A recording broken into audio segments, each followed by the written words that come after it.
Oh, all right. I'm being kind of slow with my loading of everything this morning. Hopefully, it doesn't affect my gameplay all that much. It is loading at the moment. Hopefully, everybody's day is going good.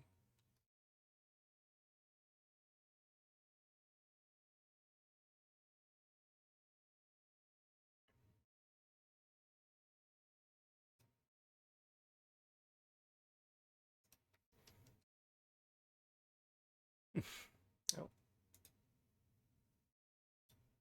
oh, stole my cursor. Give it back. It's my cursor.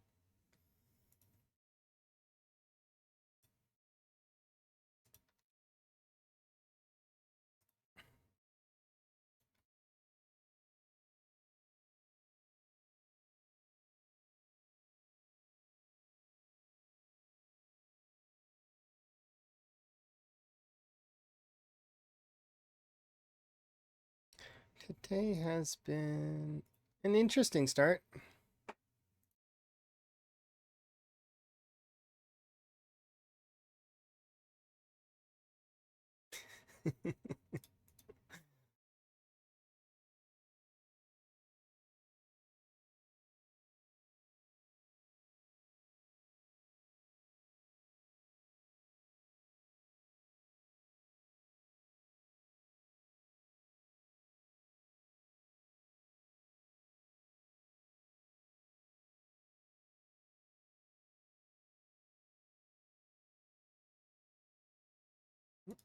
There we go. The reason I was laughing was because I made a comment somewhere in a Discord and somebody responded to it. Aurora Borealis is something that I see more frequently than, well, it's one of those things that you just see kind of all the time. Like it's sort of, kind of, sort of. But some folks don't get to see it, I guess. Morning. Sorry, I'm a little distracted today, but I'm getting started here. It's loading. It's been loading this whole time. I'm sorry. It's loading Lua right now. Apologies. It's funny that sometimes I can get right to the gameplay and other times I can't, but it's the nature of I also like the frog picture. So, that was a thing too. It's two frogs, they were like sitting and they look like people, kind of, but they're frogs. I should post that artist in the Discord because that artist is really good at drawing little frogs that have like stuff. Where I am, sometimes it's not always visible due to high noon glare, but yeah, it most of the time. If we have if we have we see lots of it, so much so that I'm not even really, it's like, oh, if you see a sunrise every morning, like every morning you can appreciate the sunrise, but it's like if you see it every morning, it's just part of your day, right? Aurora Borealis is like that for me. It's just part of, oh, look, Aurora again. Yeah, that's kind of nice. You've seen the Aurora Borealis? Oh, wait, that's not Borealis, that's Australis. Uh, that's a different one? Let me see. I'm pretty sure ours is called Aurora Borealis. What is the Australis? Aurora Australis.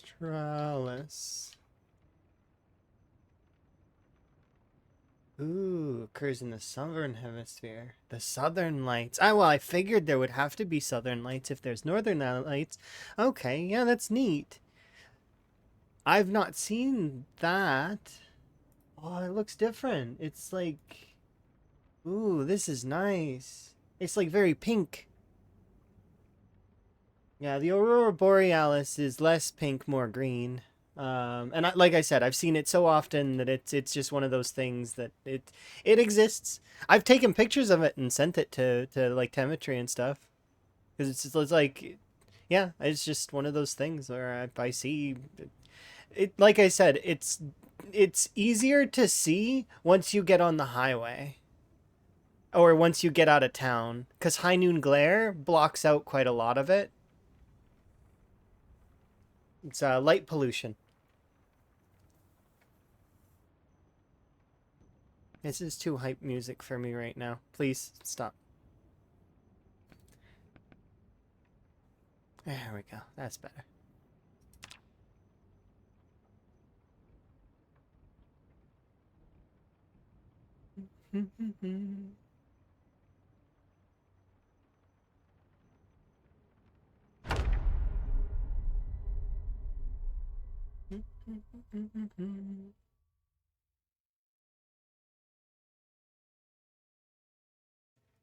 So I got semi good news, by the way. Well, not it's. I mean, it's good news, but it's also it's news that's like, well, I guess. But I may not have to go to do out of town stuff. Maybe we hired somebody, and possibly they will be trained in time. If not, then that's fine. But I mean, fingers crossed. All depends. Because we need them to do some specific things. So I'm looking forward to seeing. We'll see.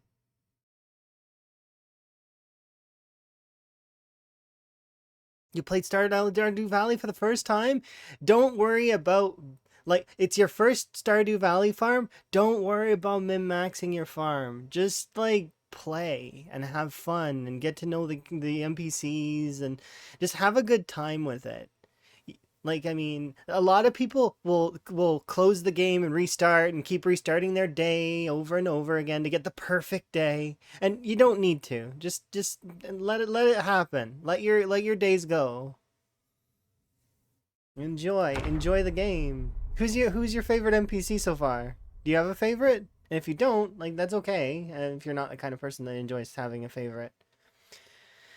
I know that there's a lot of folks that dislike Haley, but I found that Pam was one of my favorites. Oh, you so Abigail's your favorite. Okay. She eats precious stones from what I remember. All of my homies, it's Haley. Yeah, it's I don't dislike Haley. Out of all of the Stardew Valley characters, I'm trying to think which one is my favorite and which one's my least favorite. Okay, I'm gonna say Harvey is my least favorite in that game because I honestly didn't know he existed for the first like 3 years that I played.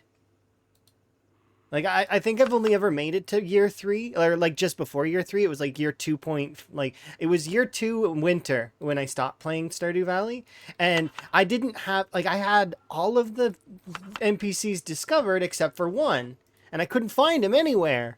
And then I had to look up a guide, like a wiki for all the people, because I'd met everyone. I'd met the secret NPC that comes at year 2. I'd met everyone, and I was like, "There's one NPC I still haven't met." Um, it was Harvey. I'd never met Harvey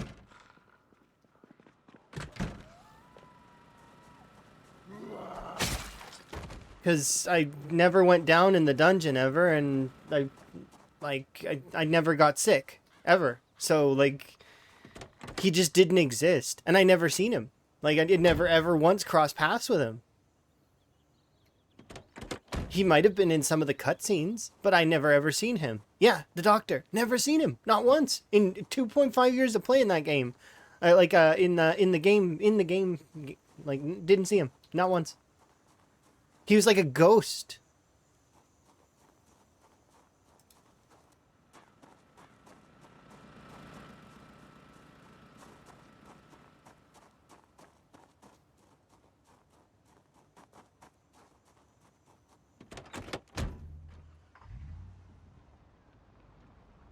Like I said, I met the character that comes in the second year.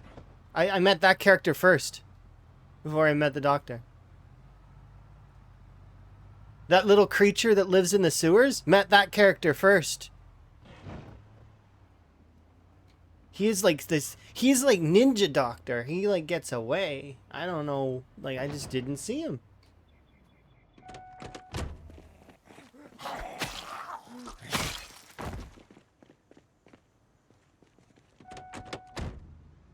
Yeah, because my main mission for the very first time I played was I wanted to fix up the community center, right? As do most people when they find out about the community center, they want to fix it up. It becomes mission one, kind of, right? So I spent all my time doing that. For 2.5 in-game years is how long it took me to finish the community center. And that's because I wasn't speedrunning back then or anything like that. Like, I'm not a min-maxer, I was just playing the game, right? I got several of the NPCs up to max hearts. I was having a grand old time, but there was always this one mission in my side box thing that always used to bug me, and it was like you met only, it was like what, 29 or 28 out of 29 people. It was missing one or whatever, and I'm like, I don't know who this one person is. I have no idea who they are. I thought I met everyone in the town. Anyways, go through, and then apparently I'm like, who the hell is Harvey? Imagine spending, like, imagine it was a reality situation. You spent over 2 years, you know everybody in the town so well that they're like, they like smile when they see you. They're like, oh look, it's that farmer that lives over on the far side. Yeah, they're great. Meanwhile, Harvey has never spoken to me once through that whole time. He walks up. Yeah, exactly. In his doctor's office. I didn't even know what that building was next to Pierre's. I thought it was just decor. I thought you couldn't go in there. I'm like, this is an aesthetic door. That door doesn't open. That's honestly what I thought. I thought it was, you know, that Rick and Morty thing where it's like the doors that exist, like he's like, this is not a real door, it's a pretend door. Yeah, that's what I thought. Except this is prior to yeah, this aesthetic door. I never once tried it either. Like, so I did, in my head, I'd already written that door off as aesthetic because of other games I'd played and other stuff like that. So I wrote it off as aesthetic. Never once did I walk up to that door and decide, hey, let's try and turn the knob on this one.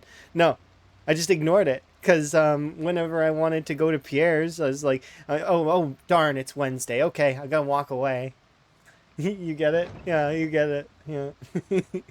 I've been tempered by other games to ignore certain things, right? And one of them was that door. Yep. I'm so used to walking up to a door and it's like it rattles and this door is it does not budge and all of that. Yeah. I've still never made it to year 3 officially. Like I said, when I stopped playing, it was year 2 and winter. But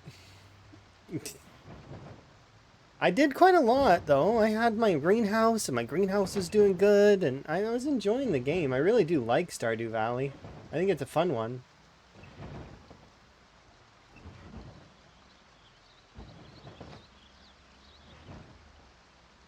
Okay. Let's park this.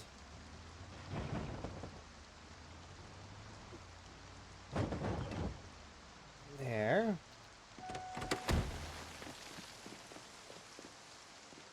Okay, I gotta go shut off that other car.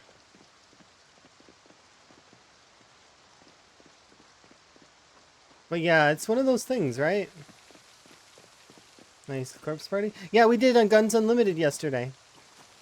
Start to finish. And today we're gonna do the rest of Echo Creek.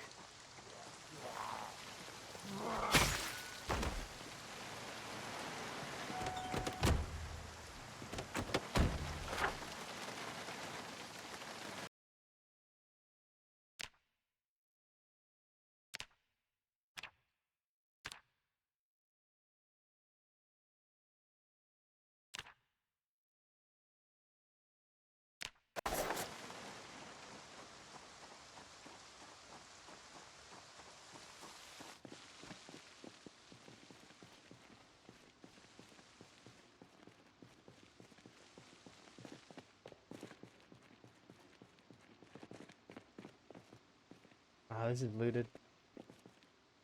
Oh, this is warehouse loot. Really? Interesting.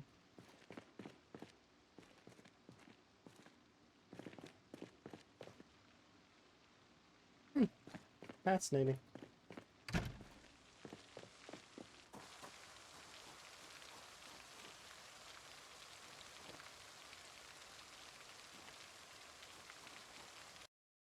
I've seen Spirit costume Halloween stores IRL. Spirit. Like the like hmm. I need to Google this. 1 second. I may have seen a Spirit store. Did they go out of business though? Spirit store Halloween. We had one of those sorts of stores at one point in time, but not it wasn't Spirit, wasn't what it was called. There are short-term stores that popped up during Halloween.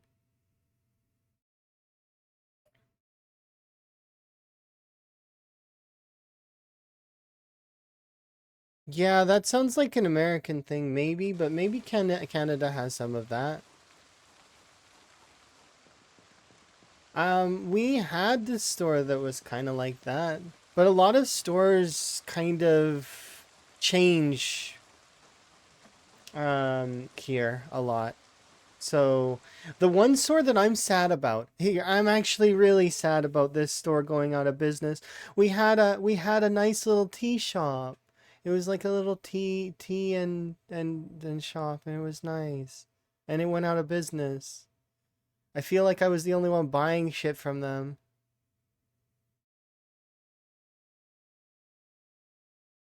I should have talked with the owner more. Maybe we could have worked on the stuff a little bit together. And then I could have helped them with their business. Maybe I'm a little regretful of it. That you can maybe understand that as somebody who's done stuff involving a lot of things, I do feel a little bit regretful. Having a cat cafe would be awesome. I hear they're popular in Japan. I would love to go to a cat cafe.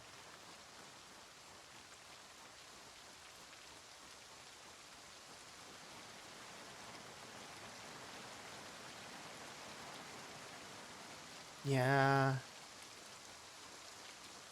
Yeah, exactly. They can be really popular, and people can get to know the cats, and then the cats will be happy when the regulars come back. You get your clients coming back, and it's awesome. It's so good. Yeah, that's something that's sad with having natural disasters. We've had our fair share as well. Thankfully, not hurricanes though, but so it's been mentioned before, but my province is known for catching on fire, and so that's what we do. We catch on fire. That's our special power.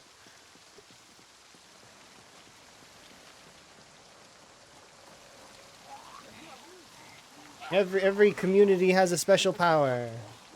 Some have power over air, wind, you know, air, earth, earthquakes, water, tidal waves.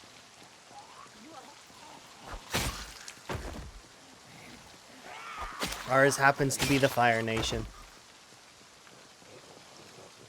You like the panels? I'm just ecstatic about the panels, and we're working on a couple other things at the moment. So I'm looking forward to some stuff that's coming.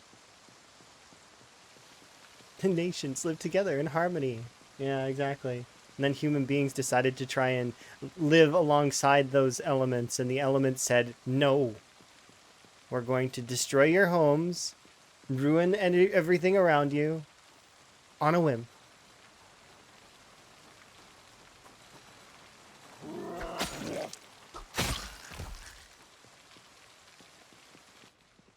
Yeah, I came. Huh? I hear you.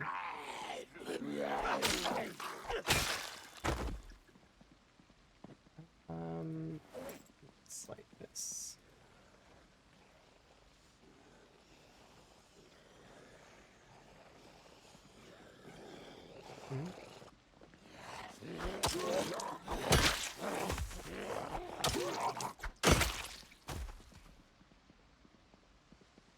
Okay, so we came in here and I wanted to grab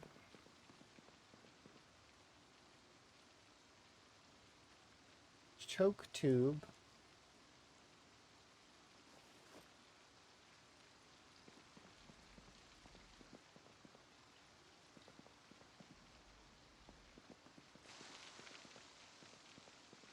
Shotgun shells. Shotgun shells.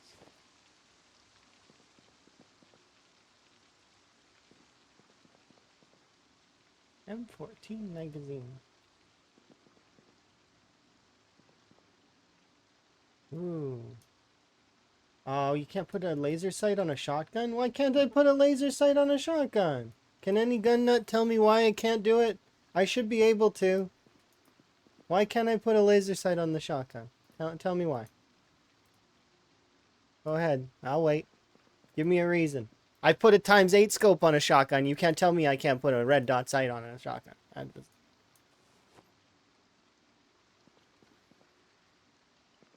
Gun light. Can be mounted on a gun.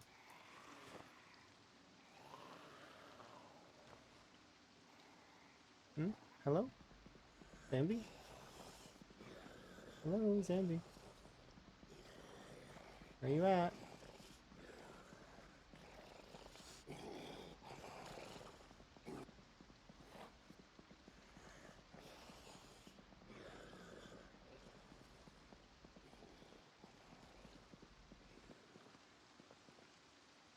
Hunting knife. Another fishing cane. Carton of 223.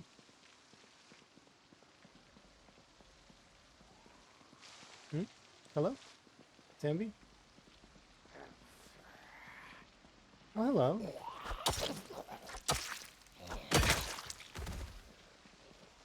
Did you finally make it out?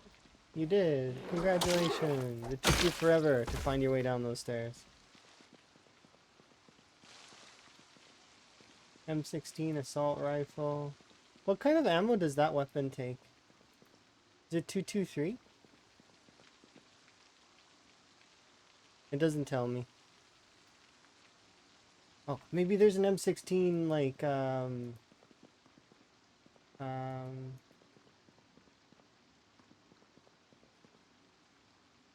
see, it says for these other ones, there's an M14 rifle as well.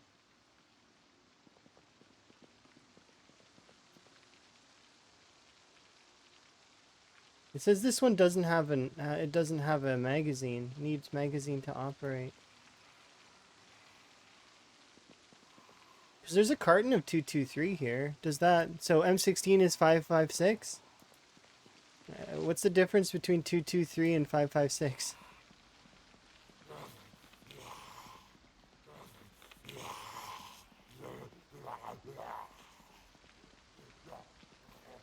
I have no idea. They're just... They're bullet names. That's what it's registered as in my brain. What are they? Bullets. Anything else? No. They're just bullets.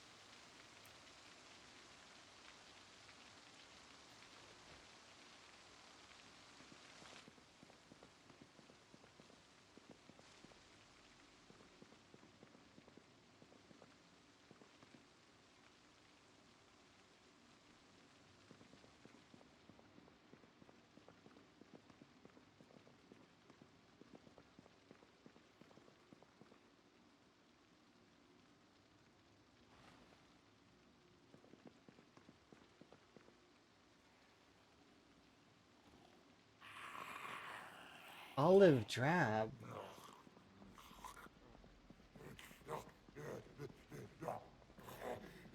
Hello.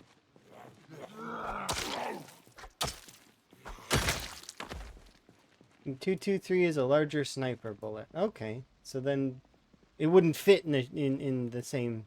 It can't be shot the same way. So if you put a 223 in, it just wouldn't fit, right? It's like trying to put like different pistol bullets into different pistols. It just wouldn't work, and it would probably cause the firearm to like explode or something. Oh, a fishing basket sounds cute. I'm taking it.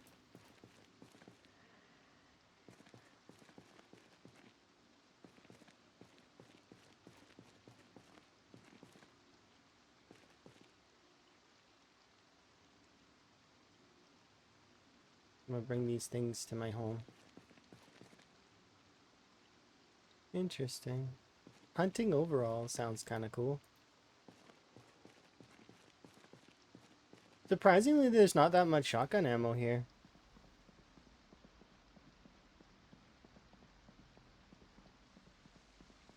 Okay, here we go. We got Tom unloading the understanding.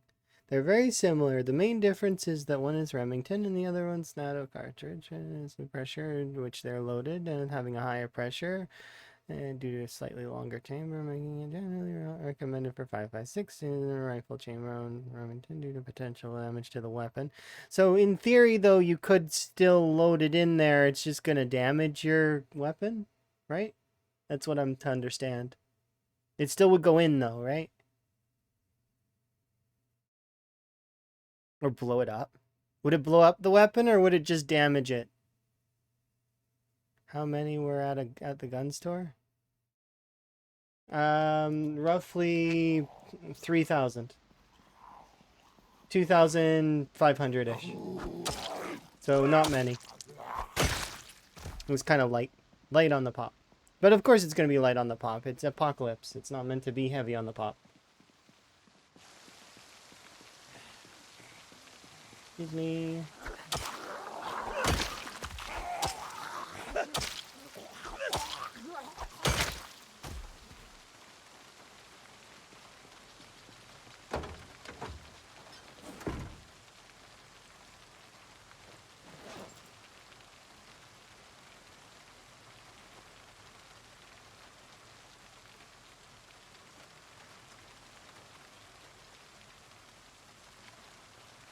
So the 226 is not a large sniper bullet. Okay. A 5.56 fired in a 223 rifle would likely put too much pressure and it would seize. So it wouldn't work. But you could fire 223 in a 5.56 rifle safely, but not the other way around. Okay, so we should be able to do that, right? Of course, this is a video game, and that may not work the same way in this universe that it does in the video game.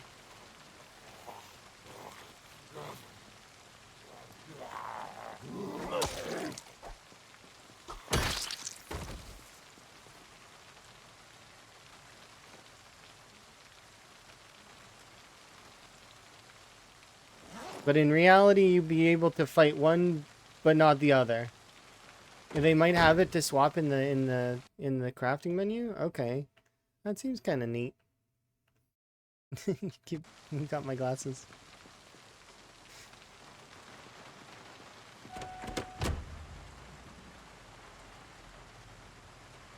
Let's extinguish you and put you away.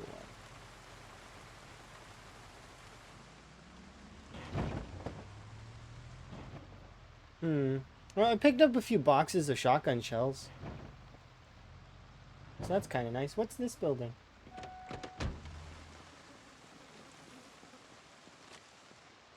Oh, that's not a sword.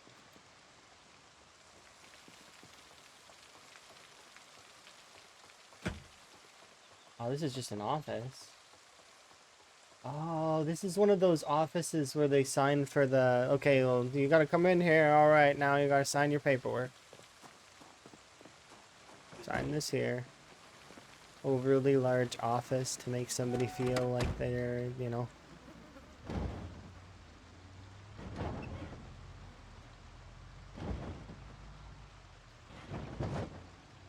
Ooh, that reminds me, though. We gotta go this way. So, Guns Unlimited is defeated, by the way. I'm counting this as a win. We've beaten Guns Unlimited.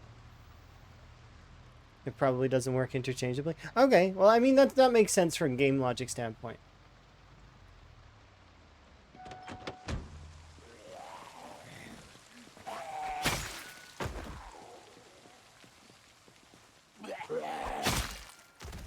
The fact that they go in as deep into the different fields as they do is crazy. Like, they probably discuss with, like, experts in the field and try their best, right? And it would just be more stuff to code, yeah. I feel like it would be excessive and unnecessary. But yeah, today is going to be Echo Creek cleanup and us celebrating 2 years. Mostly. Hopefully.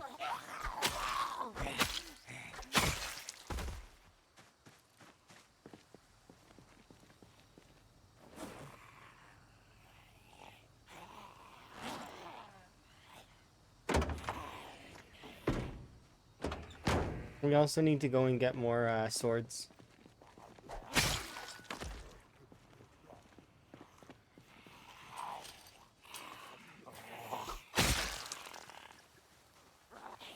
That option was available when you used I think it was vanilla firearms or something like that, or some kind of ammo crafting mod, because I've seen that too, but only when playing modded.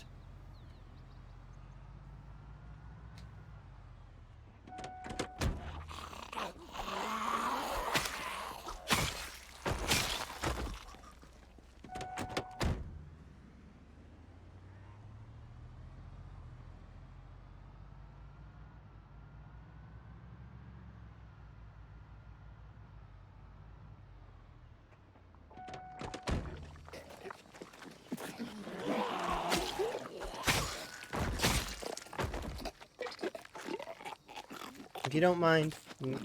Excuse me.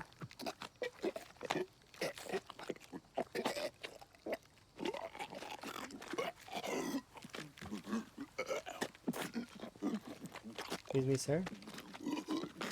Sir. You know what? You do you. He is a very hungry individual. He's too busy for me. Yeesh.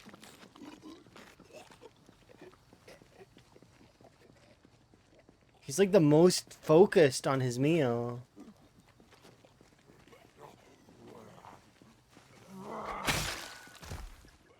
Look at this. Like, here, 1 second.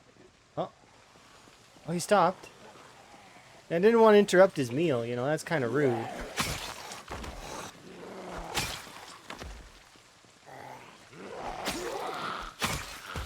I agree.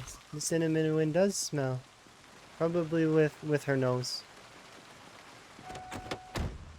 If you start smelling with your eyes, you should seek medical attention.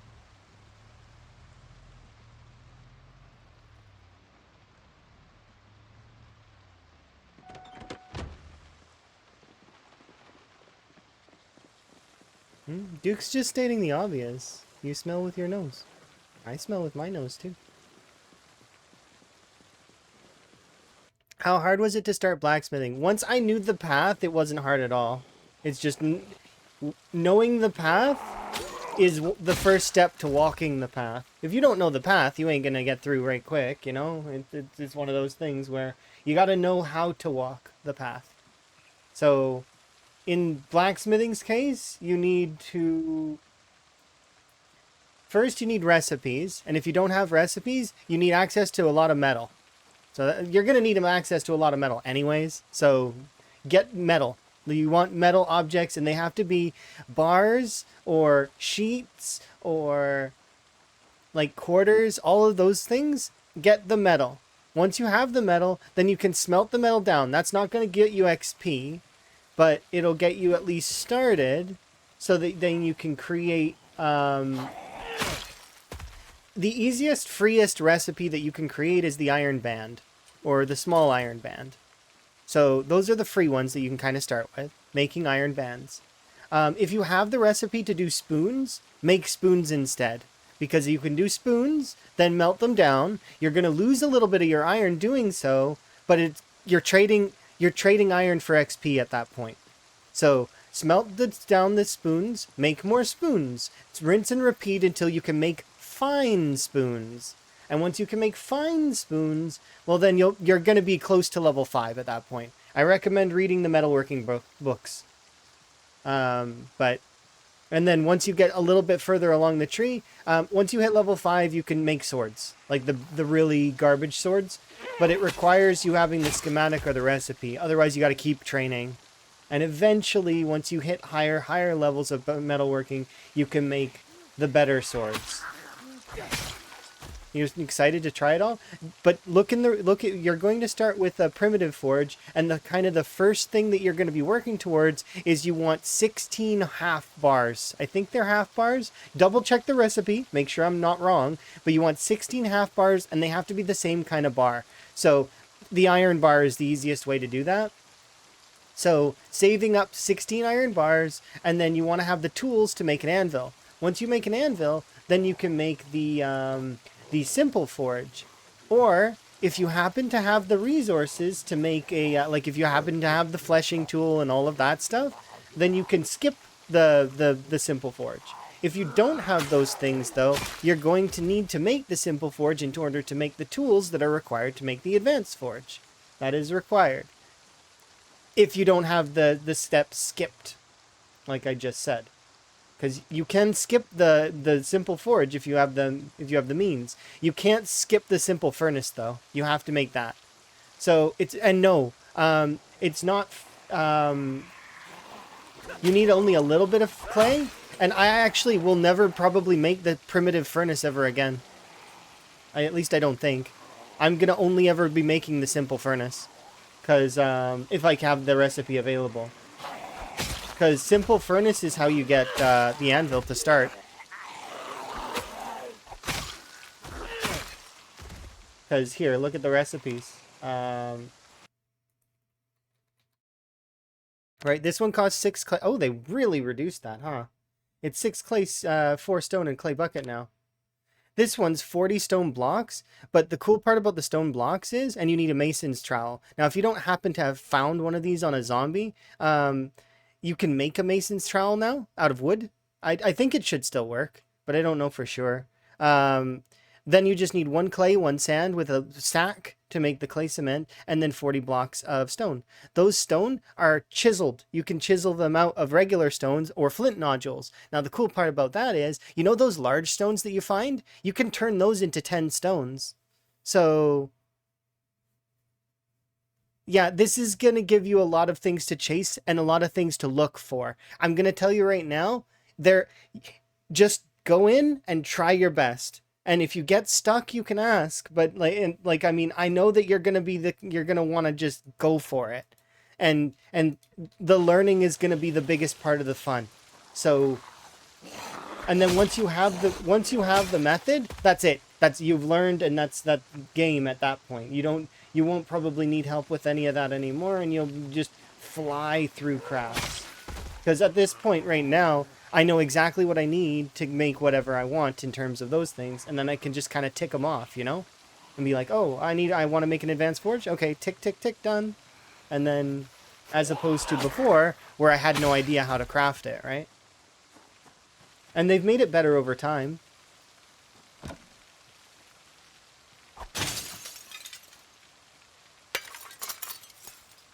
Also, this should go without saying, but steel wool is worth its weight in gold. You want that. You want steel wool. Because it weighs 0.3, but it gives you back quite a lot of iron. So, grab that. It is super good. There's a few things that you're going to notice when you're crafting with iron that you're going to be grabbing all the time. Forks, letter openers, hand forks. There's lots of things that you're going to grab. I didn't even see that zombie. But yeah, that's what I'm start collecting things. Currently in the vanilla version of the game, you cannot use broken items in order to make iron chunks. However, it should be noted that you can use some steel to make iron chunks, but you can also use the steel objects themselves in the crafting. So, for example, in order to make buckles, there are steel chunks that you can use that don't really have very many recipes yet. But like I said, this is a framework system. They're going to be adjusting things. I'm doing pretty good. We're discussing the crafting. And I'm right now getting ready to do some clearing.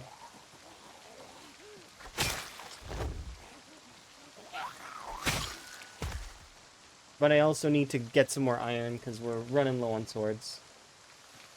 But with luck, we should be able to put a chunk into level 10 Longblade, and then we'll start using other weapons. Or alternatively, I'll start using the axes now, because I've been picking up a few axes. You're amazing! Thank you very much for the follow. I do anonymous follows so people can enjoy their lurk. If you want to interact with me, though, you can. Chat's right there, feel free. Alternatively, if it's, you know, no pressure. There's never any pressure to do so.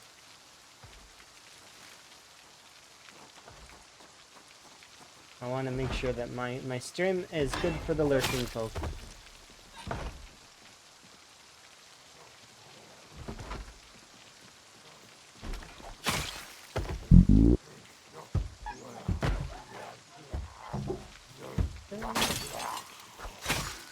Thank you very much for the subscription. Do very much appreciate the gifted sub. Enjoy your ad-free viewing as well as your frog emotes. I wanna... I want to start calling you guys frogs. That's what I want to start calling you guys. Because that's what I see you guys as. I see you guys as frogs. You guys are frogs that hang out in a pond.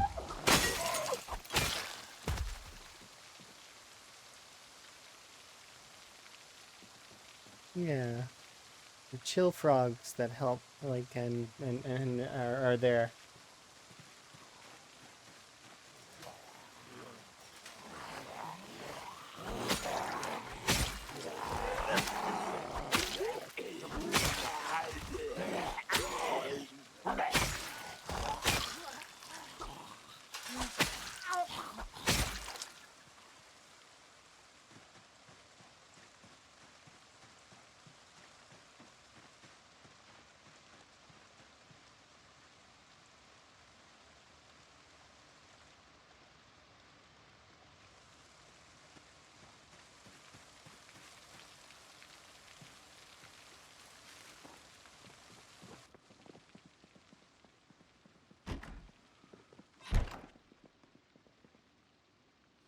Pouch of tobacco. Why is it that the non-smokers always find cigarettes everywhere? I find them everywhere. You don't understand how often I find them. I find packs and packs of them. And tobacco seeds. And tobacco chew. And tobacco pouches. And rolling paper. It's everywhere. No, you don't understand. If I were to pick smoker, I would never find any of it ever. That's how that works, right? I'm pretty sure. It's like non-smokers get a bonus to finding cigarettes. And same for, I think that, and this is probably not in the code, but it just feels like this way, is that smokers get a nerf to finding lighters, matches, and cigarettes, right? They get a nerf to it. And they don't find as many because the game knows they need it. So it makes them look extra hard.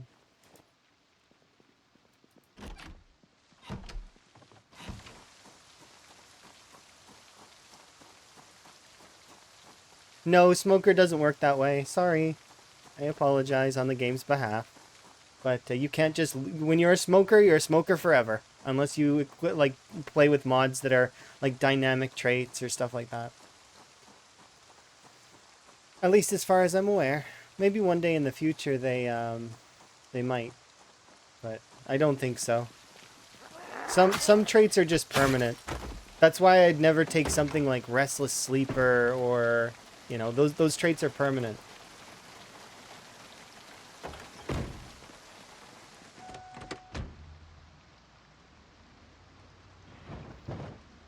Okay, I'm gonna drive home. Because I wanna...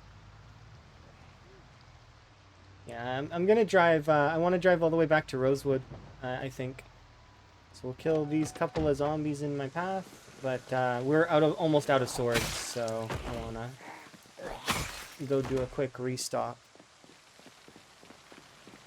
Or Sunday driver.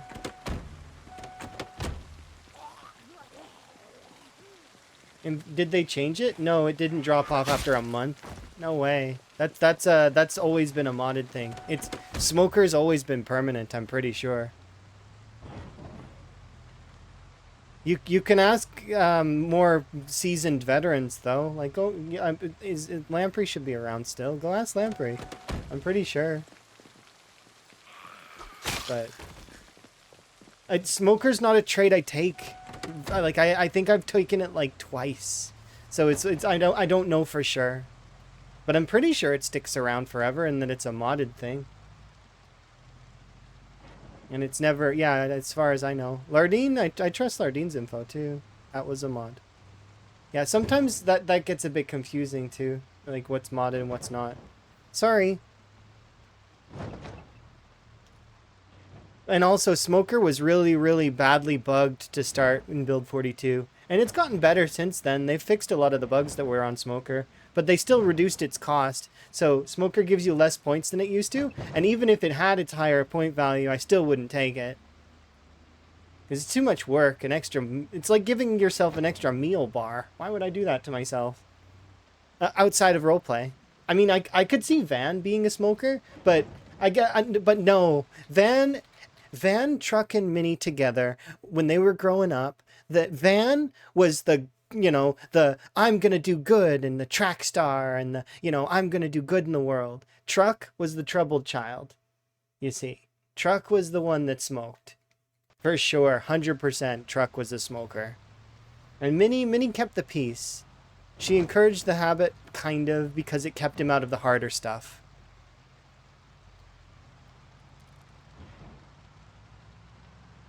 Minnie, being an enabler.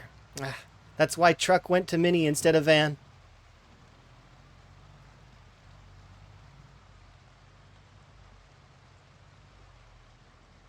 What is that one skill on top? You mean this one?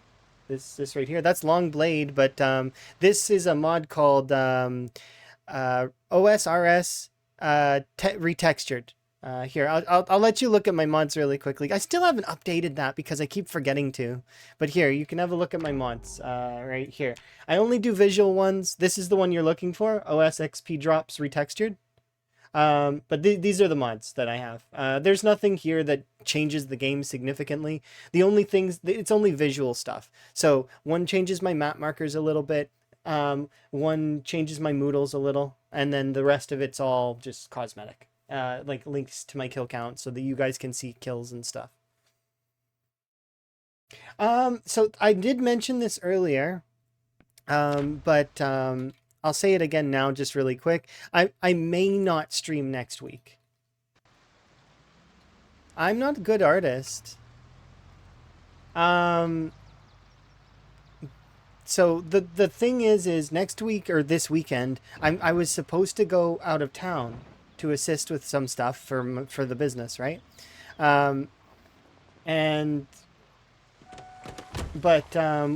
We've got somebody else, so maybe I won't have to.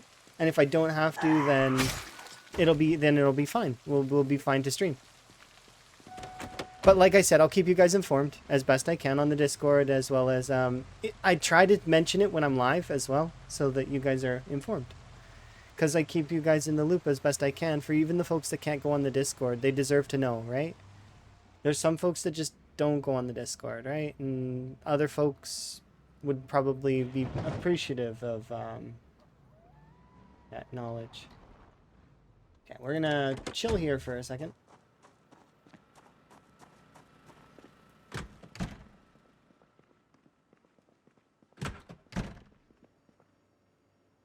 Drink some sink water.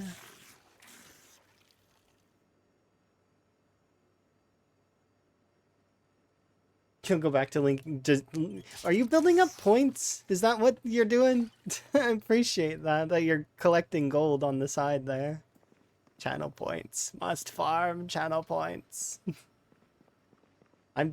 I warn you guys though that eventually I'm gonna do a redeem that's involving frogs, and that's like frogs running across or doing something. I want frog redeems. They're on my list of to dos. It's gonna be harder and harder. You mind if I post the mod list on the Discord? Yeah, you can. You mean my mod list? You took a screenshot and you want to post it there? Sure, you can give her if you want. If you guys don't mind waiting, I can update it myself. Yeah, here. I'll just update the It won't take me long to update the command, so I'll just do it myself right now. It's very simple.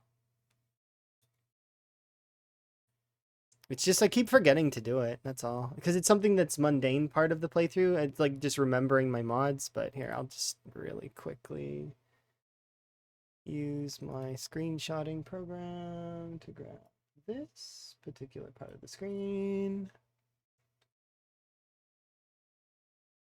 And then I just need to open up two windows. One for the bot and one for... I use... Do you guys say Imager or do you guys say Imgur? Which one do you say? Is it Imager or is it Imgur?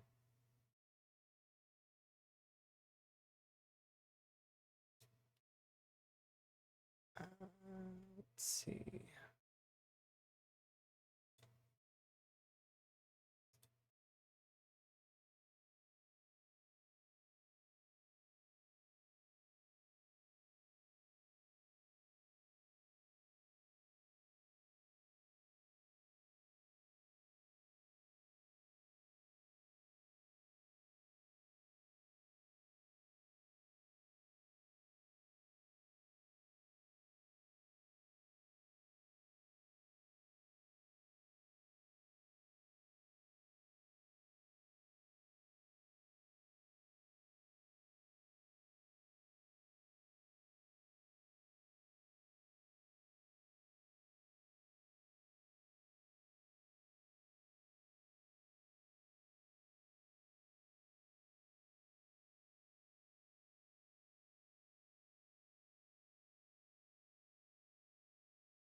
Imager makes a lot of sense, doesn't it? Yeah. Imgur. Me and Emma were talking about GIF and GIF yesterday, and it was funny, cause it's GIF. It's not even arguable. It's not. It's GIF. It's not GIF. It's GIF, cause it's what it stands for, right? But it's hilarious. It's because people get so strange about that. This one, edit this one, turn it back on, and replace. See. There we go. I think that's good, right? Did it work? Yeah, looks like it's fine.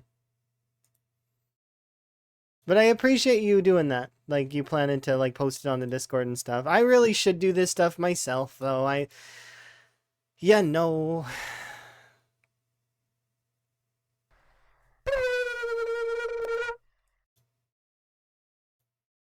Thank you for the wellness. I don't know why I just opened that. Why did I open that and close that? This one.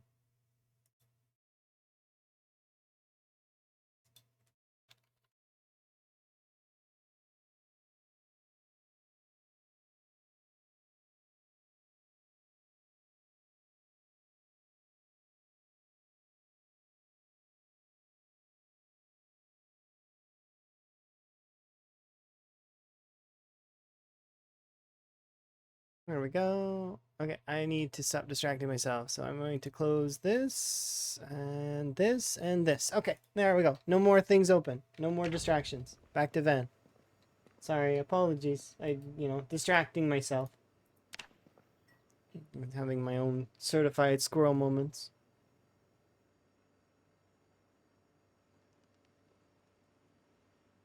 And then immediately running out of tea. Like, I could have done all this stuff while we were doing the 3 minutes of, like, me refilling my tea and being AFK. Darn it. You know, this area is starting to wane. You love the bed in the kitchen? It's, so I don't like the stairs in this place. I'm not keen on them. So I was like, you know what? I'm gonna consolidate. Efficiency, bed in the kitchen. Also, if we do plan to live in this place, I'm bringing a sledgehammer to knock this sink out and this out too. I keep this the way it is. Actually, I probably would rearrange this entire setup. No offense, but you shouldn't have the sink here like this. It's a bad setup. There was a shelf here or something that I took apart. This whole orientation is bad. It is bad. I get it kind of from a standpoint on the diner, but really it is, right? I get it because you can come in here and you can drop off the dishes right away. That part makes sense kind of, but like, and then you're gonna have people bumping each other. What's with the bed in the kitchen? Hey, you gotta sleep where you eat sometimes.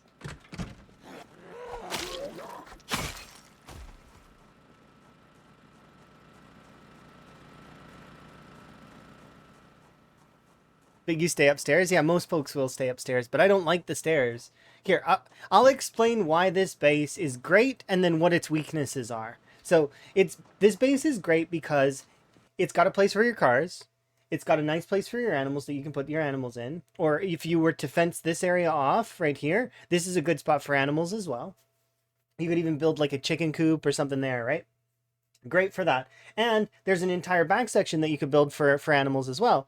Plenty of wood because trees will grow back there. Plus it's got a good downstairs. The downstairs in this one's decent because it's got extra wall here. So if you come up, you've got space, right? So the downstairs is good. Like I said, this is a gas station, so that's fine. That's good as well. It's got a good kitchen placement. Where this place lacks is in its upstairs, specifically the stair section. So these stairs are in a bad spot. Why? Because when you come down the stairs, where are you? You're on this tile here, right? Where do you have to go? Well, you have to go this way, right? Or back up the stairs. Those are your two options, right? You severely limits your options. So what if there's a zombie here and here? Well, suddenly, and before there was a blind spot on this section of stairs. They've fixed it since then, and I'm appreciative of that. That makes this base a lot better, but it's still not great in that one sense there, specifically for the upstairs section. However, me moving down here gives me a lot more space. Remember, if I exit here, and let's say zombies are on this door and that door right there, like they've surrounded me, there's still space to work with, right? This door is sizably more dangerous to leave, though, because of the spacing. If I get rid of this garbage can, there's plenty more spacing on this door. So technically, that's what I should do. I should get rid of this garbage can. But I have to be careful because there's a balcony above here. And if zombies manage to wander themselves up there, and then they can fall down. And zombies like to do some weird things when they enter their falling animation. Sometimes they don't. Sometimes they get up right away. Sometimes it's weird. Anyways, but yeah, but the top section of this base, it's not bad. It's just, there's a lot of places I would sledge out. And then, admittedly, if I sledge this out, look, there's a switch here and a switch there, right? So sledging it out becomes less of an ideal situation because there's switches there. Now, if I could move the switch to be over here, for example, or over here, then that would be better, right? So same for this switch on this side. If I could put it closer to the wall over here or on this side of the room here, preferably here actually would be better. Yeah, right here on this bathroom wall, because then you could take out these two walls here, take out these walls there, and it would open up the room more. So, do you see why I have problems with this one? It's not that it's a bad base, because it's not. This is like they custom built this to be a base. It is literally meant, and the population is low and everything. It's meant to be a base. It's just for me, it does lack in those few areas, and as a result, I wouldn't use it as a base. Even though, like, I'm using it as an outpost, the difference between an outpost and a base is a place that you stay forever and you're going to expand on it. And it's going to be your main operating place, right? An outpost is a place that you stay for a temporary period and you bring you'll bring the loot back, essentially. So a good explanation of that would be we can compare this place here in or in Irvington, right? This place here versus my forward operating base, which is here beside the swimming pool, right? Even though I did decorate this place a little bit, it's still a forward operating base. It's not, so it's a fob or it's an outpost. This is not a base. This is a base, right? There's a difference. You put more love in a base, right?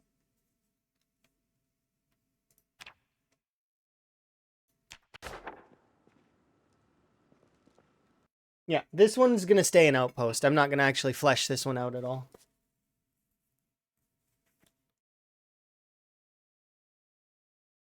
But yeah, if you're planning to leave an area, it's not your main base. It's not it's an outpost until you put that love in it. Until you put that effort into really setting up your storage, getting either your animals or your fishing or your other such things. When you actually put effort in, it becomes a base.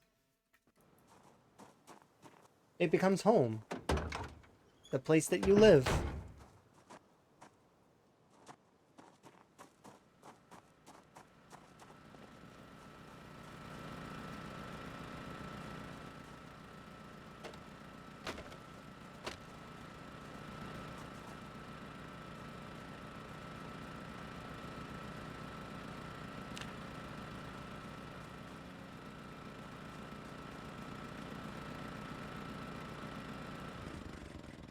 No, I want to keep this on, and I want to move those things to the freezer.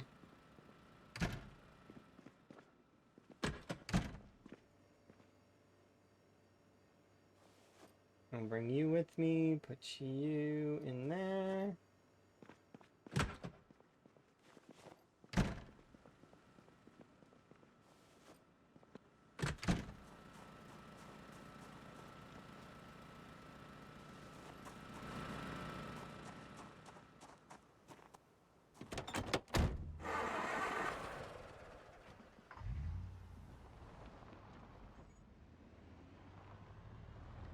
Okay, let's return to Rosewood.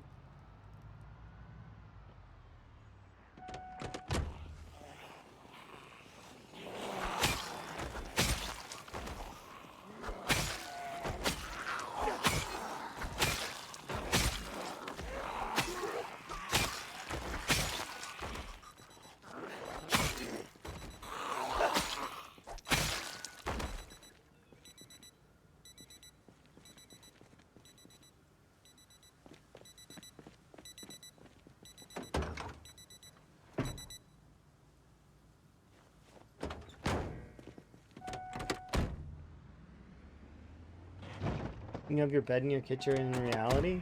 I mean, it's efficient. You just have to be a little bit careful about how you're keeping things clean. It's easier to make a mess if you've got all the same stuff next to each other. But somehow, some apartments are really like that, though. Like, they have, like, it's very space efficient. Oops, I'm sorry. It reminds me of looking at some of those apartments in Japan. Like, some of them are really space efficient. Like, they're...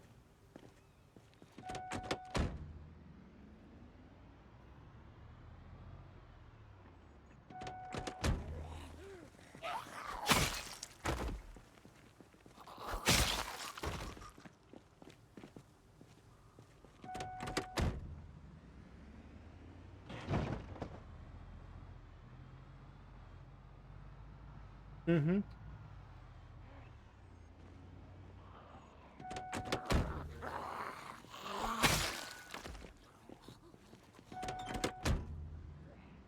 It's nice to have extra space though, like as well. It feels more like roomy when you've got extra space. Yeah, they have to be space efficient because there's enough folks, but also.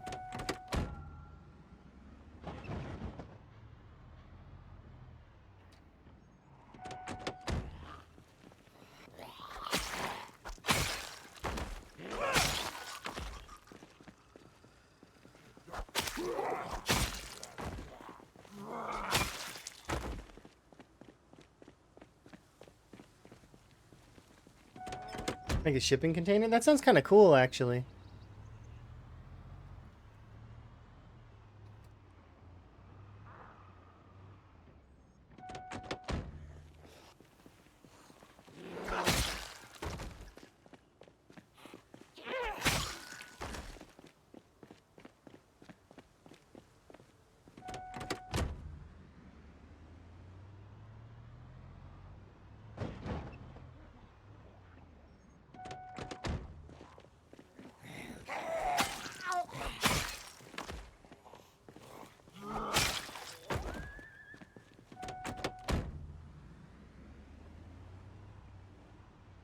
Yeah, it sounds like it would have a fairly fair-sized yard.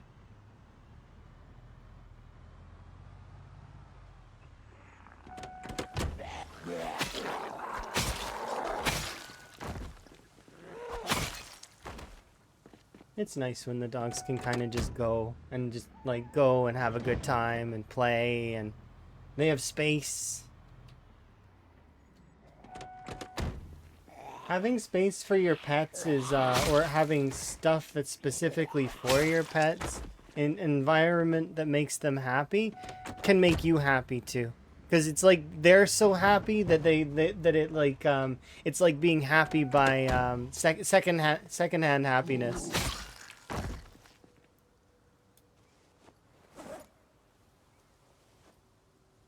Chocolate cookie and pretzels and raspberry short cookie.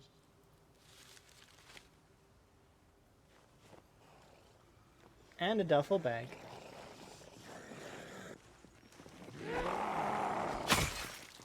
This guy had a awesome lunch. You see this guy's lunch? He also had an orange and a sandwich, I think. Is there a sandwich in there? I gotta... And this person's lunch is amazing. He had a burrito and a jelly donut. Oh my.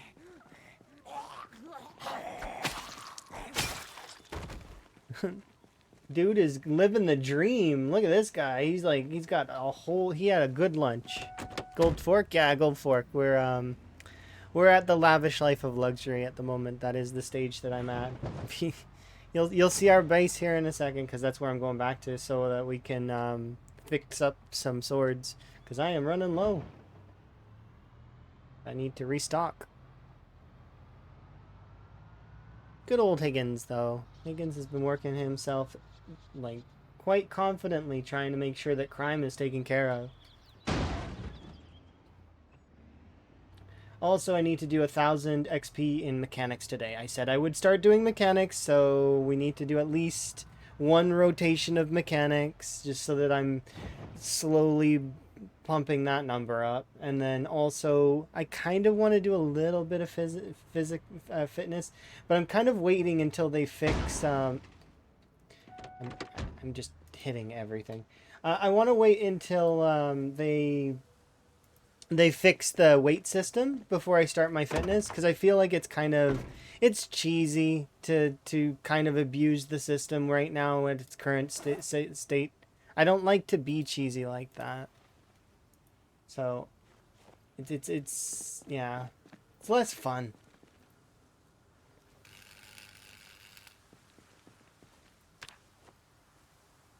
Oh, oops. Should be a decent amount of bars though.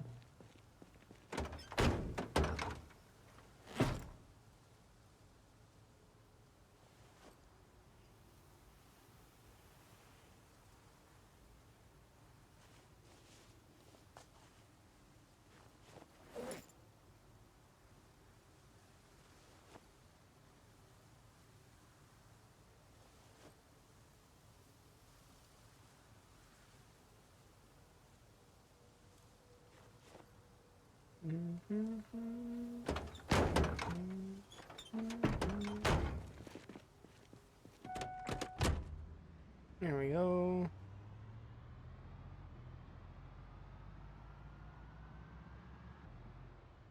Actually, nah, Echo Creek, it is kind of close to Irvington, but it's, Irvington doesn't have the upgraded versions of the forage or the... And I don't want to deal with that right now. Higgins, why must you run over the rabbits? Really, why? That baby rabbit just wanted to grow up. And Higgins turned it into a small rabbit paste on the road. It's like his vehicles are always drawn towards the rabbits.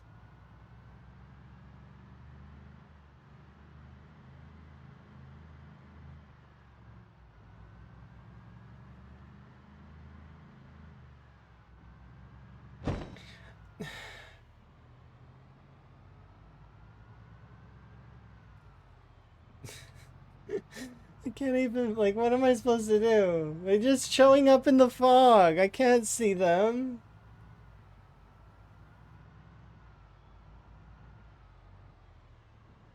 We jumped directly in front of him, yeah. And it's not Higgins' fault.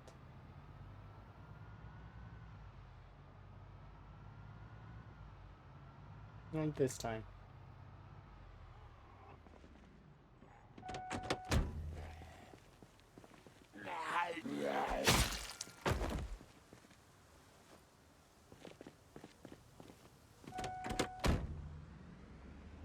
It's never his fault. He's only following orders. You're gonna blame me? That's not fair.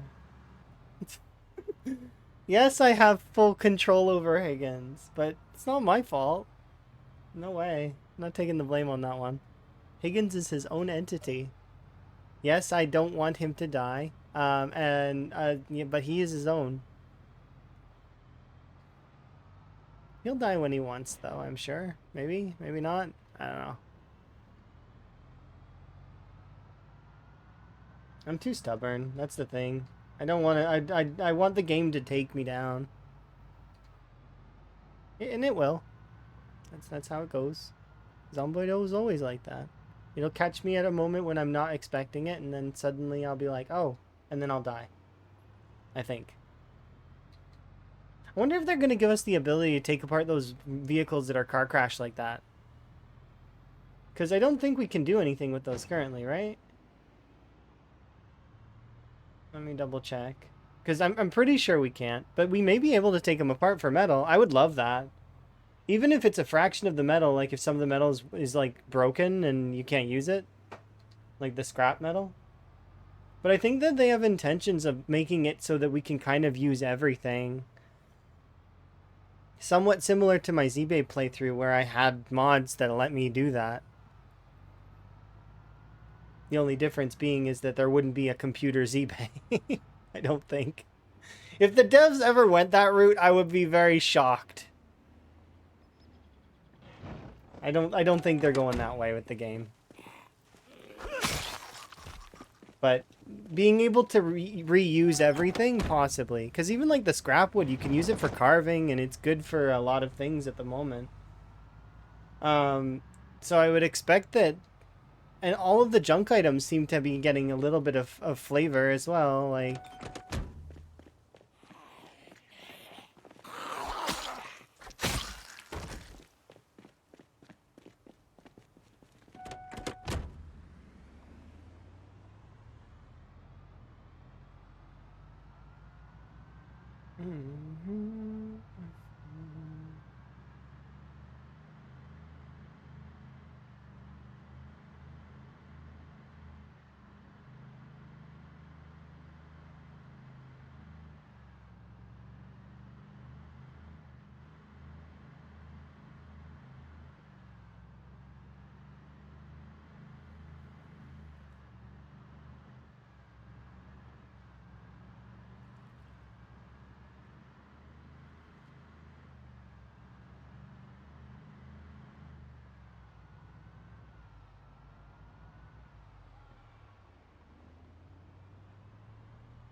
Hmm? Oh yeah, that would be kind of neat.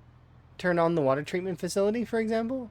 Like you got to go power it, or um, they've been dotting around the map all these upgraded versions of generators. I have a feeling that that's what they might do. Is that they might bring power, like bring we may be able to bring power back to buildings, or like the strip. Like you could do like substations power an entire town kind of deal. Maybe it'll turn it on for like a month or two, or maybe more, depending on what kind of station it is and what parts you use and stuff like that. I expect they'll probably be leaning in that direction at some point, because they've already added in one feature that's not working quite right yet for electrical. Do you want to see it? I show you. It's right here. I'll show. It's like this one. Ta-da! You have the ability at level 5 to pick up the switches. You can't do anything with them right now, but that's framework for being able to light indoor areas yourself, which means, well, they're working on electrical stuff. It's coming. We can at least infer that. No, you can't put it in yet. You can't put it in yet.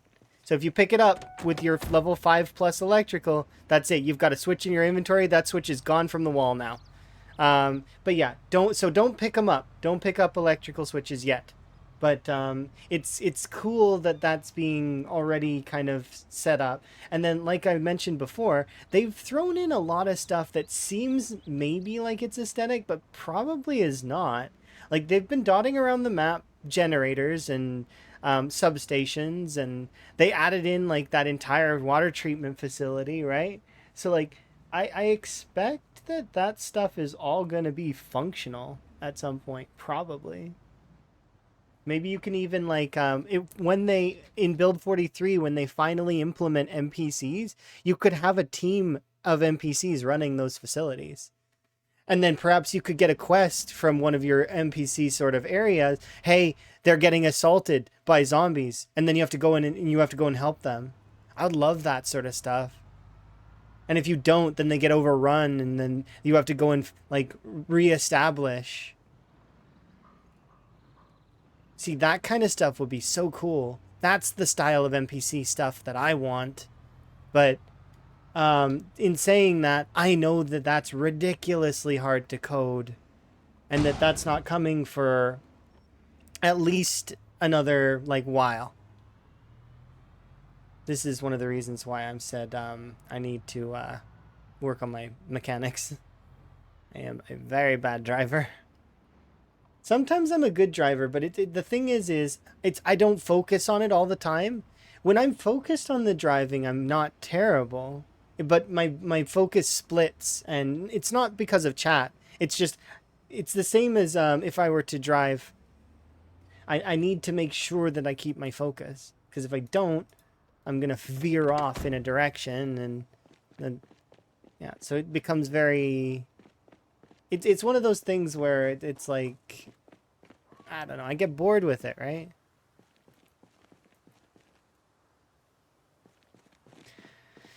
7 boxes of shotgun shells. But that's not all the shotgun shells. We've got 2 cartons of shotgun shells back in Irvington, I think. Something like that. There's definitely a lot there, because I didn't loot the ammo basements, and there's 2 of them. I think there's an ammo basement here, too.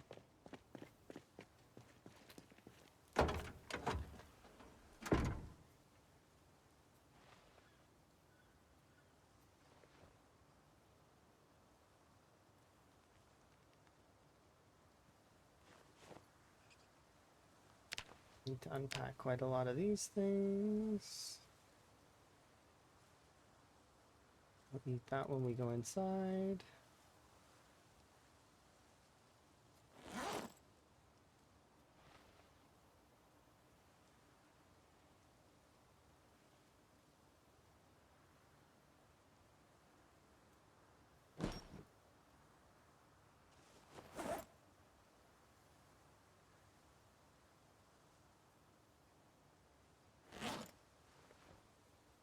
Should I leave the shotgun in there? Grab these things.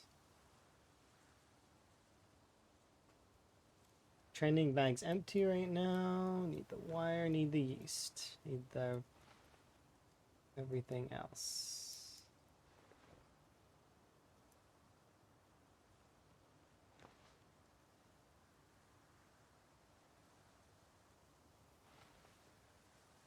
Combine those two.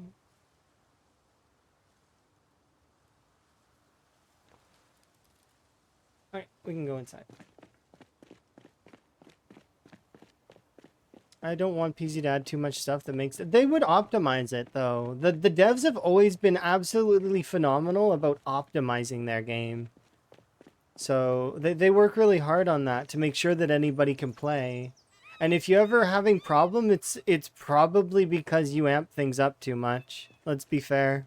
If you play on on Apocalypse, how many times have I really dipped frames? Only when I went over to that resort, right? Really? Like, there's occasionally we get some stutters in town and stuff when I'm driving, but they are working on that stuff. They want it to be played with very little lag and very comfortably play like they want it to be playable.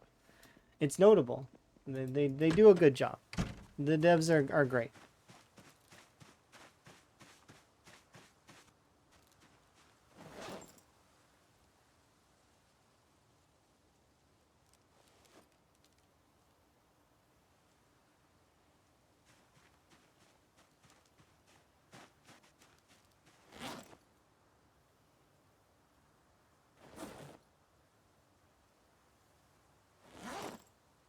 Okay.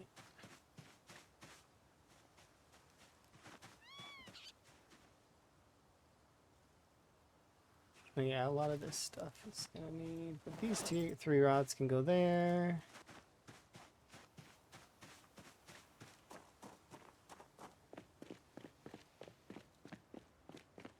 Yeah, they're gonna get better and better with it.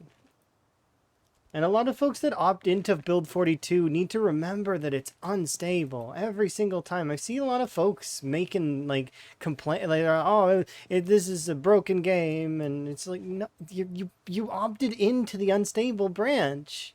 You asked for unfinished like framework, essentially. You asked to play the unfinished framework. Why are you mad that it's unfinished framework? You asked to play it. Like, it's silly.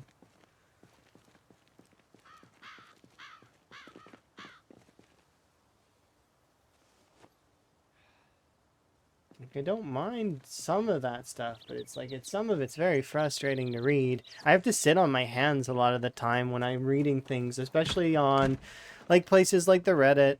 I have to be very, very mindful.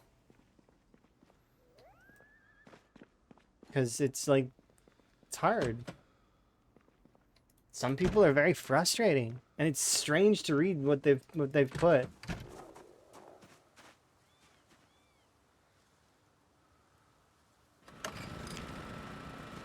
I'm intentionally being zoomed in right now because I don't want to look at my crops. I'm scared that they're all dead.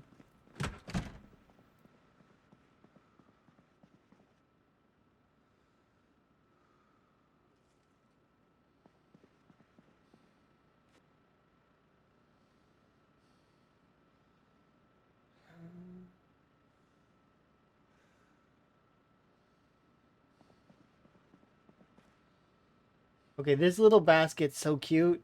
Look at this little basket. It's so adorable.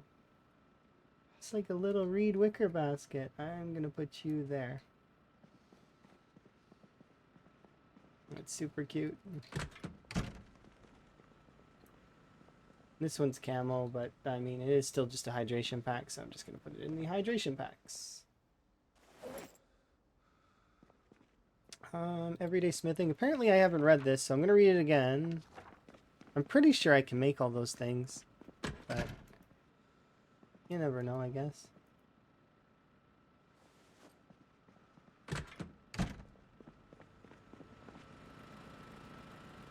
Let's go there. Yeah, this game is gonna be phenomenal when they finish the stuff that they want to finish.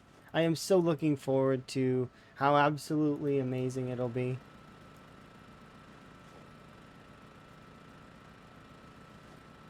But I'm not like, and I don't feel like I'm overhyping myself either. I feel like it's one of those things where I'm being realistic with it. It is going to be great.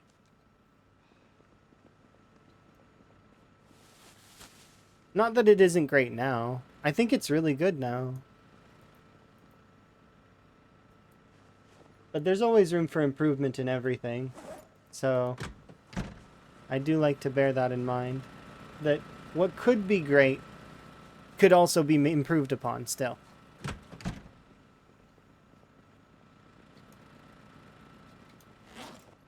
Yeah. I think it's a finished game already for the most part. It's definitely finished for a sandbox game. But the fact that the devs want to give it more is just amazing. And that they're still passionate about it after all these years. Remember, they've been at this for well over a decade, and they're still passionate about it. That's dedication right there.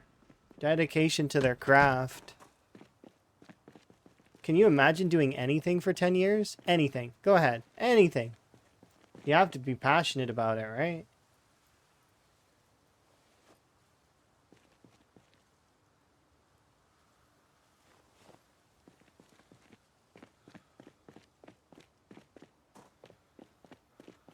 You can sometimes have people struggling to do things for 5 minutes.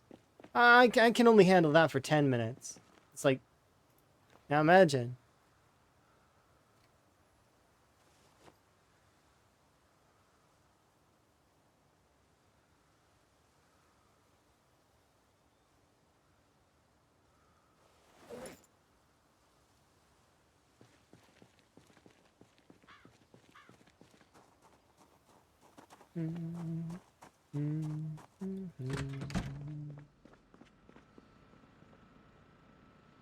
Alright, let's have a rest. Get some food.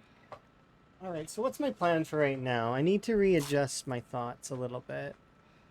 I need to fix up more swords. That's important because I want to get... so we want to make at least 10 swords. Because those 10 swords lasted us quite a while. Or, no, we had 15. That's right. Okay, so I need to... We need to grab the... I need the training bag, because we need to fill that with swords. So, training bag. Yes, and then also I'm going to need to do some mechanics. That's right. So we'll need to grab the mechanics bag out of the passenger seat. So this can be sitting here for now. Like that.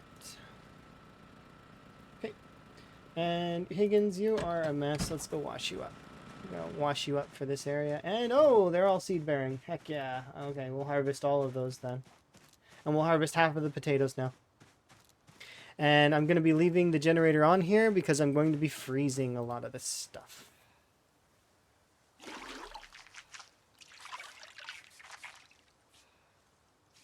So I'll go harvest all of the crops, which with reading agriculture in between, because we're going to be hitting level 2 agriculture right now.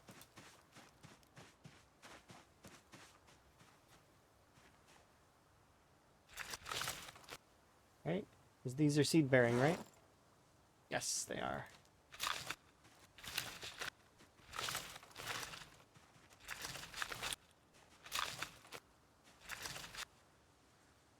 These are close.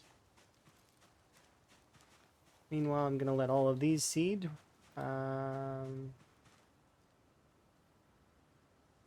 Everything's well watered, good. There we go. And we made 7 broccoli seeds off of that.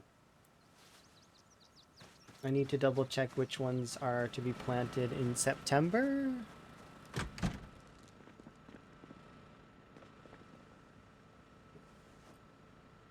There we go. And we'll grab half of you. Put you in the freezer here. And grab half of you and put you in the fridge. Done. Solid. Okay, the rest of this stuff. Let's grab all of you.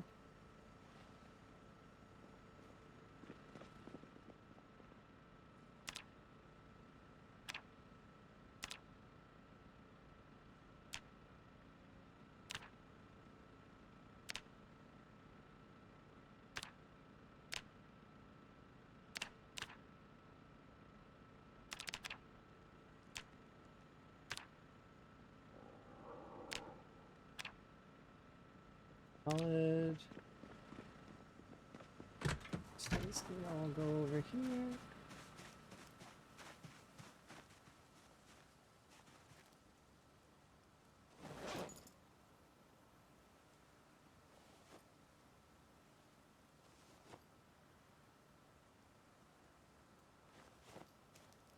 This can go over in the bait bin, and then we can start getting rid of the rest of the stuff.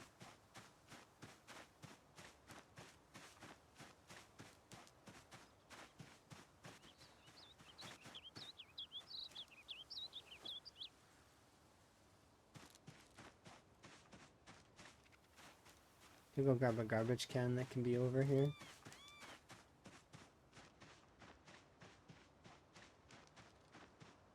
Those potatoes are very close to being finished as well, so I need to keep an eye on them. I can't pick that up right now. Let's go drop these off, and then we'll come back for that garbage can, and we'll bring it over to the fishing area for right now.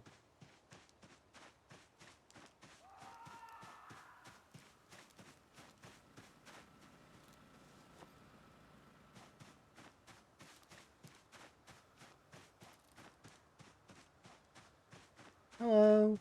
Oh, by the way, Harumph, I didn't answer one of your questions yesterday, if I recall correctly. It was I remember you were asking, what were you asking? You were asking something. You don't even remember it?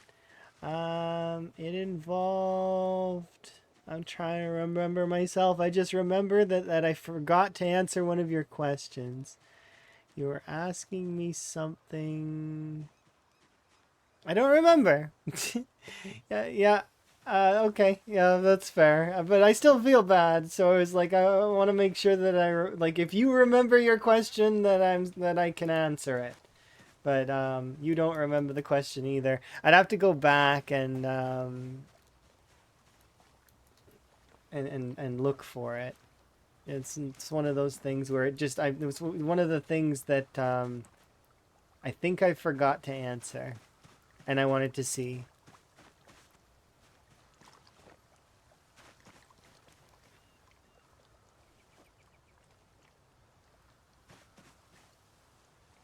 Like, yeah, if you don't remember the question, that's okay. If it comes back to you, let me know, okay?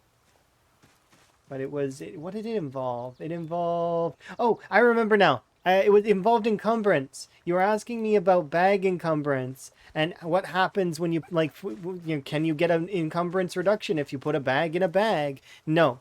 The answer is no. Encumbrance reduction applies once. That's all. And it'll apply a based on that. You're amazing. If it comes back to them, it's a boomerang. No, it came back to me. Thank you for the follow, by the way. And do anonymous follows so that folks can enjoy their lurk. But if you want to interact, you can too. No issues there. Chat's always open. No pressure. But yeah, so that's the yeah, double duffel. You can't double up a duffel. That's not how that works. You can compress put a couple of duffels inside duffels, but it won't give it more reduction. And it has to be able to fit in the duffel. So then you can separate inventories that way. Like, for example, if you wanted to separate like your ammo, but you got to remember that the duffel itself also has encumbrance. So if you're going to do that, I would just kind of keep them separate. I wouldn't put them in each other. It doesn't make sense. For a little while, though, that was happening. But they fixed that, as far as I'm aware. But the thing you're talking about stacking encumbrance, yeah, that was an unintended mechanic that was added in at one point. But like I said, they fixed it, so, or they should have.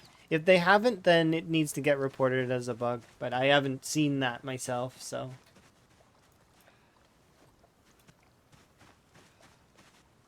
So if you put a 75 in an 85, you'll get 75 off. You'll get 85 off that 75, but whatever the bag itself weighs. So, for example, I can show you an example right now. If I take one of those a duffel and put it inside this military bag, it'll it'll take the full weight of the duffel, whatever that is, and apply it. So, for example, let's see. See how this duffel bag weighs 11.79? Will that fit in here? That will not fit in this bag, right? So if I try to put it in here, it'll say no. But see how this garbage bag has an encumbrance of 3.64? That also won't fit in here right now. No, it will. Oh, because it's 28, not 25. So this garbage bag will fit in here, but it's going to take the 85% off of the full bag encumbrance. So whatever's inside the bag will already be accounted for and have its reduction reduced by 75. But it's not like stacking. It doesn't stack.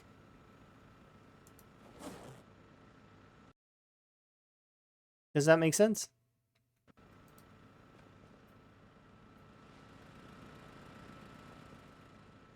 Because the bag itself has weight. So it's not worth it.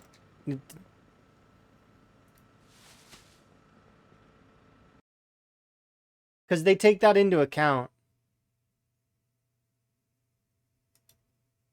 So like, see, let's actually do the math here.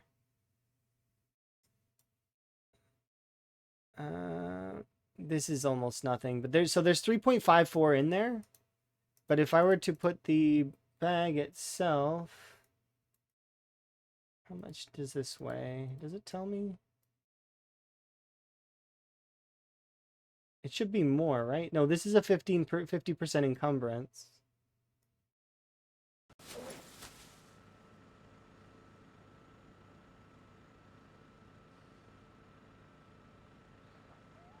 It's good for separating, though. Let's grab you for a second. No worries. It's just I remembered that you said something and that I didn't respond to it. So if I put these things on the ground and pick this up. So see, if I put these on the ground, they weigh a total of 3.54, right? And if I put them all in this garbage bag, they continue to weigh 3.54. And the garbage bag still has an encumbrance of 3.54, right? But if I were to put it in my inventory, so see, it's still 3.54. Because the bag still weighs, but it does have an encumbrance reduction of 50%.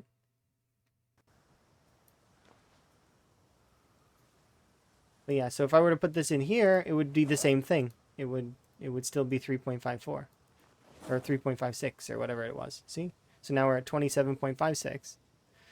At the end of the day, stacking bags in bags doesn't work. Is the long story made short. But it's good for separation. If you're wanting to organize a big, gigantic super loot pile, the fastest way to do it is to differentiate your items via a bunch of bags and then fix it all after. Like, so grab a big box of garbage bags, throw them all over the floor, sort out your whole big old stack, and then, then start reconsolidating. Yeah, they don't, these bags don't give you a whole lot of encumbrance, but what they do is they keep things off the ground. It's the same as, a good example would be the stacking items together. So you know how you can kind of bulk items now? It's a feature that wasn't in before, where you can like combine a stack of twigs, or you can combine it. It reduces the amount of items on the ground, which is a good thing, because if you have too many items on the ground, I don't know if anybody's seen what happens when you do have too many items on the ground. It hurts your game. It hurts performance. It's not very good. If you have more than 1,000 sheets on the ground, you should take those sheets and put them in like a duffel bag so that there's less to calculate, because the game is calculating each of those models and like the angle that they're at, and it can kind of be pretty bad. I like the idea of the muscle strain. Times two muscle strain is not anything like really either once you get your weapon skill up enough. That's why when in the future, my plan is to up it higher. And like you guys already know, my offline game is times five. I think 5 times 5 is a little harsh, but I need to get that playthrough a little bit further to really know for sure. It seems a little bit too much, maybe. So times 3 times 4 maybe would be better. I want something that's noticeable in the early game, affects you in the mid game, and still kind of is noticeable in the late game. So that I'm not just running around killing the zombies left and right, like I've been doing on this playthrough, for example, where I can just run up to a group of 20, drop them, and then run to the next group, drop them too. Like, I don't mind that, but at the same time, I do want it to be a little bit more tactical. I need my hat. That's true. I do need my hat. I like the idea of it being a little bit more strategy involved, which is one of the reasons why I like playing Time 16 in the first place. There's a steel bar here. Where?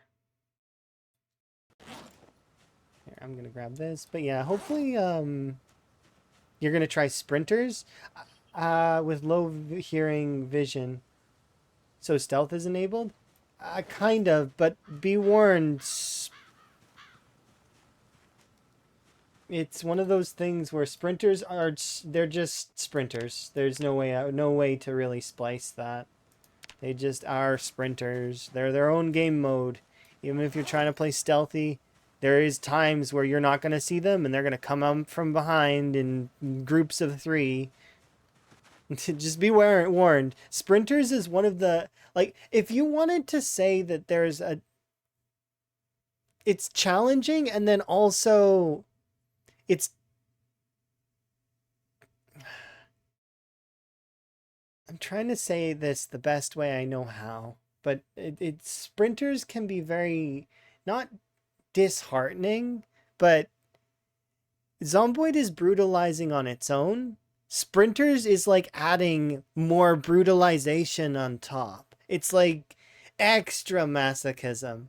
It's its own gameplay that is that the sprinters players are the most patient and the most, I feel. Like, I mean, the marathon players are equally so because they can go for, you know, years and years in game, but the sprinters players definitely have that as well. The level of zen, and it's crazy. Sprinters players are super like that though. Even even having a safe house doesn't mean anything, because at any moment that your safe house in quotation marks is no longer a safe house. It becomes fair game for the zombies. And it only takes like a small group of 20 sprinters to kind of really, really hurt.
Sorry, I got hyper focused there on grass. Hi, by the way. Sorry if I anybody. Which Twitch stats mods do I use?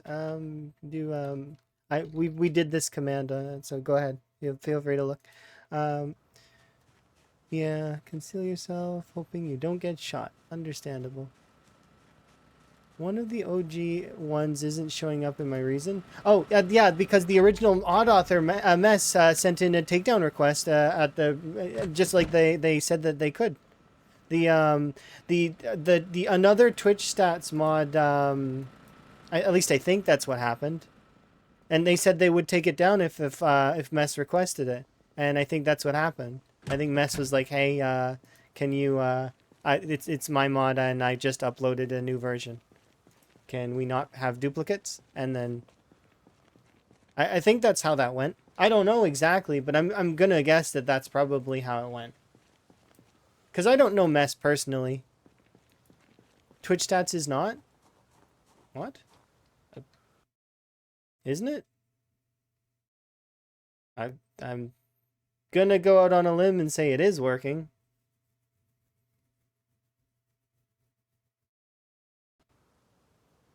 I don't know.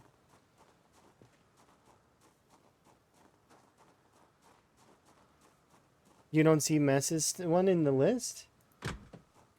Oh, it has something to do with you. Okay, I'm not sure. I'm pretty sure I seen the other one disappeared, and to me that means that probably Mess sent a message to the person was like, "Hey, I'm gonna upload my version of the mod now, so can you take yours down so there's no confusion?" And the other person probably was like, "Yep, thumbs up." That's how I think that went down. But perhaps the other one still exists. I don't know. Maybe they renamed it. I'm not sure. I just know that the current one that I have is Twitch stats. So I'm gonna guess that that's how that interaction went though, because I like to think things are like that most of the time. I don't like to think that people are being like angry with each other, or that usually that you can do things in a civil way. There's no necessity to have any aggression. But hopefully you're having a good day, Danu. I'm having a good day. Gotta eat dinner and then go swimming. Ooh. I haven't been swimming in forever. I'm looking forward to taking Emma swimming. I like swimming. Just keep swimming, just keep swimming.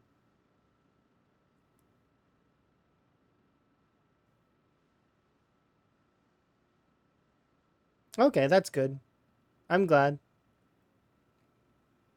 You read it in another comment. So long as he gets credit. Because, Mess did create those, so. And we all know it.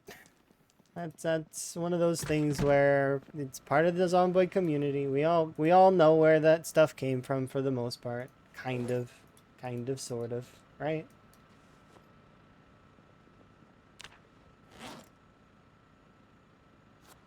Existed in build 42 for ages.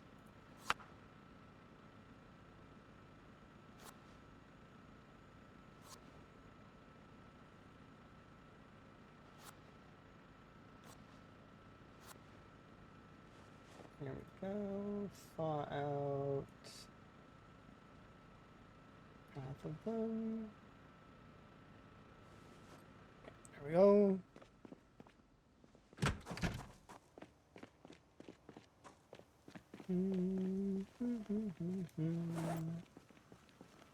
Okay, so I need to go chop down some more trees and or use the wood that I have currently, which is you. I'm still, part of me is really hoping that we'll be able to use other logs for charcoal. Like, use the branches and the planks for reduced amounts of charcoal. But I have so many branches and so many, like, scraps of wood that I would like to turn into charcoal. But I can't right now. Some point in the future, maybe. Maybe we'll be able to turn twigs and stuff into, like, one charcoal for 12 twigs. I would make that trade easily. And it would give those things more use. Because then I would turn them into charcoal, and the charcoal would be then used. Because I use so much charcoal with this stuff.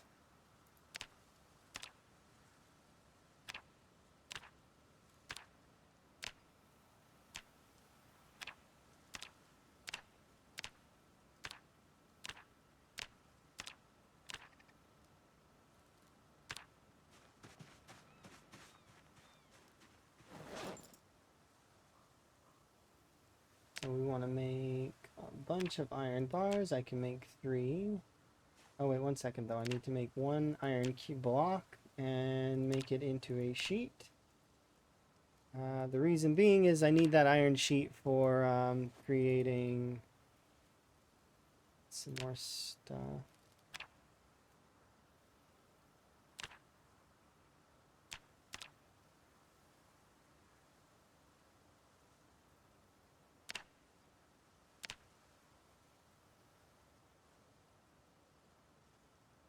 Oh, there's a steel rod here. These steel rods need to be turned into bars, I think.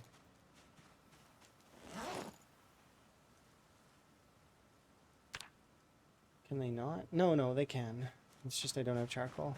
But we made 3 more blades, so that will be 3 more blades into 3 more swords. I just gotta leave them here for a second. And the reason why I wanted this is because...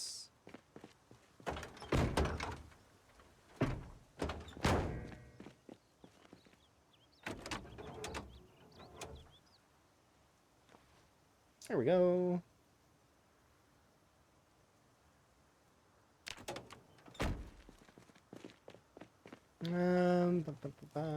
I've tried a few of those Twitch stat ones, yeah. I like in this playthrough, and I was just experimenting to see which one I liked the best. Because I wanted one that displays the kill count and survival time, but then that one that had a lot of the other stuff was kind of neat too. I like those, knowing those little extra statistics, but I found that some of them were a little bit fluff, like and having them on the screen kind of bothered me a little bit.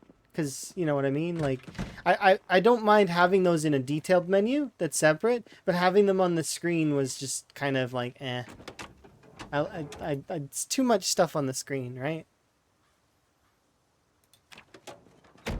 I want to minimize things on the screen now. You can hide them. You could hide them before. It's just I had to hide them every time. I wanted it to just stay hidden, and if I want to know those stats, then I can pull it out. But yeah, it was having problems retaining where I had it and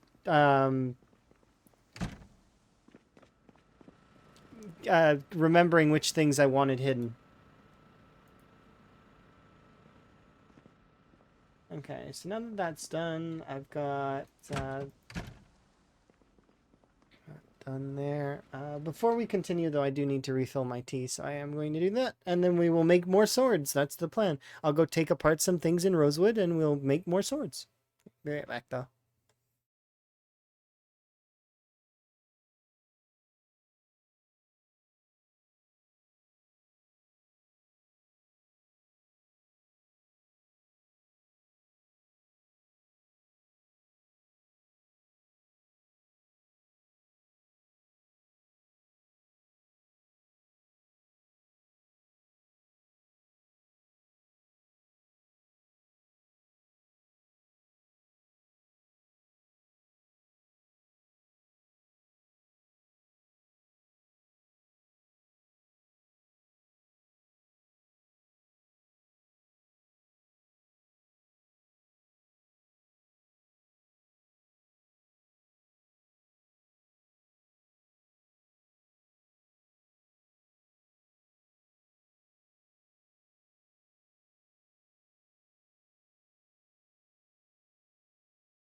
Okay.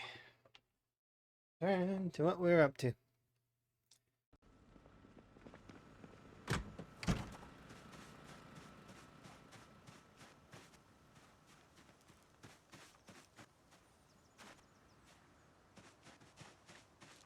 Need more trees. Need to switch backpacks.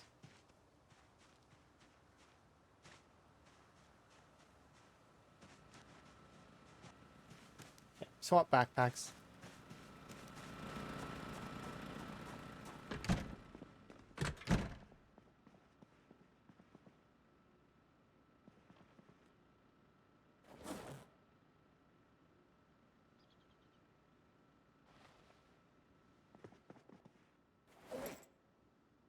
Oh, there's already a welding torch in this one. Okay, nice. Gives me some time.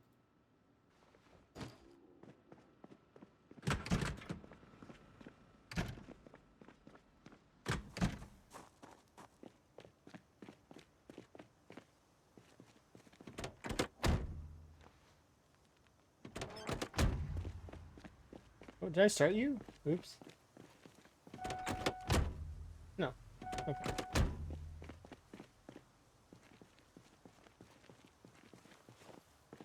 I need that in a moment.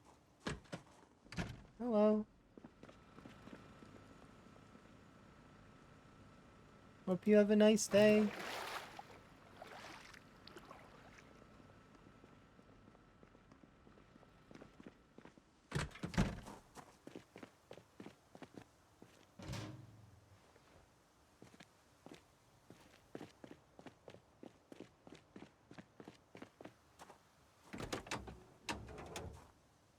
Ooh, you don't have a battery. Oh, because I took your battery out. That's right. Because I was explaining how batteries work. I'm like, where's your battery? That's confusing. Not you. Are they wait, what? Heavy duty.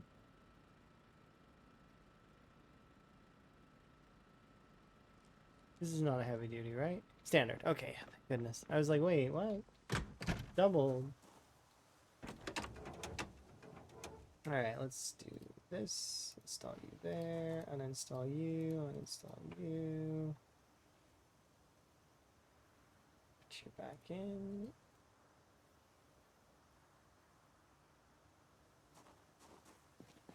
Can I take off mufflers without issue yet? No.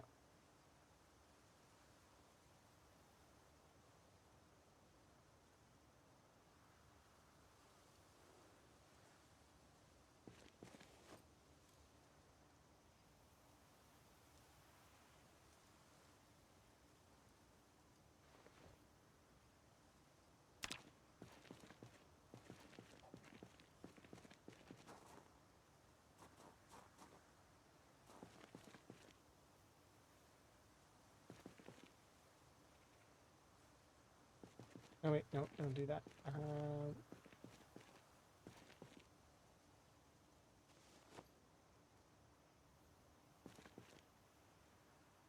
Did I not?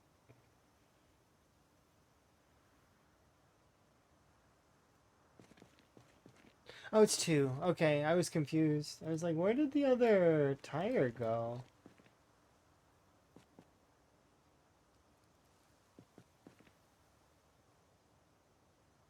Eight. 8. 83. Go.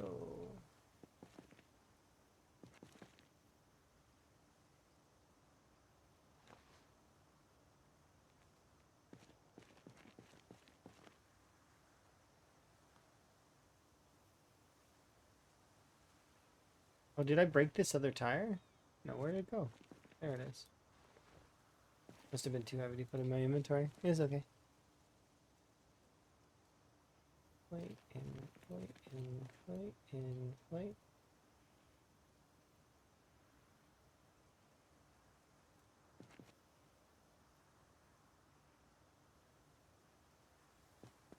Actually, just remove these.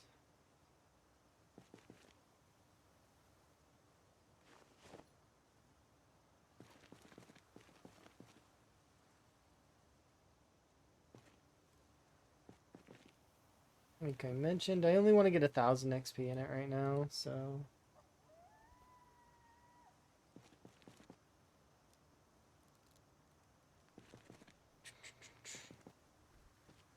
Maybe even, I might do all the way to level 5, because it's only 1,500, right? That's not that much XP.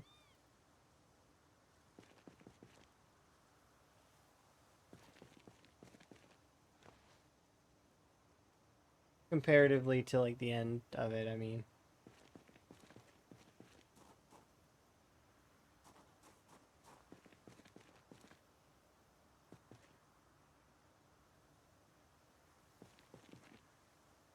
Fun fact, if you want to repair a door, this is actually how you do it. See? You just need a sheet of metal, and then you can repair the door here in your inventory.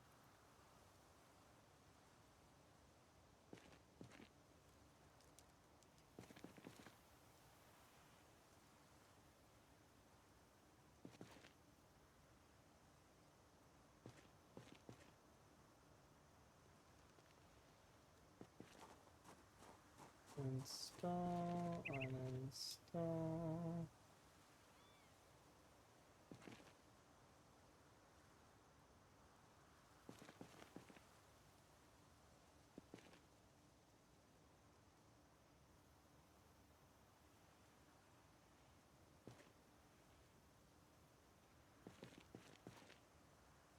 And this is why once you get to a high enough level of mechanics, it takes a lot longer to do just one car. You get a lot more XP though. And you don't break anything on the car. I recommend people don't just spam the car and ruin it. Like you like keep taking things off that you can't take off. It's kind of it's better to take off things that you can take off 100%. Like start with the headlights and the battery and the radio. And then when you level up enough, then start taking off the tires. But, you know, depending on what kind of vehicle it is. Some tires are harder to, like, and then same for brakes and all of that. You don't need to damage the vehicle because to ruin it.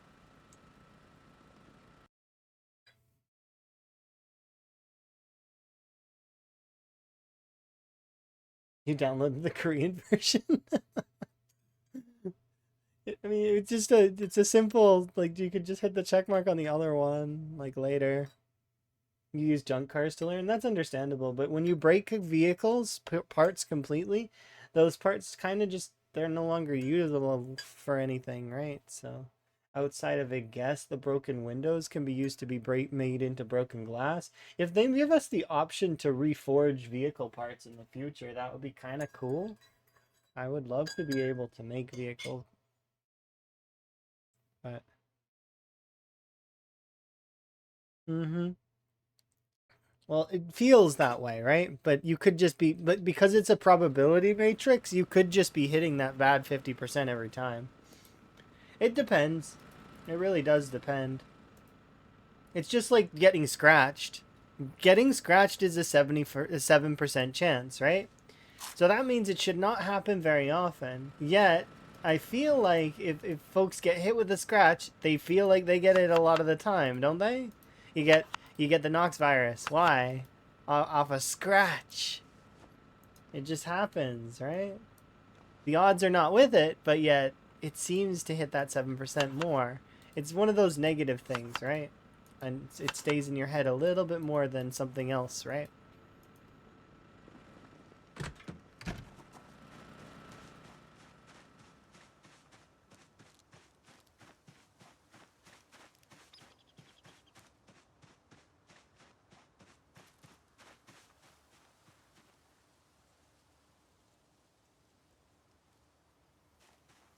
It's gonna become Factorio.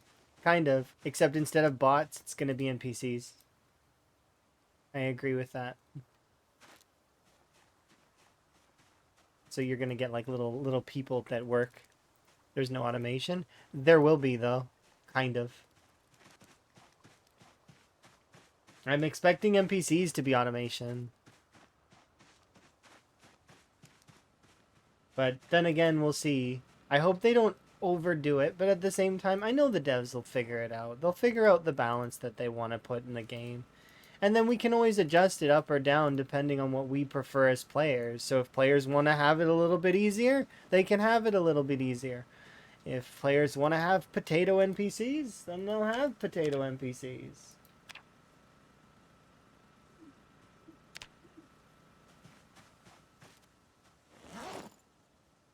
Yeah, that's the best part about PZ, and just like any other sandbox game, Factorio included, is that it's customizable. You can make it exactly the way that you want in your playthrough. I am going to remove...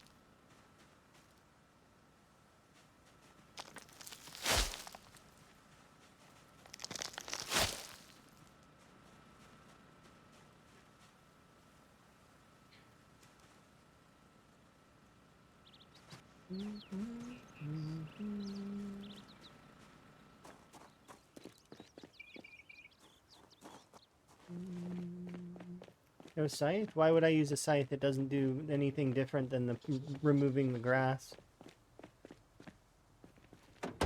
At least not yet that I know of. I tried it for a little while, and all it does is make the grass into like dirt, and the grass still grows back, so what's the point? You can do remove one into three instead of one. I mean, yeah, I suppose.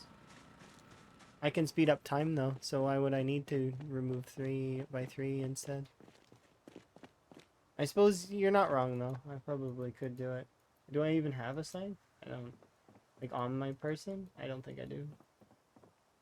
There is a scythe in Irvington. I could make a scythe. Ah, it's too much work. Extra effort. Nah. Laziness kicking in. You aren't wrong though. I suppose that wouldn't be a bad idea. But I'm not gonna bother. Your scythe is always with you? That's fair. I'm not farming right now, really. Like, I say as I'm getting ready to harvest some crops. I'm not farming technically all the time. You've seen, I go out and do stuff, and then I come back, and it's like...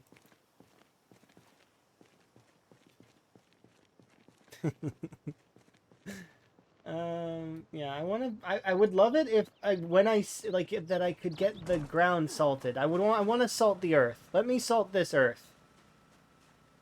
I'm gonna have to try and build planks and stuff. I've got 9 planks. Let's try that first.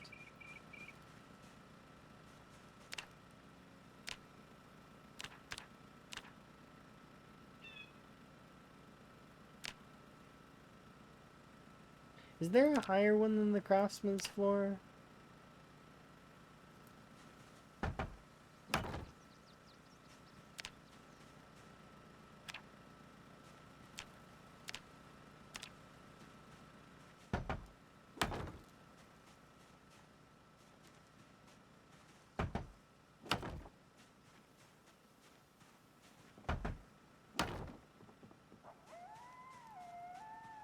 Someone who literally... Yeah, but this is a video game. And nature is not this aggressive in real life.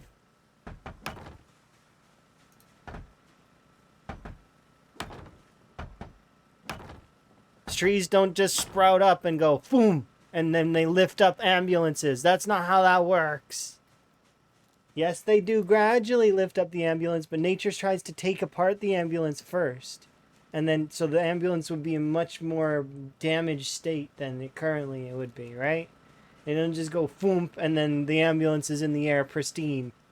Which there is one of those in Irvington. Or is it? No, that's Muldraugh. Sorry, my bad. Muldraugh. There's an ambulance in Muldraugh, I think. Is it Muldrow or Irvington? I'm getting my cities mixed up. But there in one of the junkyards, there is an ambulance in the sky that is lifted up by a tree and it is in pristine condition. That would not happen in reality. Not that you should ever really compare this game to reality, because it's a video game. I don't hate nature. I hate nature in this game. I like nature in every other aspect. But in this game, no. No nature. Nature has hurt me too many times to be liked in any which way. I don't hate it. I just strongly disagree with nature slicing through my characters and causing them to bleed. Of course, they took the blood out, so that's different now. But, you know, before it did that, and I am holding a grudge. Very, very lightly holding the grudge, because I actually physically can't hold a grudge. It's impossible. Somebody could slight me very, very harshly and then come back like a week later and be like, I'm sorry, and I'll be like, okay. Grudge holding is waste of my effort. It's very much easier to just enjoy people's company than hate them. It's not to state that I don't dislike some folks, because I do sometimes. It's just like, I mean, people can rub me the wrong way. It's just I'm not able to hate them either.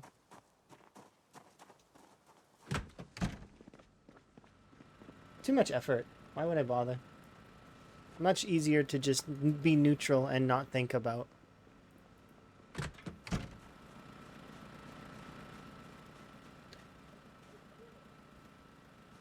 Obviously, you don't believe in Jack and the Beanstalk. Jack and the Beanstalk, he did not plant it on his beanstalk under an ambulance. At least I don't think. Not in the version I read. Which version did you read? We've read different versions of Jack and the Beanstalk, clearly. Thank you for the frog hat back, by the way. I am distracted by the conversation. Naturally, because it is a strange one, to be sure.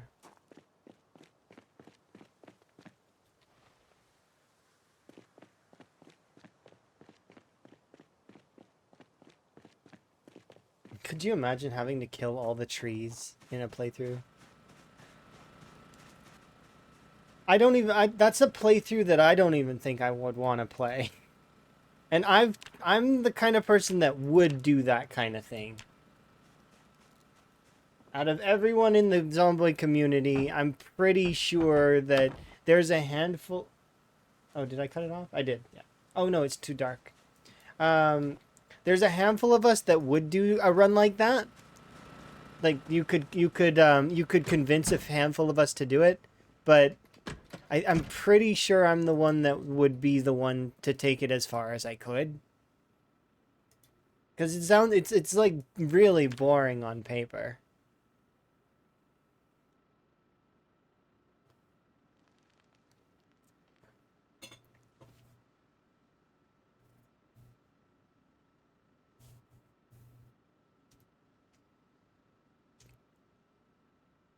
Fire is the enemy of base building? The trick is to not light anything on fire. Or if you do it in a controlled fashion. No offense to most folks that do the burns, but they don't control their burns very well. There's a handful of folks that are masters of fire, though.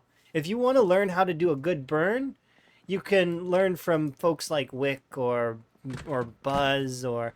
like, they're really, really good at it. Chili. There's some amazing folks with fire. Not that Wick really does burns, but he has done a few in the past, and his precision with those zombies is amazing. Same for Buzz.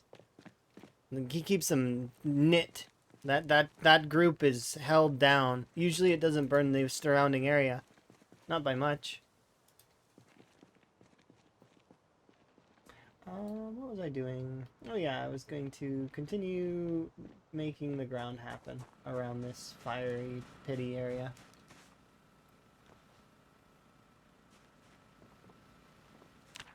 But I got interrupted by darkness. My old friend.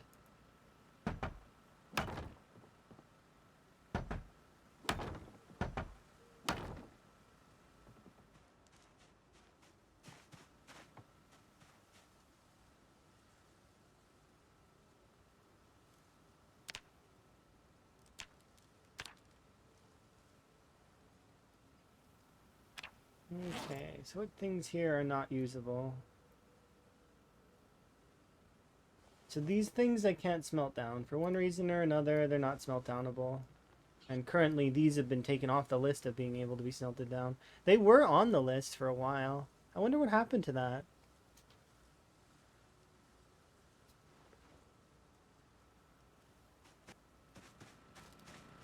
This is off the list, but I don't mind that. I'm gonna put this in the mechanicsy bin. We've got 6 iron chunks. I'm gonna need to go take apart a lot of things. I think. Do we go to the Gigamart to do that? Wonder. Where should we go to take stuff apart that's made of metal?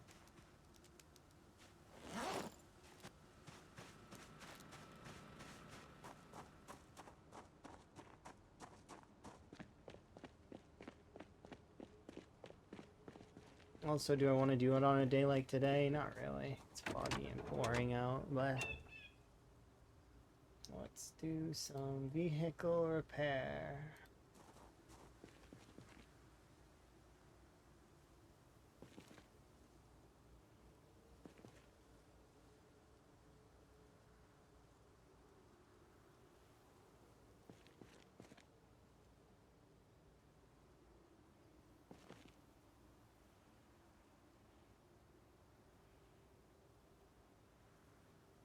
Oh, do I not have my wrench?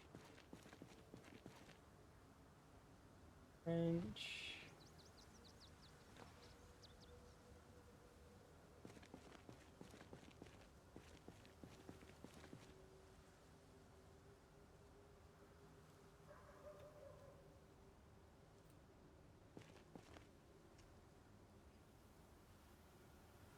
I like trees going around my house, but I don't want them growing at a rate that's like ridiculous. So I do like them, and I like that they've been growing more, but I don't want them to like overdo it, you know? There should be some balance in it. That it's not like ultra trees everywhere. Nature reclaiming the apocalypse. Nature versus player. I'm okay with not having that.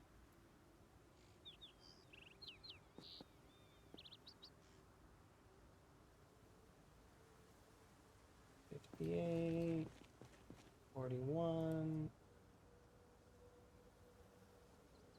82.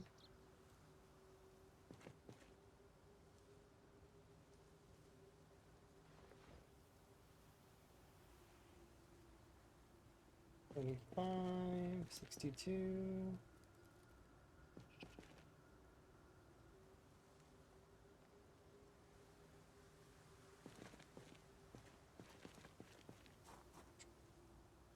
Battery, radio. Yeah.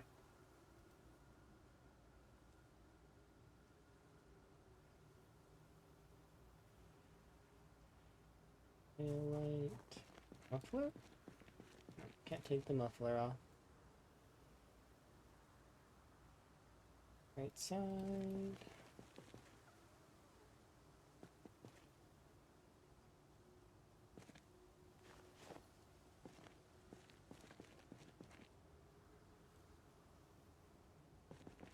What deals with that stuff? This is just 2 cars, and I've already got almost 1,000 XP. Well, kind of. Like we're 400 shy, but like I mean, 2 cars, you can get to level 5 really really quickly. It's the back end of it, the mechanics, that gets really really tiring.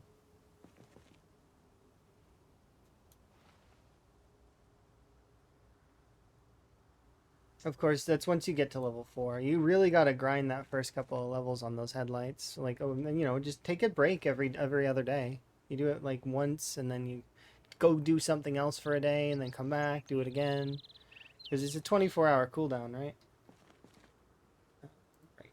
Install.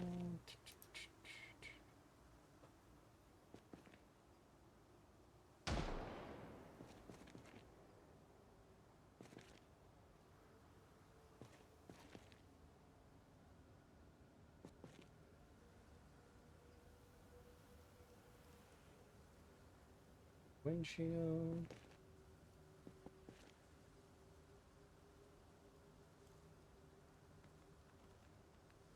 Oh, oh, it's a percentage. I messed this up.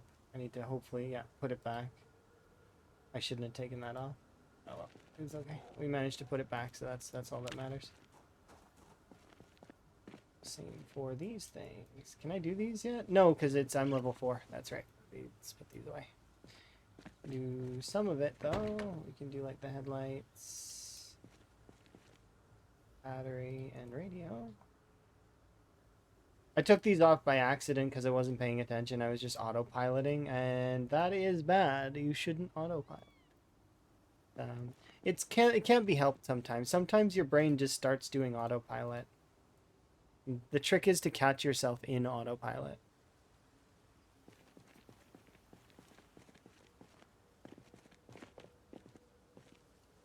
And then shut it off.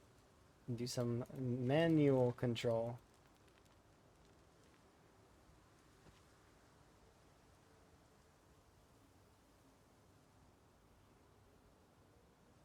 What is the 24-hour cooldown? Oh, it's on each part going into it. So you can kind of get around that by having like 50 light bulbs in your inventory.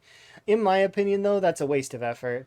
What you should do is just do a little bit of mechanics and then go do something else. That's what I would recommend.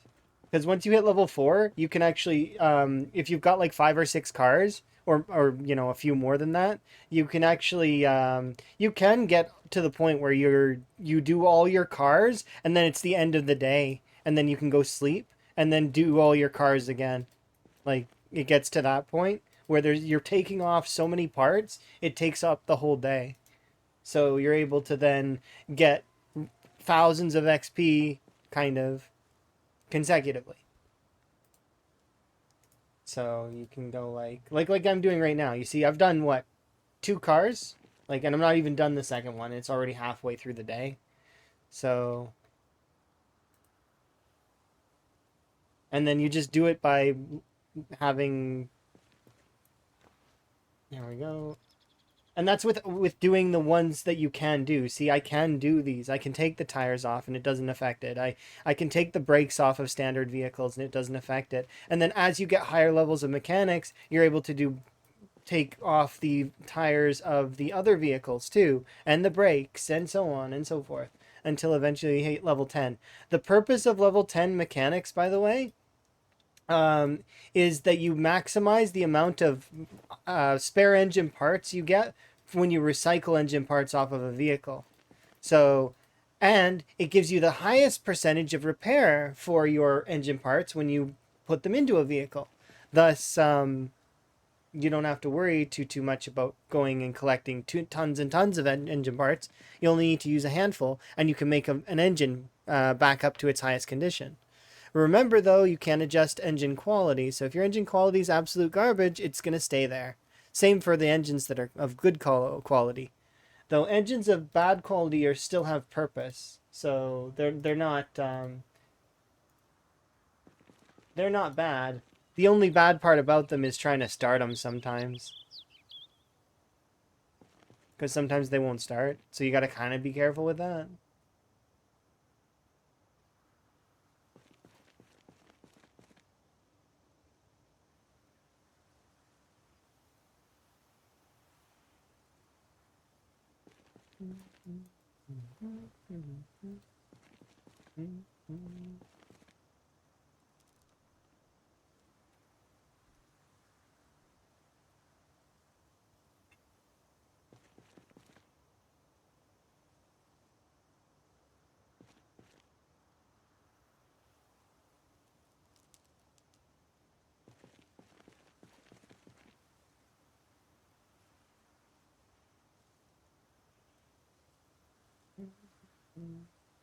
Like I was mentioning before, if you want to repair doors or seats, you can. So you got to take them out though. That's the trick. So let's say I want to repair this seat right here, this driver's seat. You take it out, and then you can right click it here, and you can repair it for duct tape or for glue in your inventory. Same for doors, hoods. You can do the same thing. Yeah. So for those that don't know about this, there you go. There's something new. Enjoy. Oh yeah, no worries. I want people that don't know things to know things. So if you don't know something or you have a question, feel free to ask, and then I'll go over reasons why or how to do or any of that stuff. It's one of those things that I like to do because I want all of us to survive the apocalypse together and show it to the zombies. We can all live forever if we wanna, and then we can all have ridiculous kill counts. Team effort. Can you repair parts? Some, yes. Some parts you can't, though. Currently, I don't know if they're planning on allowing us to, but in build 41, you actually couldn't take off the heater, and you still can't, I guess. The heater is one thing that you can't repair. But let's see. You can do all the seats. You can do the radio. You can't do the glove box from what I remember either. So glove box and heater are two that you can't. You can replace the muffler. You can repair all of the things here, suspension, brakes, etc. All of that stuff can be taken off. Tires, you can rip them apart now and make tire armor, which is kind of cool. So if you get like tires that are of worn, you can maybe turn them into something else. Um, Tires were something that are eventually will wear out. That's just fact. It just is how it goes in Zomboid. Your tires are gonna break. That's just how it goes. You can repair most of these other things, trunks, lids. You can replace windshields. Eventually, I think we'll be able to fix windshields and windows. Currently, that's how you just trade out things. So you would swap parts out, or you would so like you keep an eye out for a vehicle that has better things than your current one. But yes, I don't know if you can repair brakes or suspension. I know definitely you can find like in car crashes, usually there's one part that's not absolutely terrible, and you can make a pristine car yourself, even on the lowest of car settings. So, like if your car settings are set with no survivor vehicles and really garbage cars, then you can actually still put together yourself a really nice car via finding the pieces from mechanic shops and stuff like that, even on the lowest of loot settings. You can still build yourself a car. It's like it's one of those things where you can really appreciate a car that you put together yourself, right? That's one of the reasons why the low loot settings and no survivor vehicles and low car amounts is always fun to do in higher amount of population, is because when you finally get a car going, is it feels amazing because it's like you worked really hard on it and you deserve what you got. And plus you'll kind of take better care of it, kind of. I am a bad driver though, so don't hold me to that. Usually you take better care of it.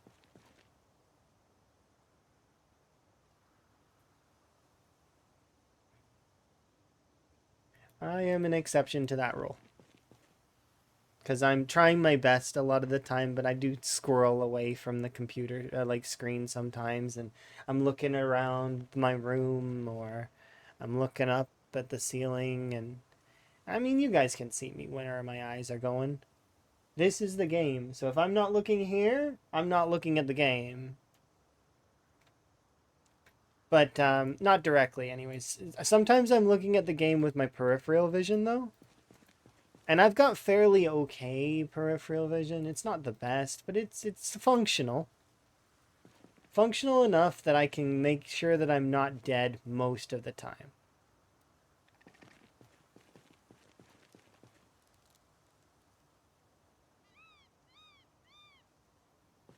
And then I trust in my reaction time sometimes. Sometimes I don't.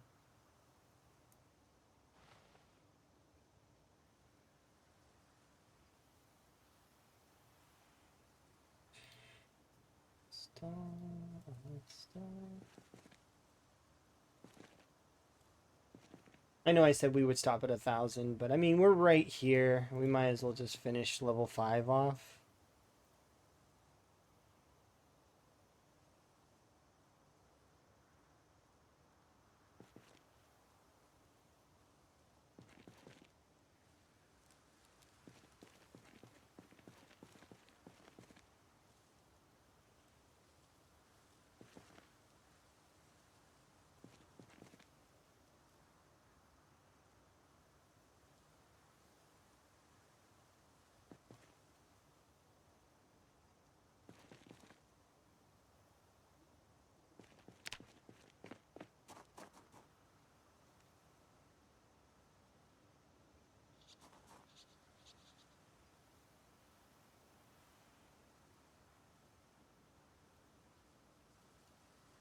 Yeesh, this car has been beaten up like really hard. I am unkind to this one. Left.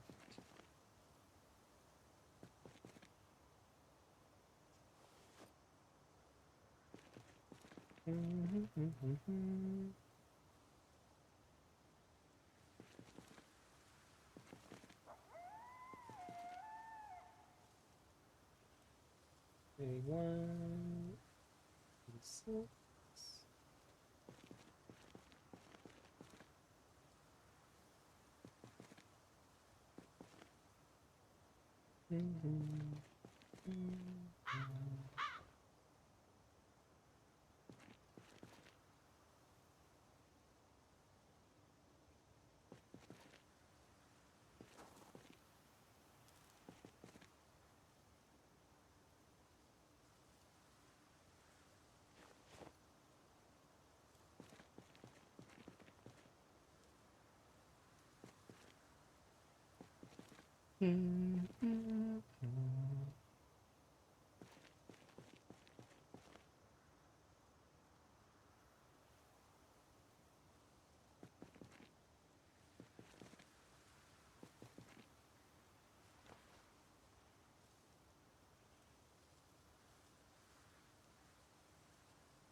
Oh, we watched Thor yesterday, Emma and I did. So we're up to we're gonna watch Avengers next.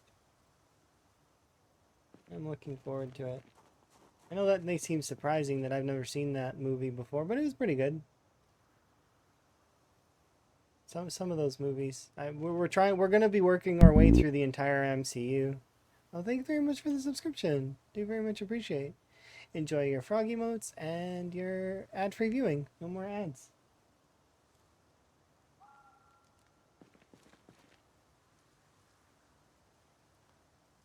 Did your fence not go all the way around? Nah.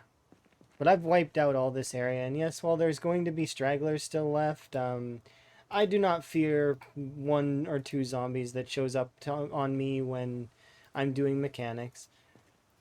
What I would do is I would hit escape and start moving this way because so despite you being in the mechanics window, you still control your character. Just so, but I would that right there, what I just did would be what I how I react if I seen a zombie. I would hit escape and then immediately start moving away. And then if there were items in my inventory, so like I said, I would hit escape, which wouldn't take away the window right away. Here, let's pretend I'm still doing stuff, so, which I am actually. So it's not pretend, but let's say I'm taking out the right stuff, right? And let's say I'm actually a little bit encumbered. Let's grab some items here, like these ones. Okay, and let's say a zombie comes up on me now. I would just do this, right? And then I would do that. And then as I'm walking away from the zombie, I would grab these and throw them on the ground because I don't want to be encumbered, right? Then I would assess how many zombies are in the area because if there's one, there might be more than one. So then I go from there and I'd be like, okay, at that point I would be assessing, okay, which weapon do I want to use? And then I would decide from there how I want to dispatch the zombie and or zombies, depending on how many there are. Usually if there's one, there is more than one. But in this area, if there's one, there's probably just one. or 2 or 10 or something that are clustered up somewhere. I don't expect there's a whole lot in the area, which is why I'm fast forwarding and stuff.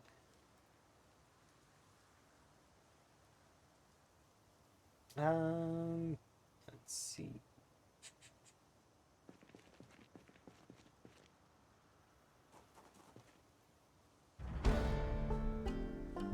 And just like that, we're level 5 mechanics. Easy peasy. We went from level 4 to level 5 in, well, it was an okay amount of time. Not terribly long.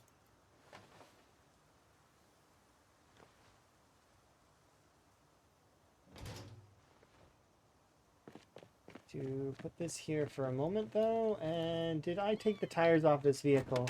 Because that's one of the things that I've noticed in that they've have that's new, is that if you take the tires off a vehicle, that they suddenly have no air.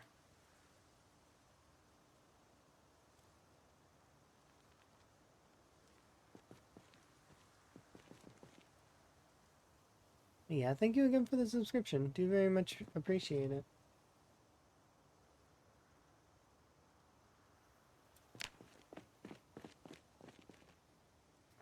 Let's put you.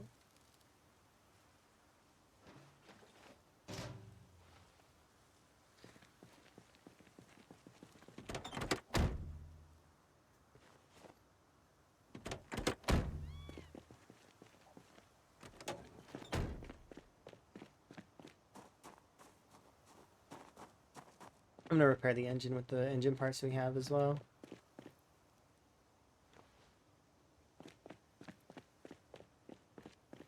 Even though, because these are engine parts I got out of, so they're extra in my brain. So let's see. Just need.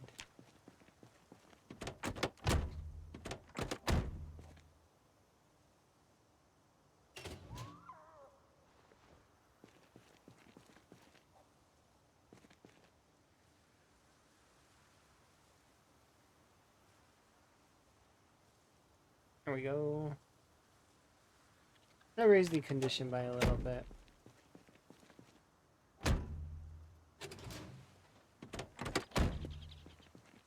What is this?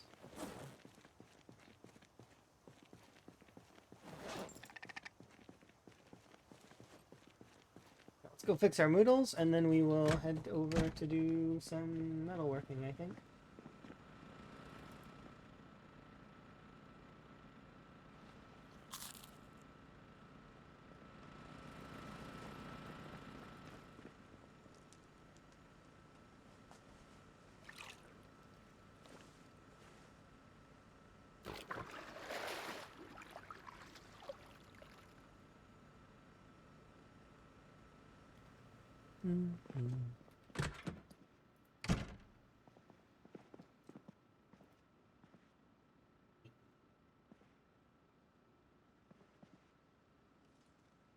Oh, I should check if we have metalworking 5.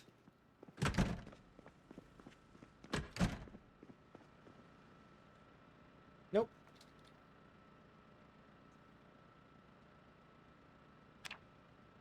Everything else, well, we're good for the most part on everything. Cooking temp 5 we are gonna need soon though. I do have.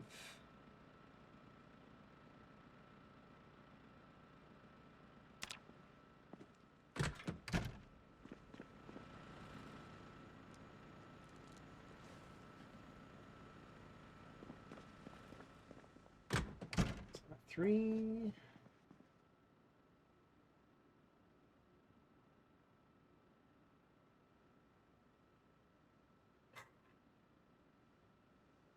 Three swords so far.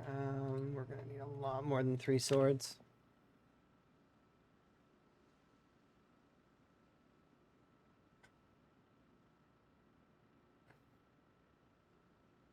I think 15 swords should last us for a little while. But yeah, the fence doesn't go all the way around. Not yet. I may start expanding it to go all the way around, but it's only because I want to level carpentry. It's not because it's necessary.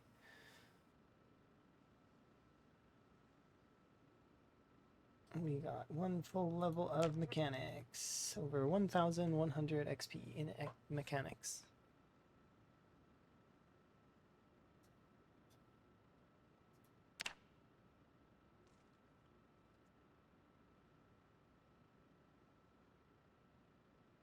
And in 10 days, we're going to have survived 2 years. It's not 2 years for Van's birthday, it's 2 years survive. Van's birthday is July 9th. So in 2 days or 10 days, you'll notice that it's actually going to be June 29th. So we've lost a handful of days, but that's normal because it's a ticker timer. It's not actually the same as the in-game year. So you lose on average about 5 days or so.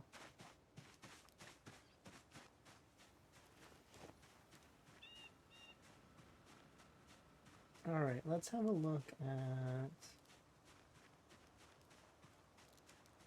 where did they go? Based on the average of a year, so the survival time is, like I said, it's a ticker timer. This one, this is a real calendar. Like it has days, like 31 days, and February has 28 days, etc. Right? This is a real calendar, as well as leap years have 29 days. So this is a functional calendar. This right here is not. This is just a ticker timer from whenever your character was created. So it hours, 24 hours equals a day, 30 days equals a month, 12 months equals a year, right? It's just a ticker timer. That's all. Which means that you're going to lose, like I said, on average 5 days are going to be lost or so. So like Van was created July 9th, and then he survives 2 years officially in based on the timer, June 29th, right? Which is a few days before his creation. So his birthday's separate. So you can kind of remember that later if you want to. But it's like the most fringe knowledge ever that doesn't actually mean anything at all anyways. It's like the nichest of info. But it's one of the things that confused me a long time ago with or like it was a couple of years ago with survival time and stuff. I was getting confused about it because I'm like, wait a second though, but the days and the it doesn't add up. There's something amiss here. Well, when you discover fringe info, it's neat though. And I guarantee that real world, or that I say real world, that calendar is being used in the farming.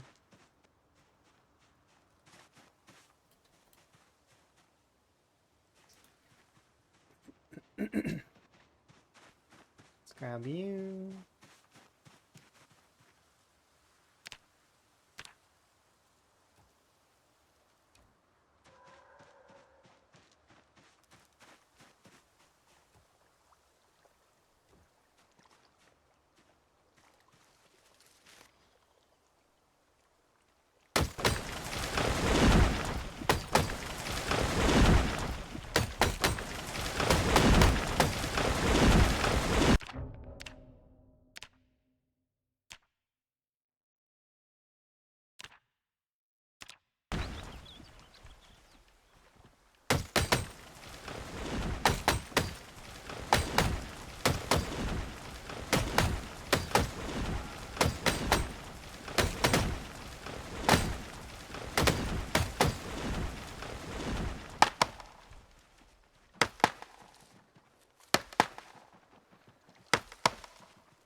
Yeah, it's a loud noise, it definitely. But I like it.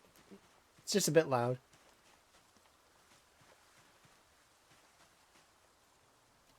I'm very sneezy today.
The reason why I'm keeping all of the branches is because I can maybe use.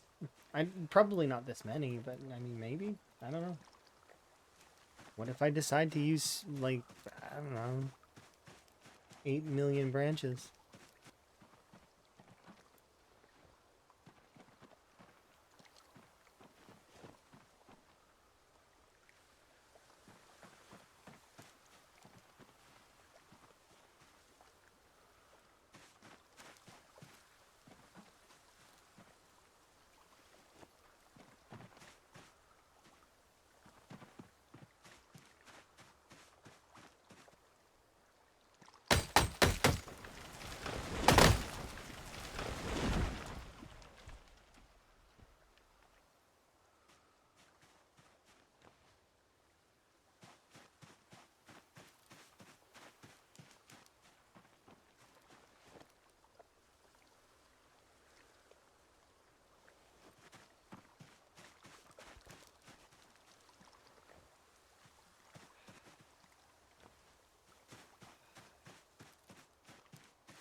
Making lawn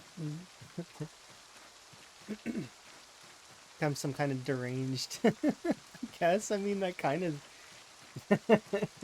I, I could see that. Yeah, I mean maybe. Who's to tell? You gonna tell him that?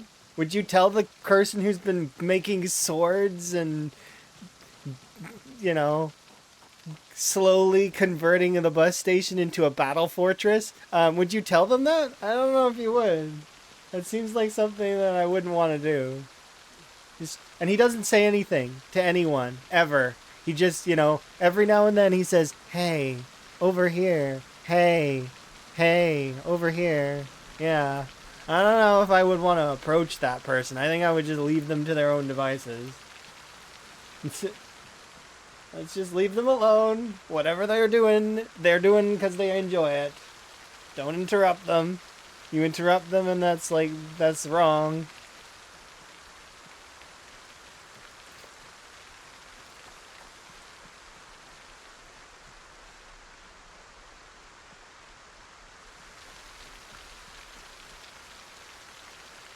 There we go. Let's grab these.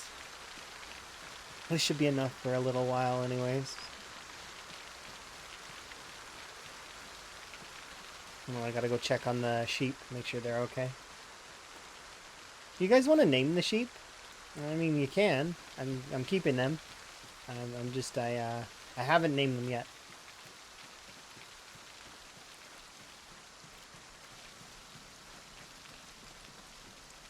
There we go. Let's check these things.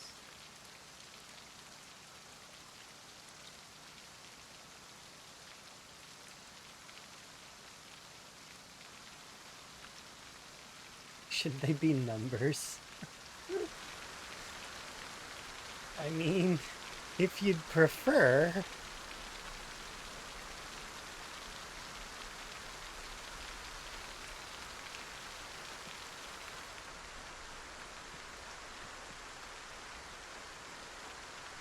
Oh, that's right. I've got grass that I gotta put away. Perhaps I should take up the rest of the grass too while I'm at it.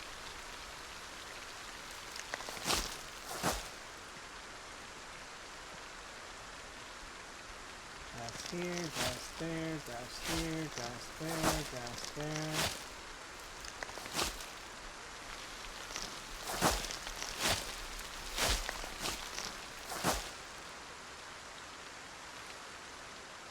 Breakfast, lunch, and dinner? Sure. Which one's which? We have two ewes and one ram.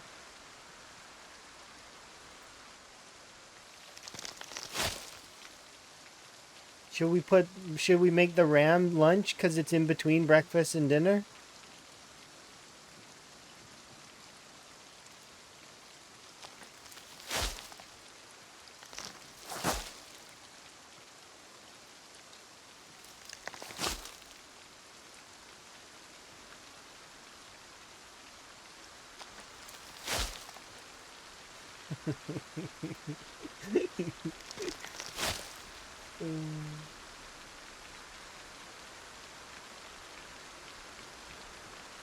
I'm not against that. I will name it whatever you prefer.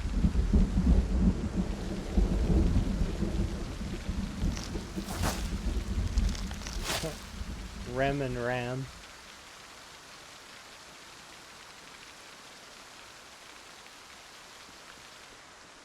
And the other one can be called the Ram. Oh wait, it's not a ram, it's a ewe. Darn.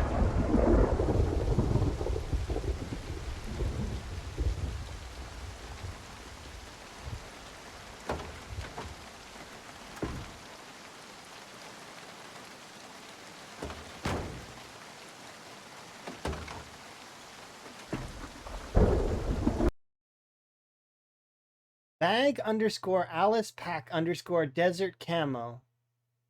Bag underscore survivor bag. Okay. You would never know they're different.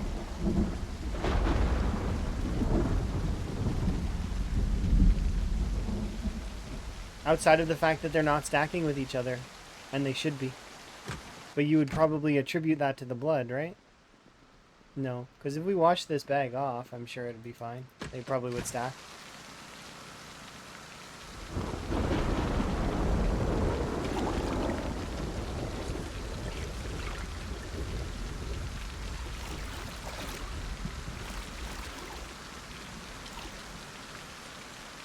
Yep, there we go. Okay. I only need one of them though in there. Wrong bag.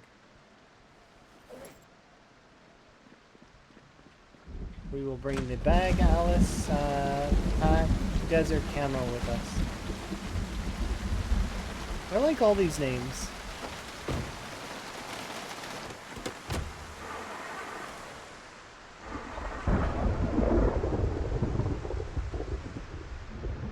Let's go have a look at our ram and our ewe.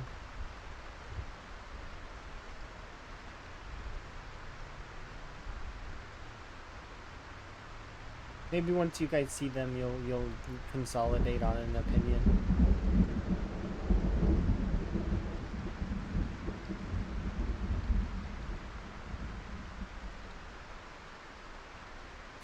I may just name them after you guys. You want to be sheeps in my universe?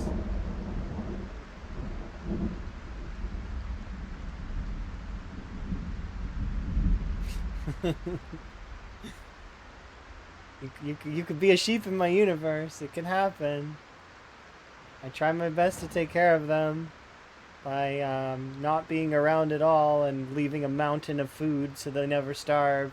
And we're driving over there specifically because it's raining so I don't have to fill up the things myself. Yes. The kindest, but I give head pats when I come over. The kindest of caretakers. Sold. Please don't be dead. Pretty please.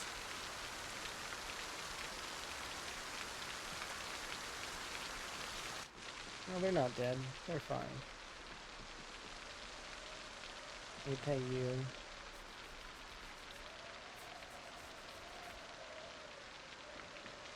Oh, I cut it off. You gotta let the pet can complete in order to get your carrying XP.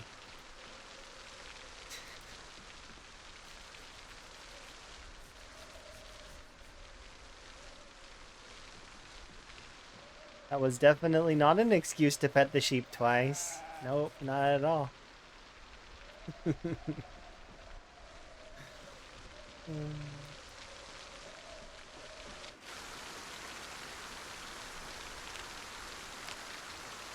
Are these full? They are.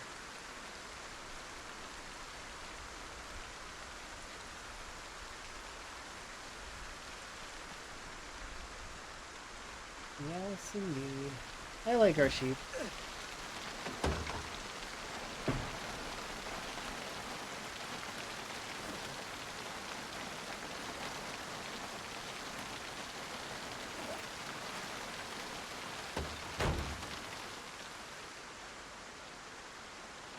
Yeah, let's name them.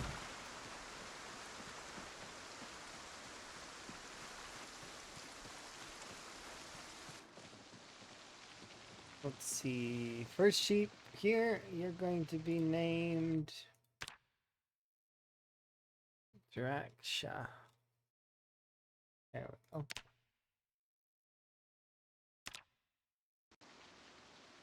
Next sheep, you're going to be named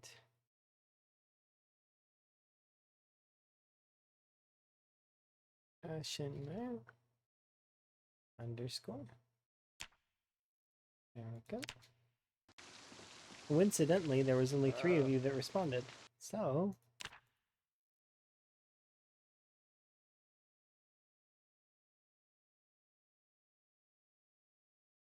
there you go. Done. You're now sheep in my universe. Enjoy. I take care of you sometimes. There you go. Please don't die. Just stay alive and keep producing wool, and sometimes maybe milk, maybe in September. No, it wouldn't be my fault. I've given you everything you could ever want. You have a barn, you have troughs of food that are full. Like, full, all the way. And there's like 3 troughs full of water. You couldn't die there if you tried. I don't think you should be able to. Need sheep enrichment. I guess they need pets every now and then, yeah. You're not wrong.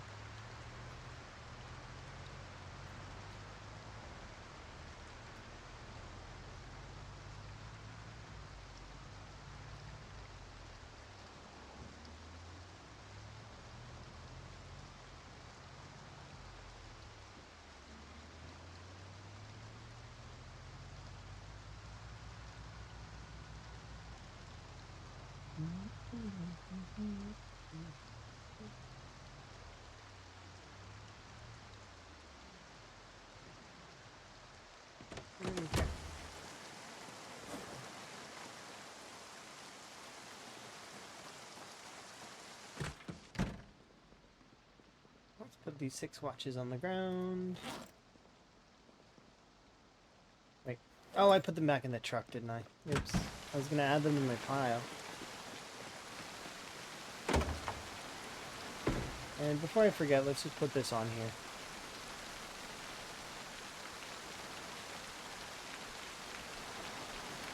Yeah.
I could have brought these last.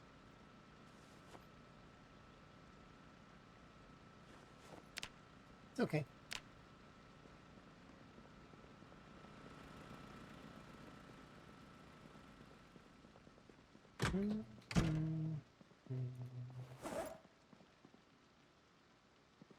Oh, we're in pain and hungry. Let's grab some food.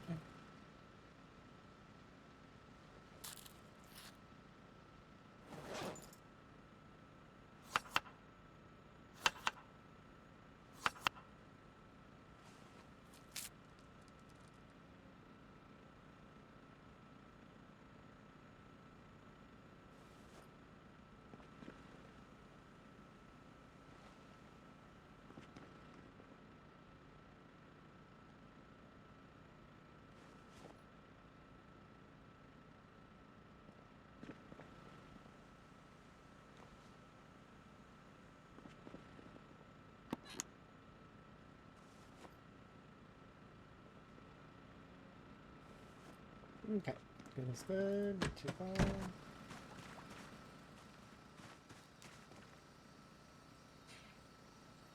Actually, let's grab 1, 2, 3.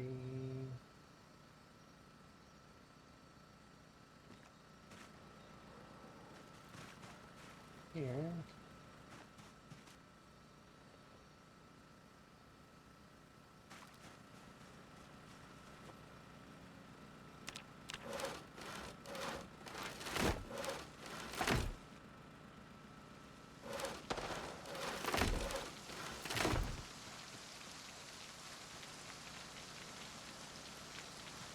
Go to bed.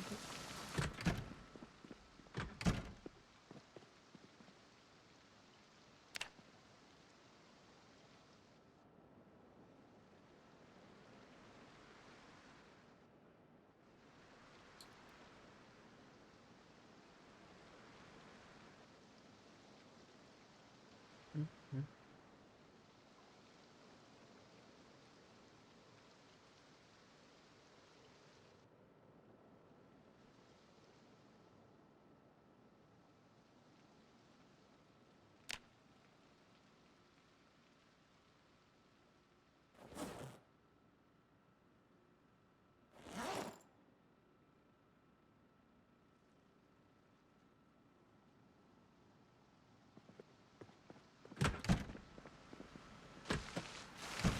Oh, we can't do anything right now.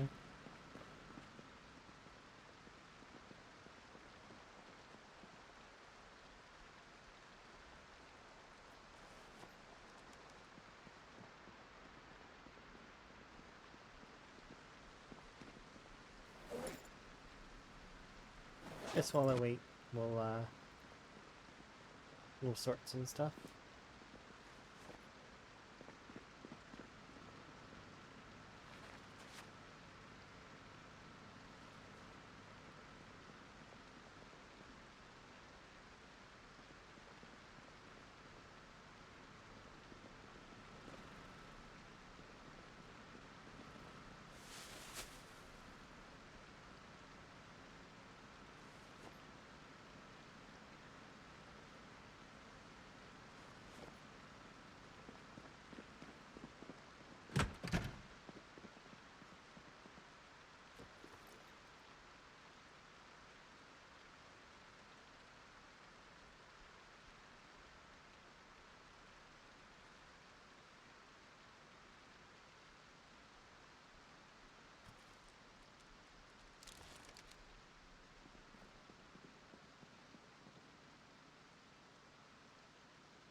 Keep collecting trophies. Ben is very decorated, definitely. Uh-huh. All these trophies he's earned. Definitely not stolen trophies where he scratches out the name and says, "Yep, he's definitely same for the medal he's around his neck. He's a very trained individual." Um,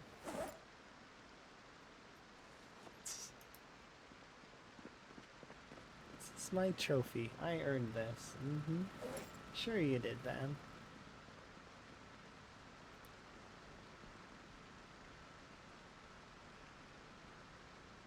Wait for daytime.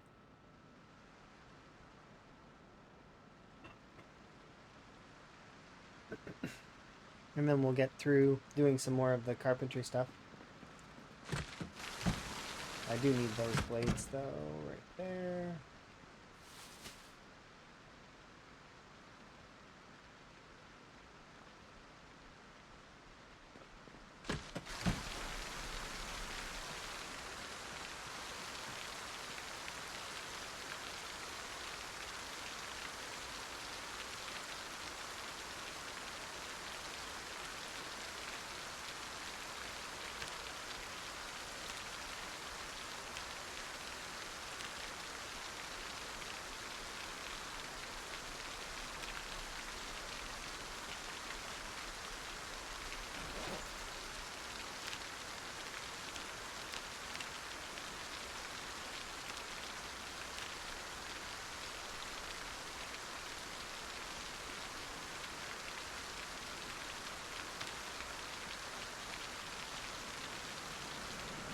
We made one more. That's 4.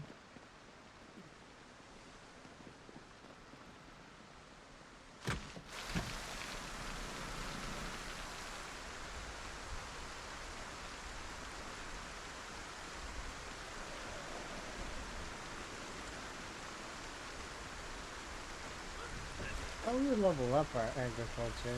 I'm waiting for these to seed, by the way. That's kind of... And these are still young? It says they're almost ready to harvest.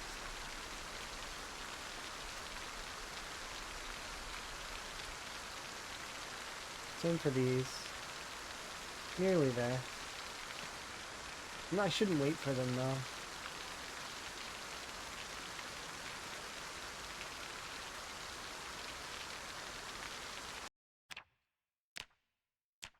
Let's look up our September seeds. Pad for September.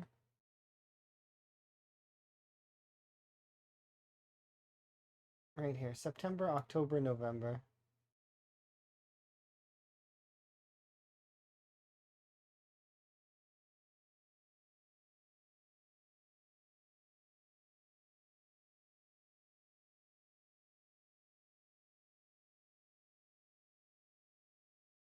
So we want to plant the hops and the hemp and the flax probably, right? Hops, hemp, and then oh, any of the wheats as well.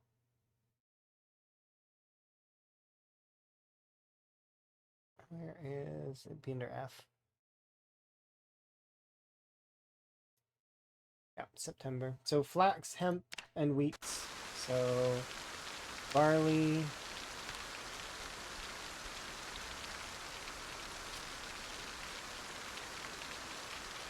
A little corn. Maybe? No, corn is summer. Or well, spring.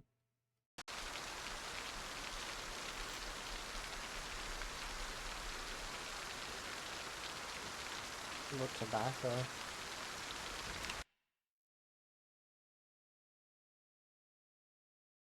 April. Ah, I should have planted them already. Oh well, it's okay. So, flax. So those are the things I'm going to plant in the near future.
Where do I want to go for this?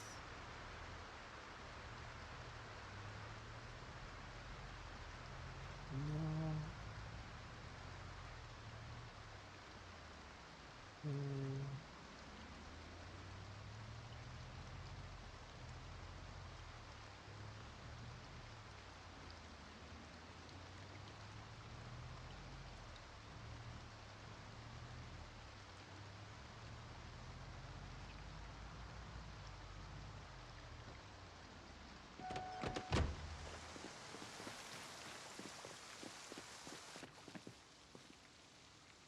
That's convenient. Oh, Windows, leave me alone. I'm busy.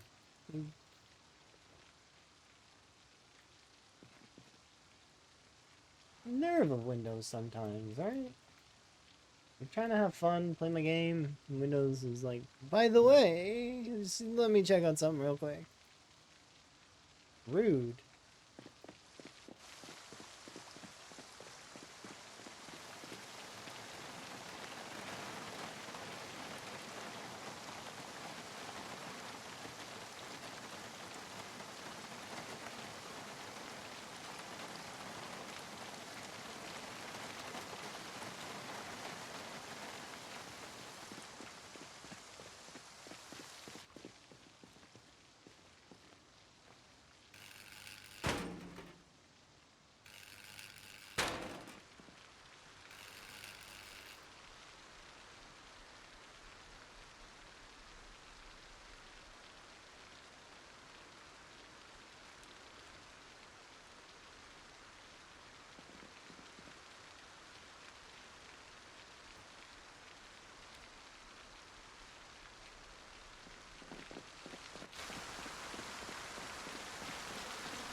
Nothing in this one. Why does it show like there is?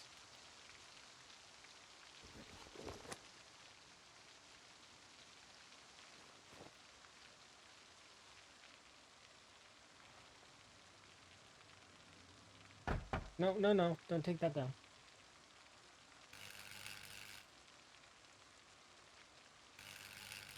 Okay,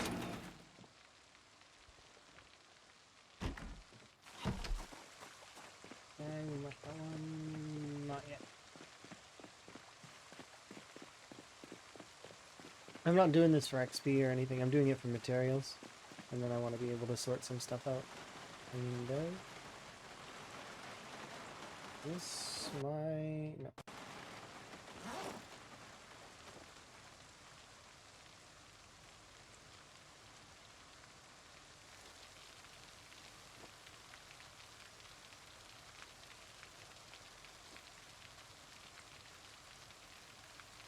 B1.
Now we head over to Spiffos.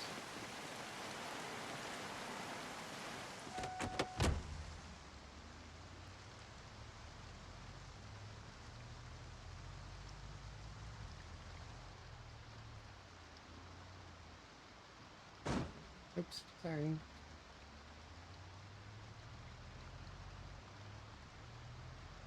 Uh,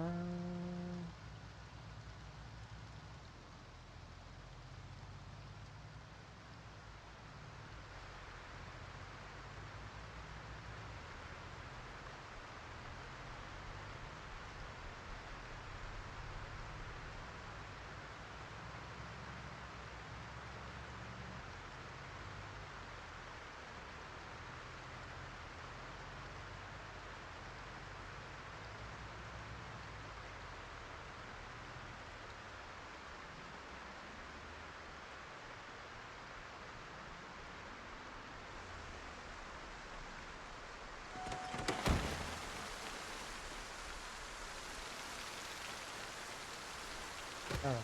Oh. I thought it was open. Oh, look at this.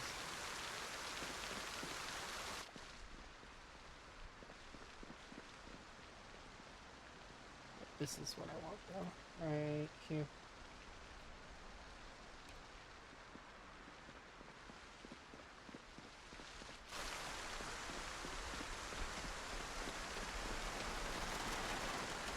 Three reasons. First reason is this one.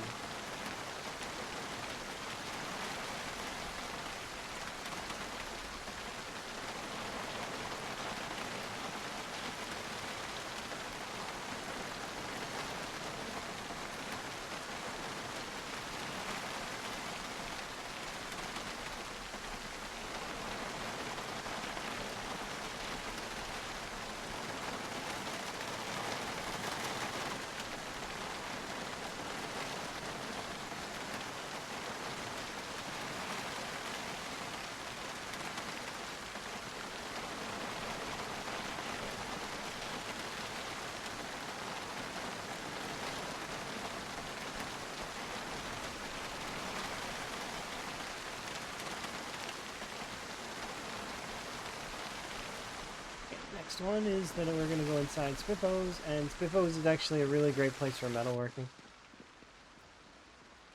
Or, well, welding, but not to level, but to get materials.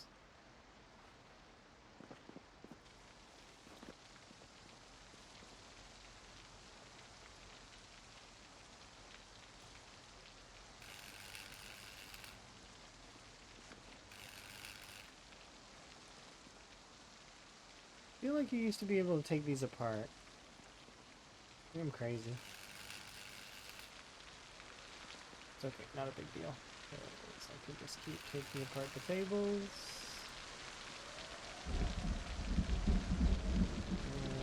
Plastic knives we don't need, nor do I care. Style.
Just need to do one more. Hopefully this will be enough to at least make a few swords.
Can always appreciate Spiffos. Spiffos is great.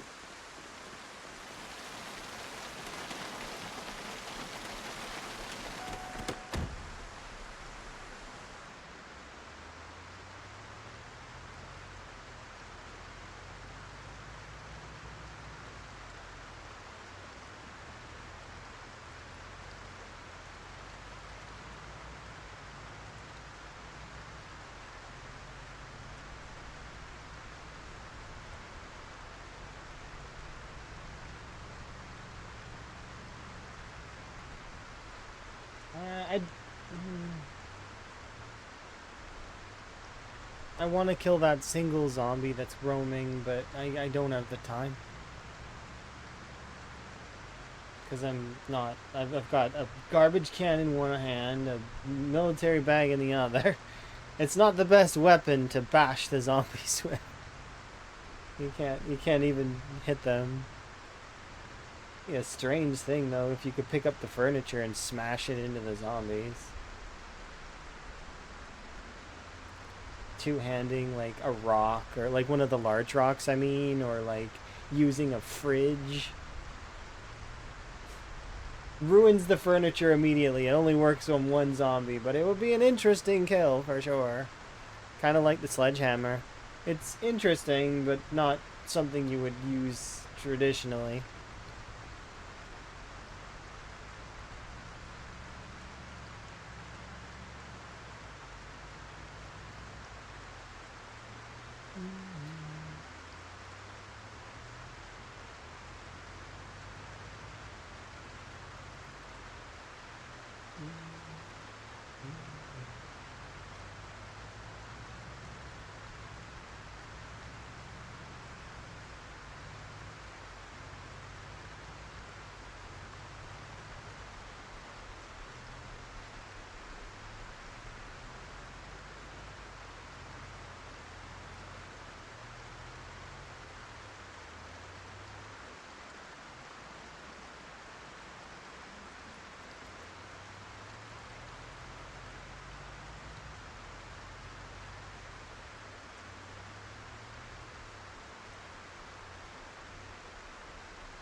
It doesn't. It wouldn't fit in here. I need a place for you, Spitball garbage can. We'll put you over beside the fishing area. Oh no, that wouldn't work. What if I put you down like? Yeah, there's good enough for now.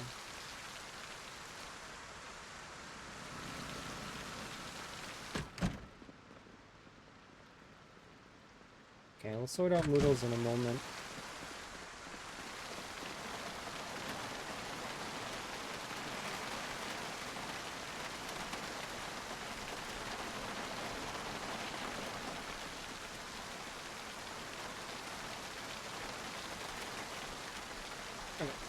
good enough for now. I'm just gonna go throw these in the composter.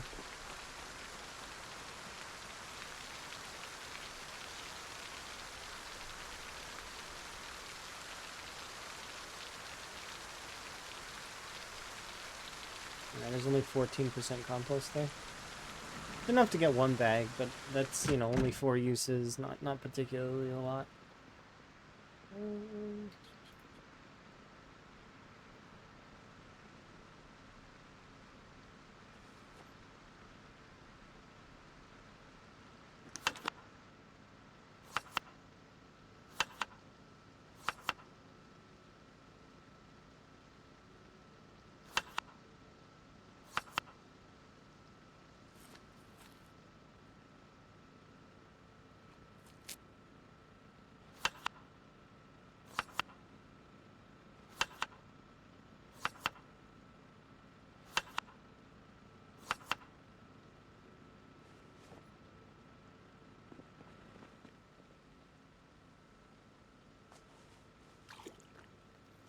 There we go.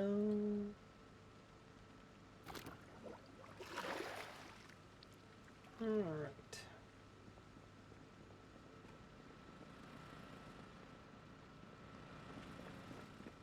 This is to bed, in-game nap. Tomorrow we'll go looking for eggs. Because we're pretty much there on that stuff. I don't want to actually leave this location for a couple of in-game days. We'll hit our 2-year mark. Give some cake to Kevin. And give some cake to Van. Celebrate the 2 years. And then we'll head off to clear the rest of Echo. But by then, hopefully, we'll have all 15 swords that I'm looking to craft. So, fingers crossed. And then we'll go clear out the rest of Echo Creek, which is the southern section of it. All of those side little pass areas with farms, and the wildlife preserve might take a little bit of doing. I'm not underestimating that. I know that the wildlife preserve is has some zombies, but we'll see. With Van's luck, it probably is a pest event too. I'm kind of reaching an end with the pest events. Like, I might actually consider turning them like completely off.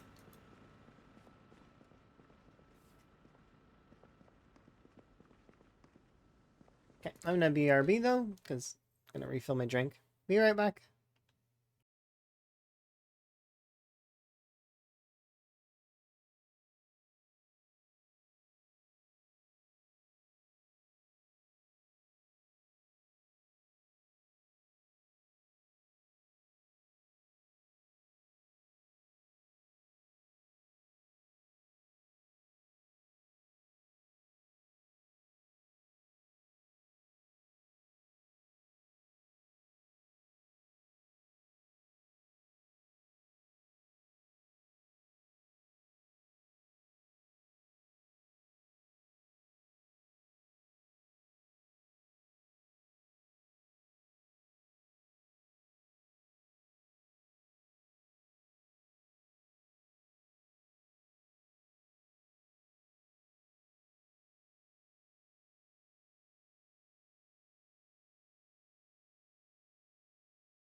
was just distracted.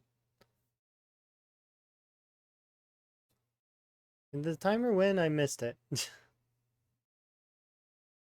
I think I'll count it as the timer winning.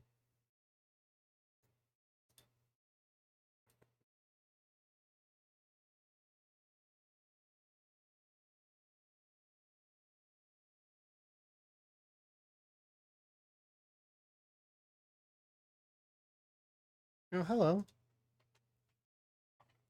Sorry, just tapping back into the game so that I can go. Won't stealth archer your way out this time? Alright, you do you. I am currently in the process of grabbing some metals, and we are making ourselves some more swords, because we ran out. I used them all. So we ran out of swords, and I figured while I'm at it, I might as well grab a few things that I wanted, as well as tidy off a couple of the areas that I was at. So we grabbed some pipes and some other things.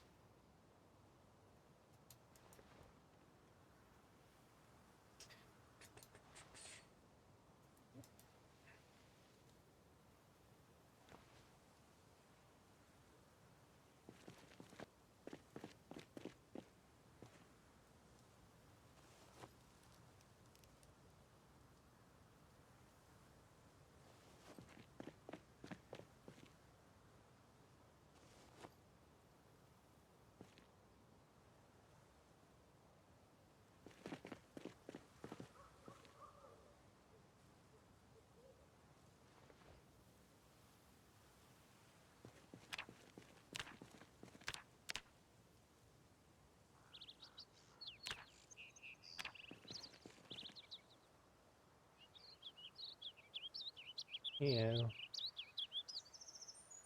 Man, come on, you're better at carpentry than that.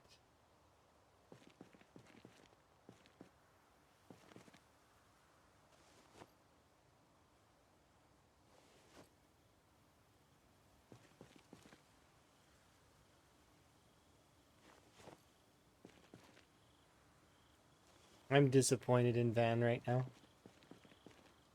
I'm gonna need to go and get boxes that are decent instead of the ones that he would be able to create that are not very good looking at all. I don't like those crates outside of certain sort of aesthetics. They are good crates for some aesthetics, but not what I'm looking for this particular range.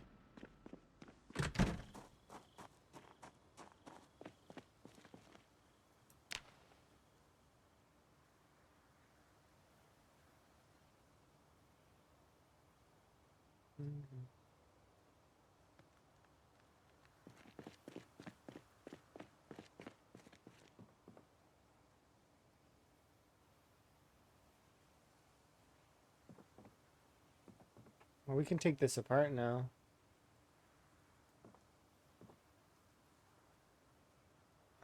We'll keep you together.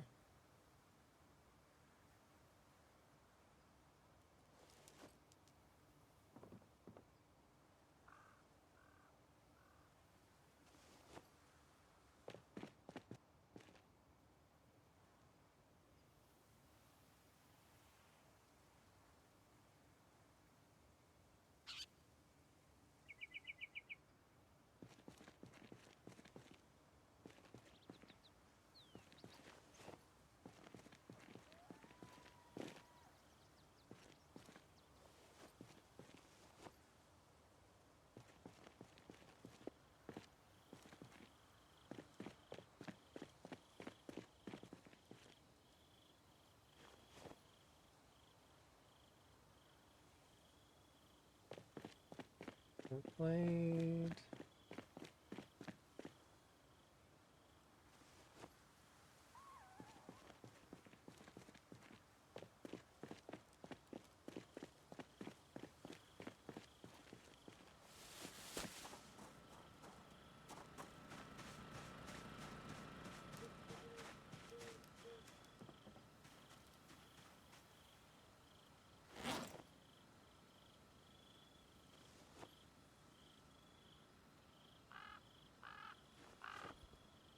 Oh, that club hammer I know I need to take apart. The rest of it I don't know. But this one I definitely need to take apart.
Okay, that means the remaining metal pieces all need adjustments in order to be smelted down in one way or another. Let's see.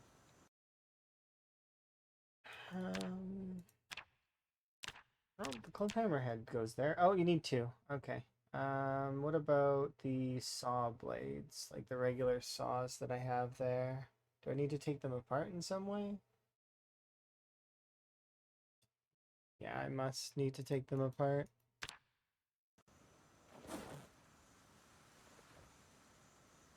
This one just needs a second one. And these don't smelt down anymore, which sucks a little.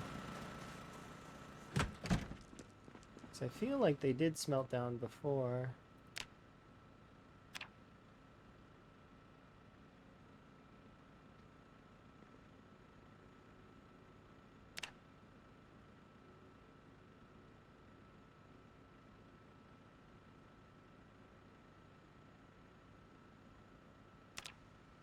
Fix saw, replace saw.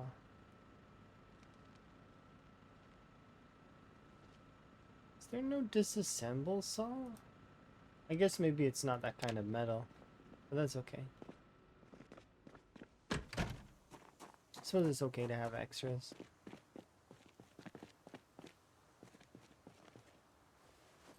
Not too many extras though, so I'll start getting rid of some of them.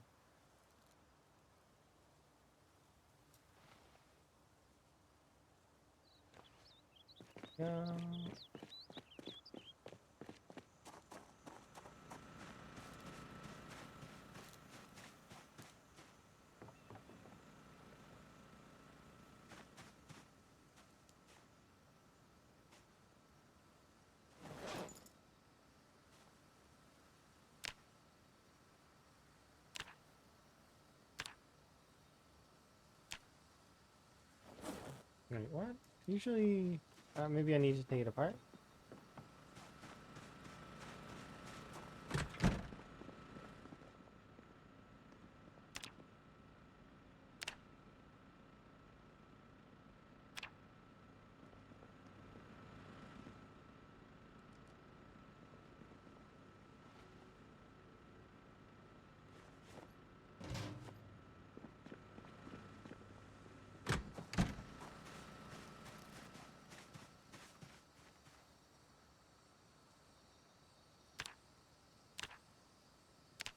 Oh, cool. So the rake had two, but once again, you need two of them in order to create one.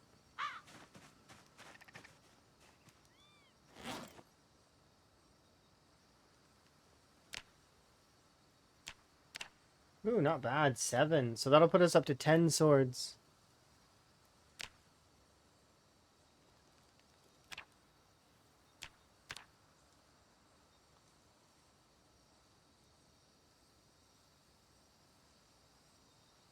There we go.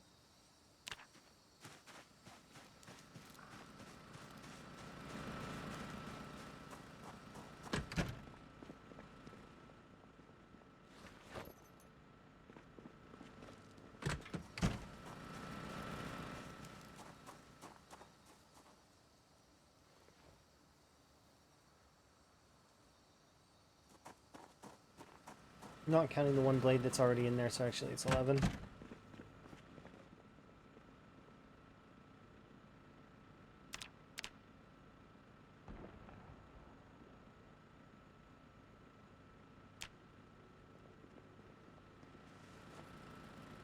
we go.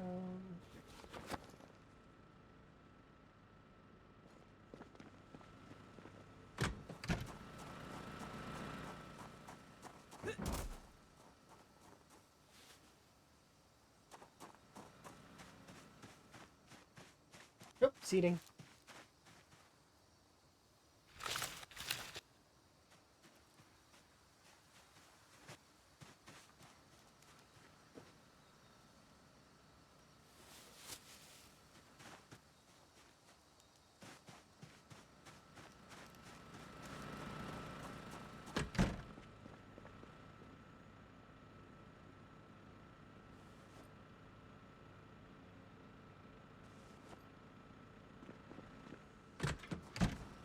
Whereabouts do I want them? Because we're not going to stay here the whole time.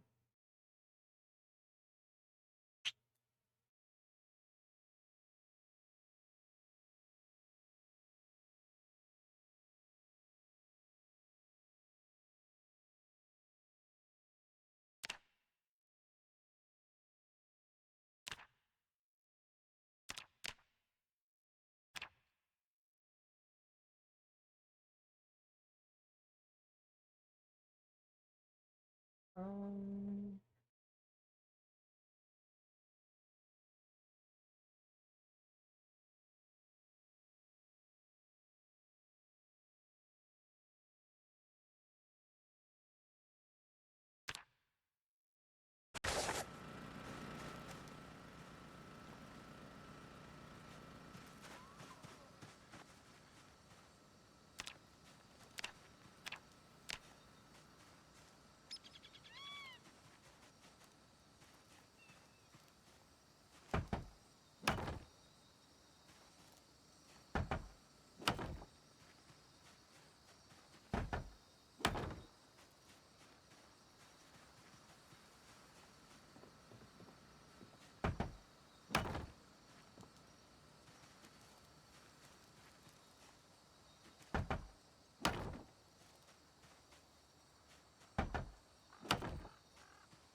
Hi, Krumi. You lighting things on fire? Again?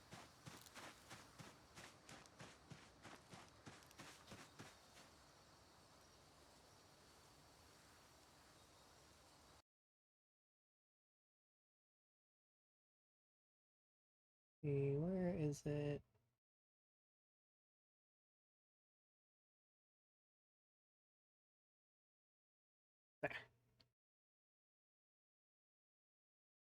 There. You didn't light things on fire? I'm surprised. You sure? It seems to just follow behind you. Are you sure you just didn't look back and there was, you know, the whole cool people don't look at explosions kind of deal? And you just didn't look back.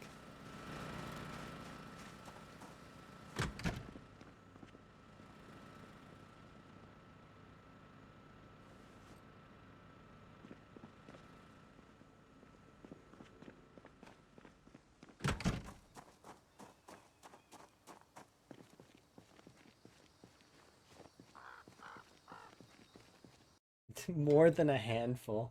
Like 2 handfuls. Yeah. Just like there's only a couple of zombies in time 16. Just a couple. About the same amount as your 2 handfuls.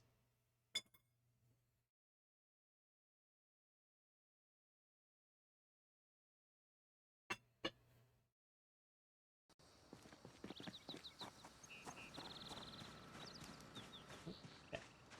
Let's go get some more wood.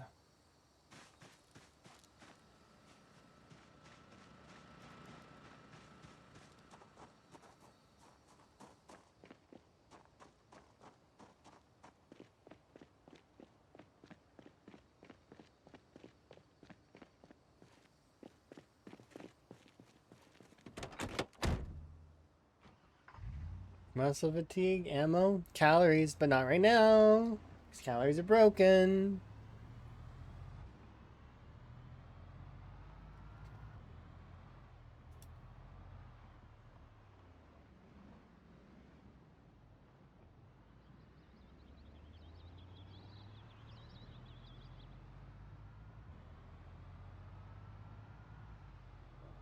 And I need to go straight.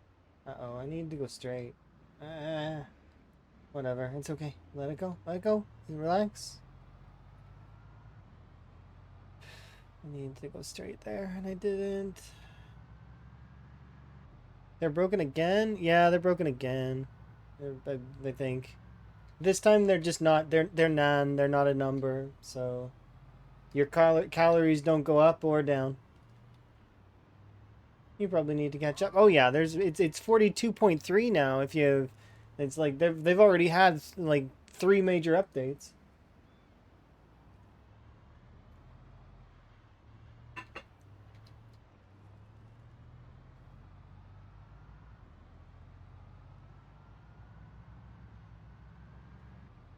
But you do play even like before, like just make sure that you're doing okay in your save.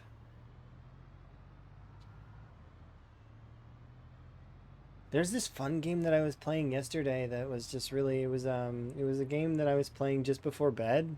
Um and I wanna play it some more at some point because it was cool. It's called Astro, what was it called? It's like Astra something. Astronomics. It was really cool. I seen Ro playing it and I was like, I gotta get that game. It looks so cool. It's got like cute little robots and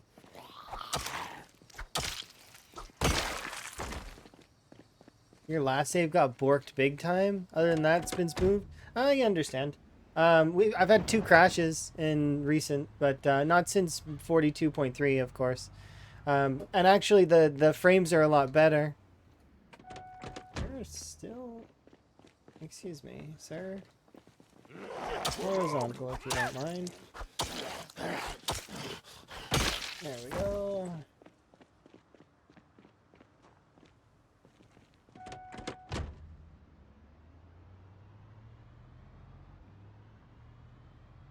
What did I come out here for? I came out here to go to the... Oh yeah, Spiffos. We're going to Spiffos. Why? Because Spiffos...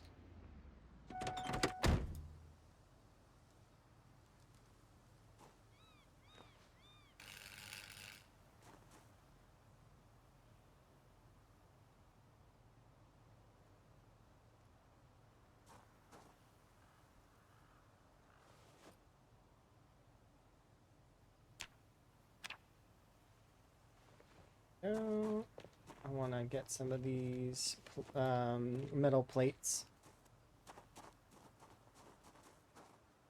How much do you have left? Yeah, that's enough to do some.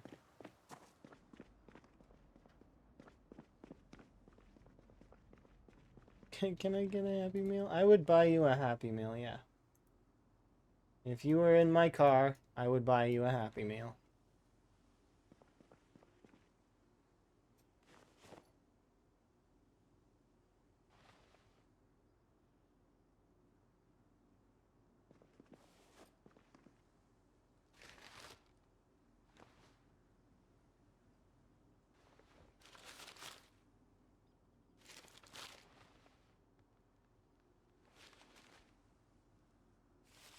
I bet you've been waiting to see the day when I'm grabbing rotten food to put into a composter.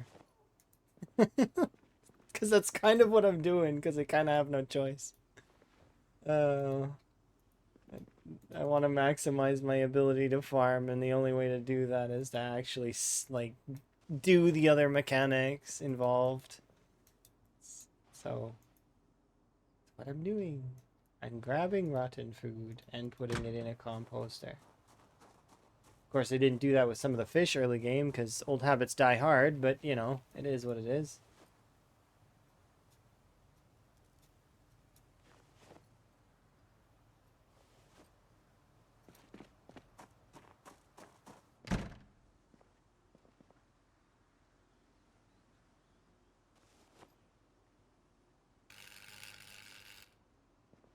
Alright, let's go to town on these things. So I need metal, is what I need.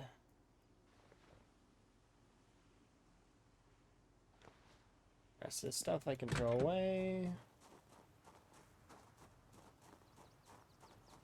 There's probably videos about it. I was thinking about making a couple tutorial videos just to explain some things so that some folks can have a better grasp on the game in terms of, you know, essentials. Like, because I'm seeing a lot of folks falter on the essentials. There's a lot of folks that are messing up with, what's it called? Um, the necessities. They're hyper fixated on the wants and not realizing that that's actually part of why they get killed a bunch. You know, a handful of examples would be some folks that I was watching recently. They were like, I'm desperate for a car. Like, yeah, okay, it's nice to have, but at the same time, don't kill your character for it. But if that makes them happy, you know, who am I to judge, I suppose.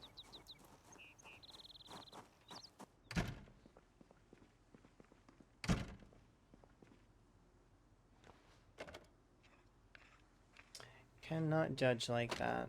Not fair.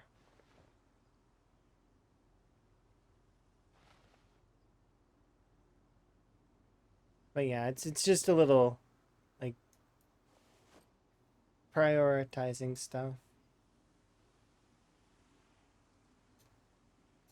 And like I said, I'm not calling out anybody specifically, which is why I'm leaving the names blank. Like, I'm not saying anything.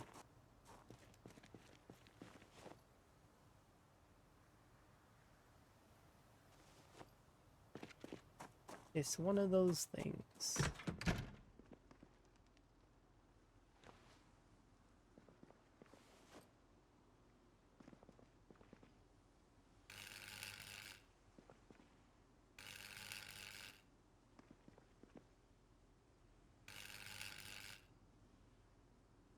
Yeah, I don't think these are gonna give me what I'm looking for. I'm looking for more better metal stuff. So let's refuel our thing.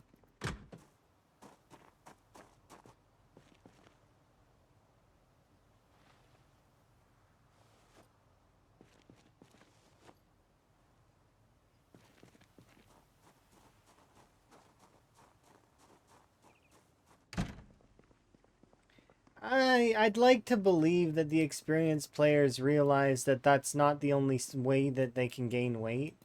Like, you can gain weight through trapping still, you can gain weight through rabbits and through all the other meats, and they're making everything better gradually, right? So, like, I mean, I don't expect that they'll get super fixated on that, right? I don't know. I haven't seen any of that yet. Nobody dying over finding cows.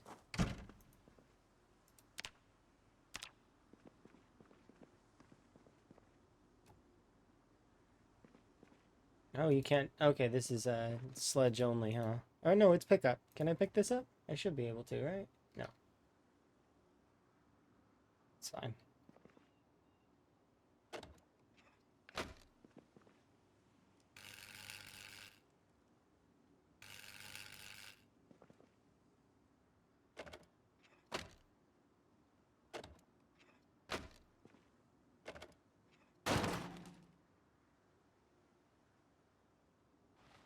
You don't know how to do trapping without vegetables? You can do it via vegetables you collect through foraging.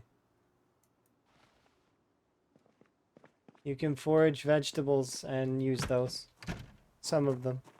Yeah, I don't think you can use all of them, but maybe that's changed now.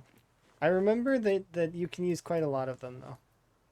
I don't know if you can use berries or mushrooms, but and from what I remember, if you forage up a lettuce or a tomato or a cabbage, you can use that. But you can also just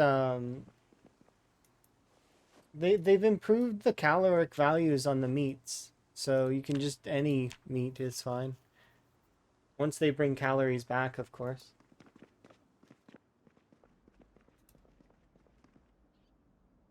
Like I said, though, I wasn't calling anyone out specifically, and I definitely wasn't calling you out.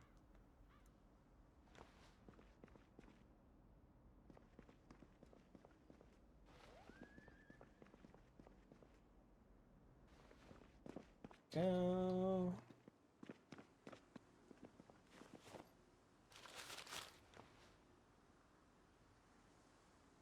there should be plenty of rotten food for a little while.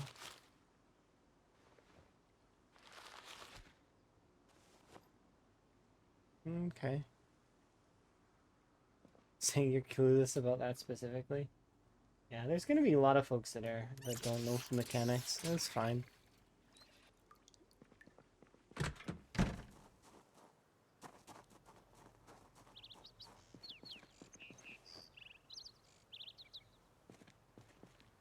Thank you for the hat back. Do appreciate. Yeah. There we go.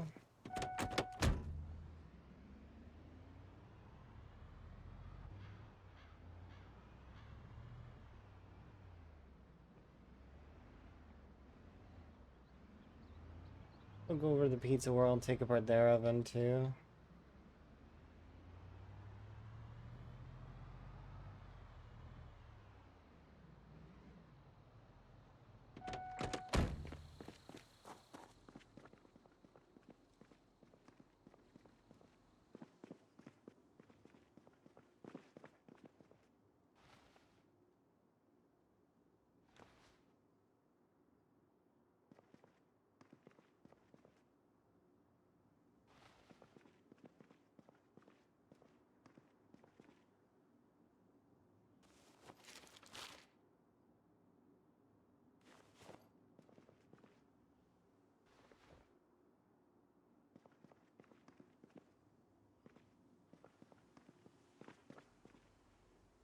Hey, wait a second. This is a new dumpster. Oh, and it's equivalent to the Spiffos one. Interesting.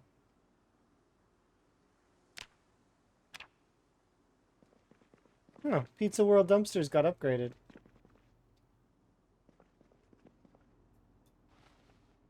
So now it's any restaurant establishment? That's awesome. It's not just Spiffos.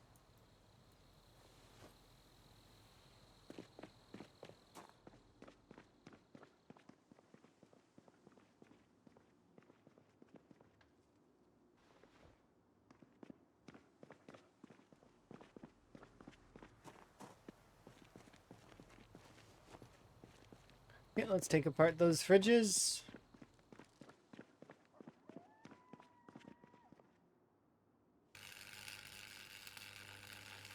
You told me that there was two other ones? I don't remember them being in the game. Are you sure they're not new? Because they have been renamed. They're no longer, like, what they were called. But I don't remember. The mall one I knew about.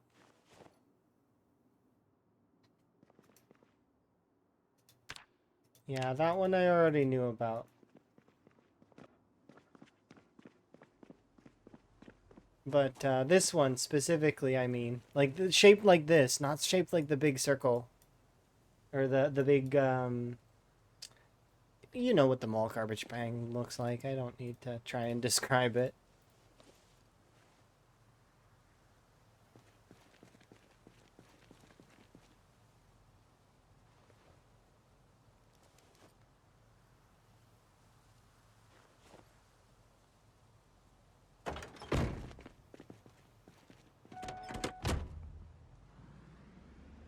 All right, hopefully this is enough to fill up that backpack full of swords, and then we're good. To which then, how many more days do we have? 8 more days, 7 more days, roughly a week in game.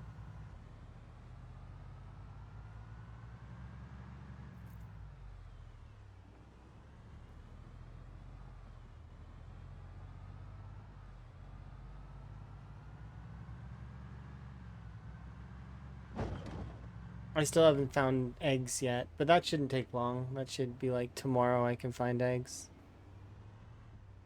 We'll finish off making the swords, and then we're basically ready to go clear South Echo. Echo. Maybe I have a week, right? We could start clearing South Echo now, right? I don't see a reason not to. There's still full 7 days before I have to be back here to bake the cake for me and Kevin. Kevin and I. Hmm.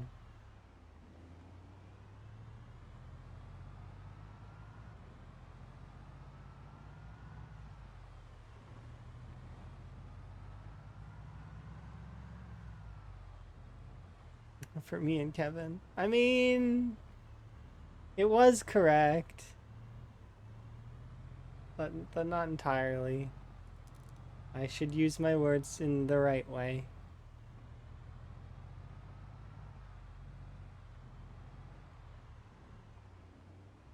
It's just like you can actually start a sentence with the back end of you know how you have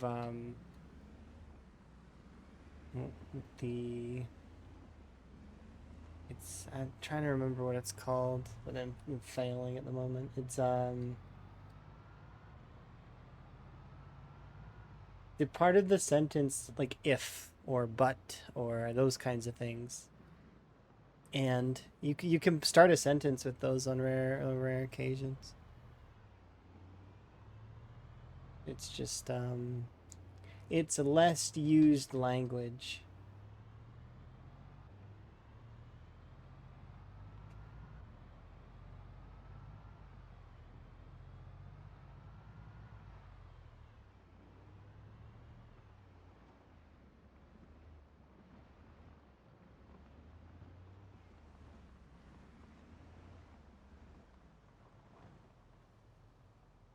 Mm,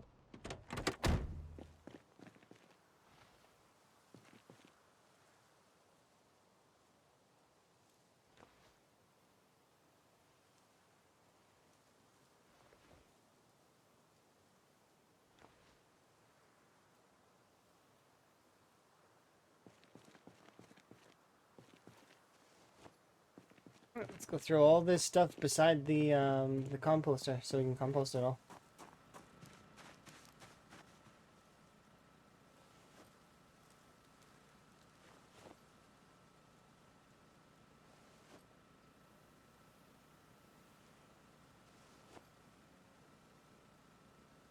There we go.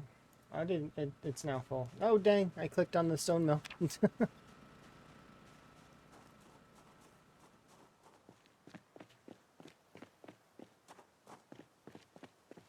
Suppose it is true, though, that I don't own Kevin. He's his own person slash zombie. Morning. I noticed you purchased Zomboid. That's a good choice. By the way.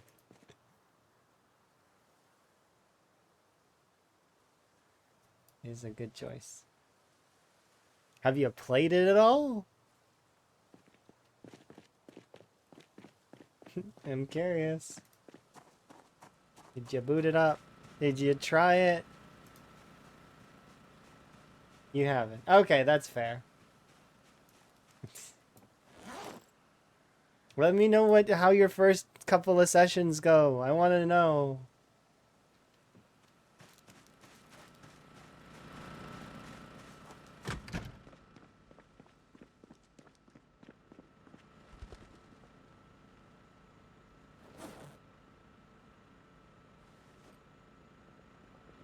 Yeah, I can understand that. That makes sense. Busy life is busy. It stays busy for a long time until you make time for yourself later, which is gonna happen eventually. And when you do, like I said, let me know how your first few sessions go, because I'm super curious.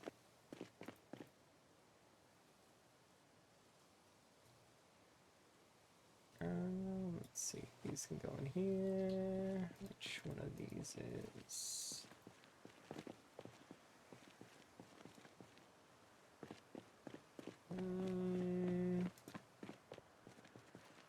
You.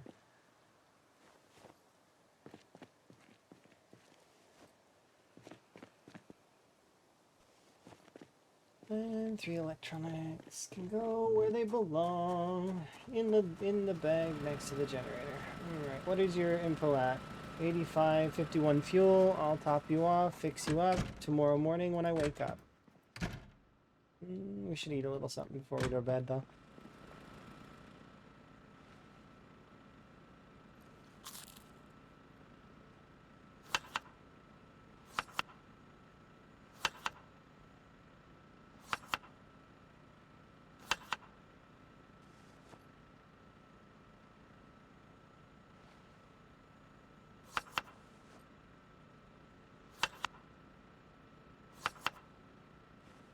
Those are some chunky salads. I love when cabbage is ready. It's always nice.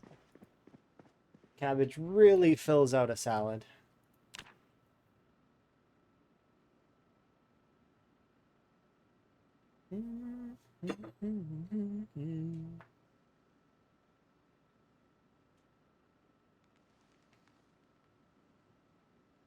Gotcha.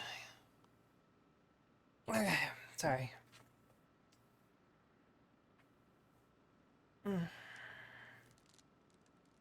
Move on. Yeah, so we've got a week before second year happens. Let's go to the Ovo Farms. We'll clear that out, and then we'll go south Ovo Farm down towards rural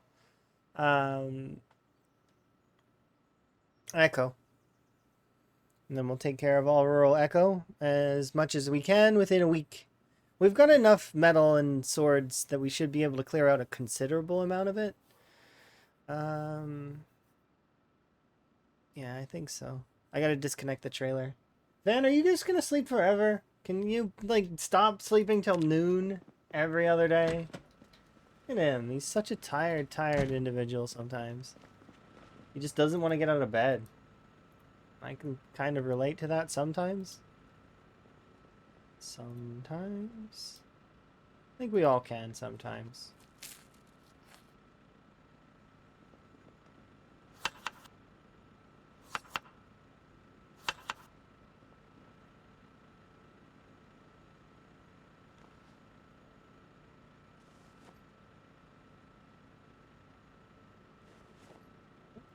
Salad with me. This is the wrong bag.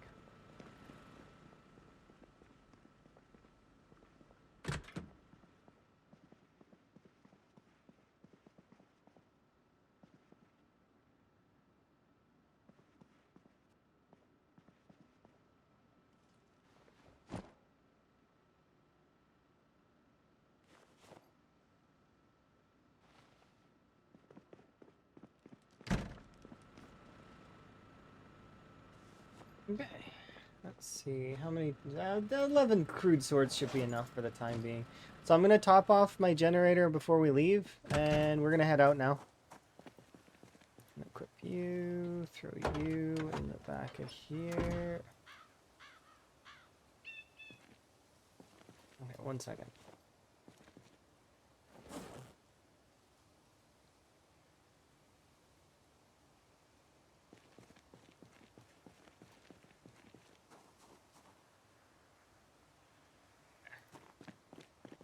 So we don't need that right now. Oh, thank you very much for the raid. You very much appreciate. Hopefully you had a good stream. Nice, Rogue. I did not know you streamed, and I apologize for that. Oh, okay. It says you were playing Warframe, but I'm gonna double check just to make certain. Hopefully you had a good stream. Let's have a peek. Oh no, it says you're learning crafting from, and you're playing Zomboid. Let's see. Nifty. Hopefully you had a good stream. My stream's been going pretty good. I'll do my little intro-y thing and then we'll carry on. But hopefully you're doing well. If there's anything you want to mention from your run, feel free. But if you need to like raid and run and self-care, that's important too. So make sure to take care of yourself. Anyways.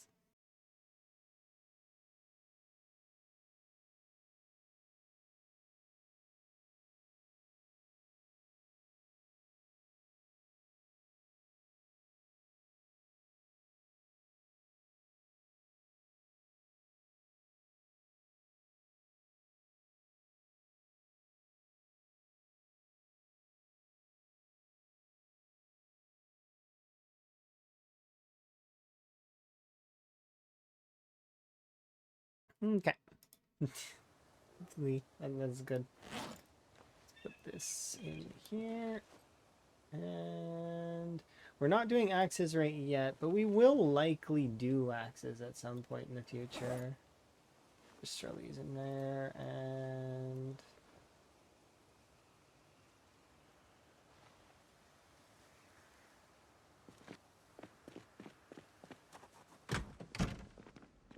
just one quick second.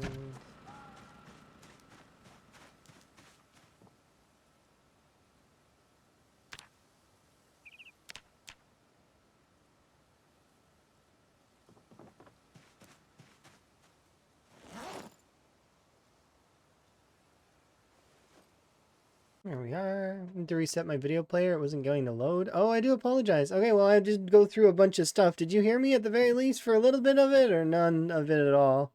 I apologize that the video player was broken. It's an easy crafting run, though I'm having a hard time finding a welding mask. Construction sites. Look in construction sites and look towards mechanic-y areas. Mechanics have a chance to spawn with a welding mask on their face. So, like, yeah. Look for mechanic zombies. Any place you can think of where you would find mechanics.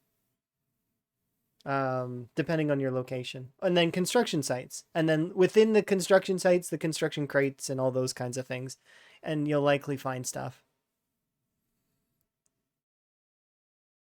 Oh, you just got in before my normal intro. Okay, so you did see you in here. Okay, that's good. It's nice to hear that you're having fun. And I did, like I said, I didn't know you streamed. I had no idea. Just one of those things where it's a happy thing to find out when you find somebody streams.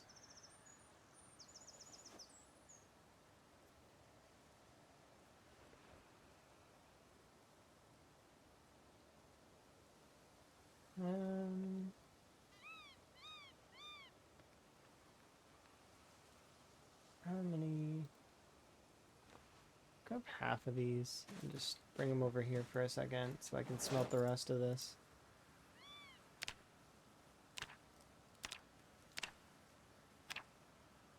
There we go.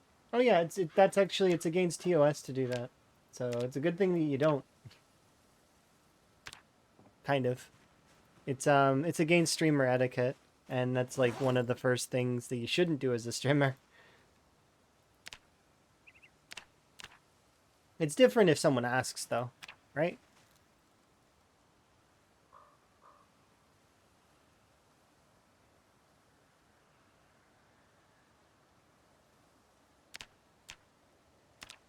It's one of those things where I don't know. It depends on the person, of course. Everybody has different rules for their stuff. I like to know about people's runs and how their runs are going. How goes wilderness survival? It's for me. I'm not doing wilderness survival, but my run's going well. If that's what you mean, I'm trying to wipe out the apocalypse map. That's my goal right now. We're about 7 towns deep in the apocalypse map, and I'm working on South Echo. So we should be able to clear South Echo, I think. Most of this, and then I'm gonna start working on Ekron after that. Ekron is my next target once all of this is done. Which is, there's quite a bit of it, but it's not too much. I should be able, most of it's going to be easy. The only thing that might be slightly more difficult will be the wildlife preserve, I think, and the cultist camp. Those two things I'm expecting a little bit of resistance on, but not much. No more resistance than the unlimited gun store that we wiped out yesterday. Took us like an in-game couple weeks to do that. Single stream though. One stream to rule them all. Well, no, that's not how it works with the map. On average, in order to clear out these POIs on Apocalypse difficulty, it takes me anywhere between 2 to 3 streams now that we've hit our stride in terms of weapon damage. But as soon as I switch weapons, that's going to slow down a little bit. I'm expecting it to take longer per POI. And then from there, once we're done, and it'll be cool. I figure that the biggest thing that's going to be very damaging in the near future for Van is when we swap over to either short blade spear or short blunt. As we can see, he's not good with those, and it's going to cause him some severe agony in his limbs to be using those. But that's okay. To be expected. All right, I need to grab 3 handles. We need to make these 3 swords, and then we need to fix the generator. And like I said, we're going to head out tomorrow morning is the plan. So let's, you've already been disconnected.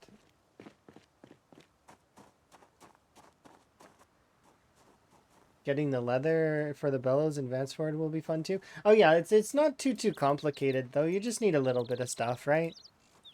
You'll get there. Once you know the path, it gets a lot easier, because then you know exactly the items you need, and you can kind of progress in that way.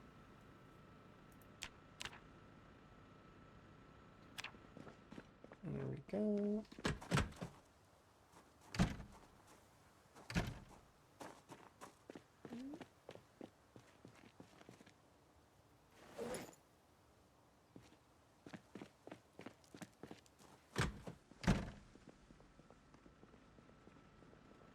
Okay, so we'll get a little bit of food in here in a moment.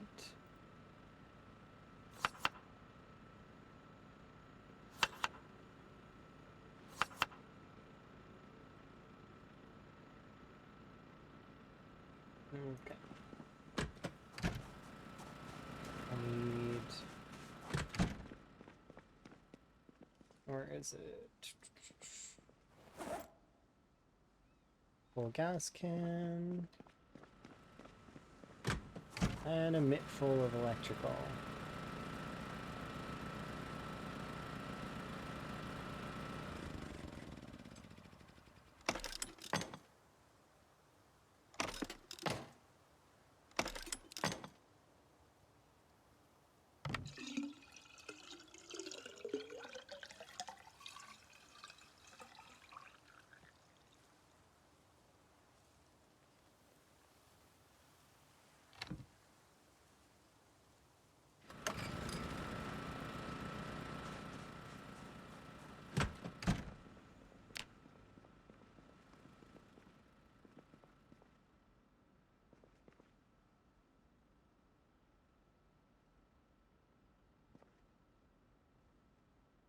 Yes. In the future, right now, I'm not going to be doing the primitive furnace unless I absolutely have to, because it's just better practice, in my opinion, to do the simple furnace.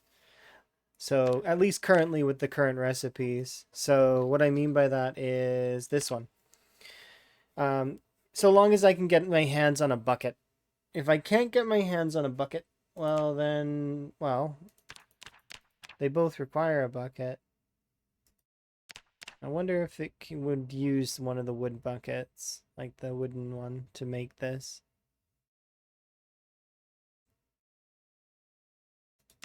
I'm unsure. But I do know that this one is definitely, you need this one at least in order to create the advanced forge, because, and the lower tier forge too, because the lower tier forge requires an anvil, and so does, let's see, so does this one. The only difference between this one and that one is the bellows.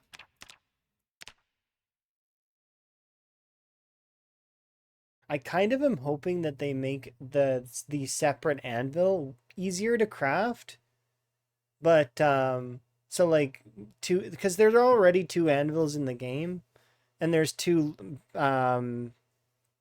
bellows in the game. I hope that the easier one is able to be used by the simple forge and it costs less to make, and then the same goes for the furnace. Or I guess it doesn't need a bellows, but like you get what I mean. It's just for progression sense. Otherwise, you just skip the simple ones.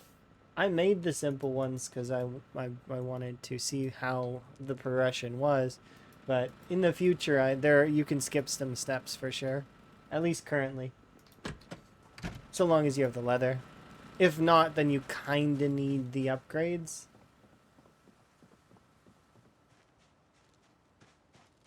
Oh, half of you are ready.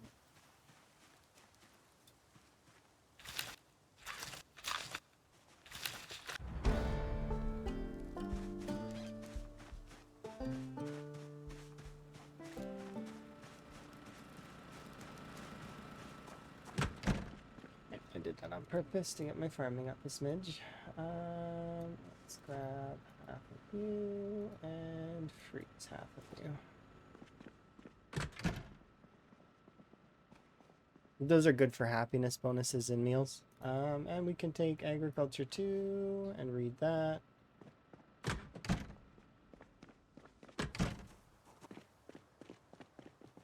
Okay, everything's mostly set up now. I can kind of leave.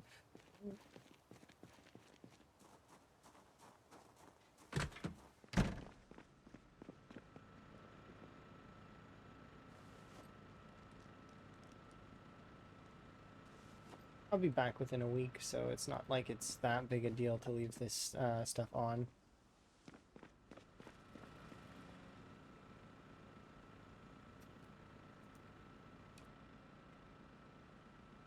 Just need to remember.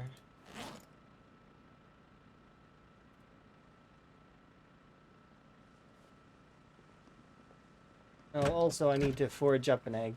So, search focus, animals.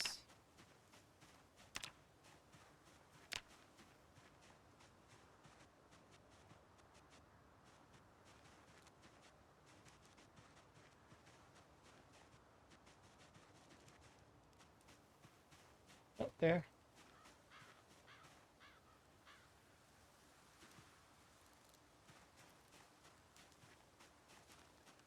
I need more eggs than that.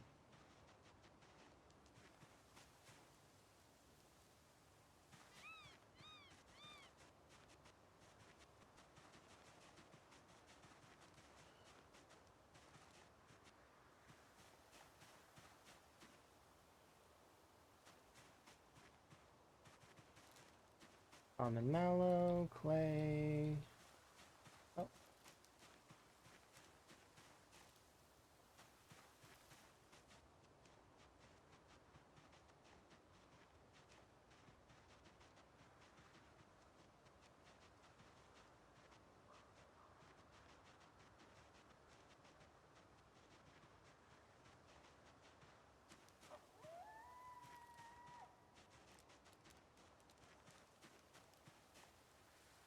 Mushrooms again.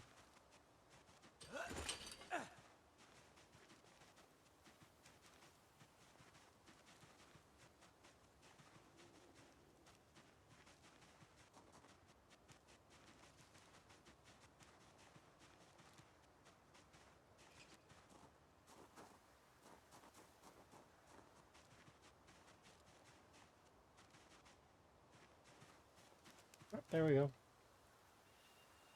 Is that enough? Yeah, 5. 5 is enough.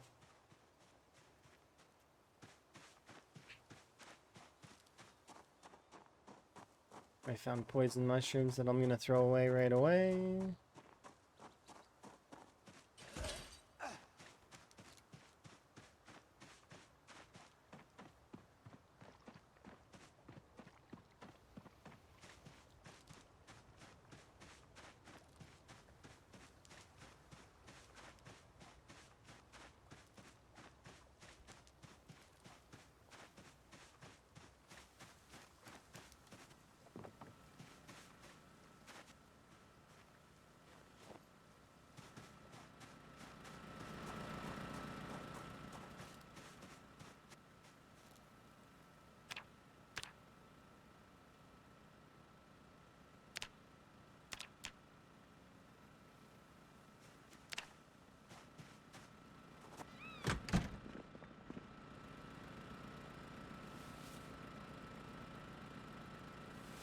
Nope.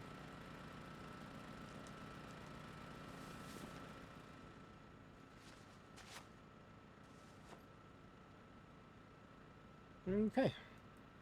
So now we just need to get back before, in a few days.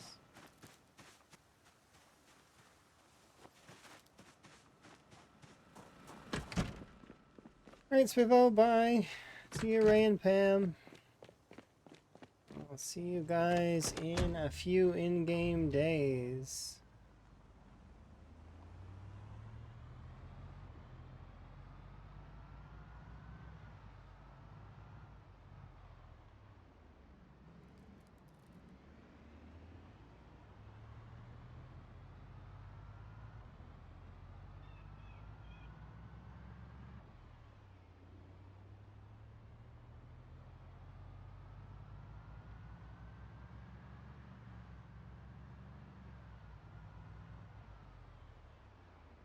We'll wave at Kevin on our way out.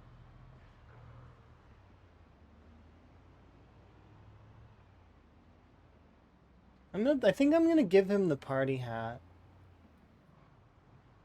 He doesn't have to wear it if he doesn't want to, but he can have the party hat.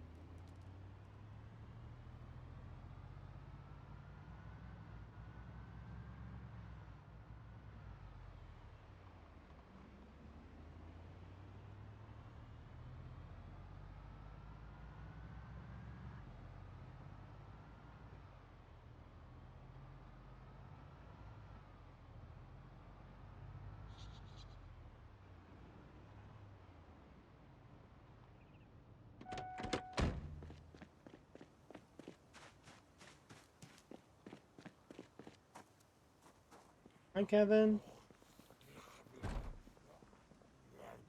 I'm gonna see you in a couple of days, okay? I'll bring cake.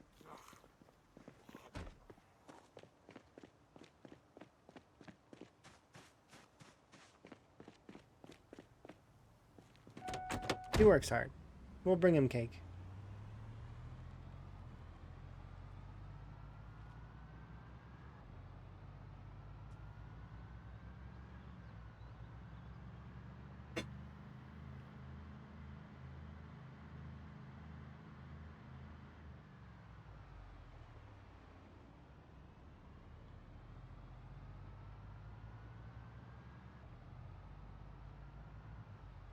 It's my party. I'll die if I want to.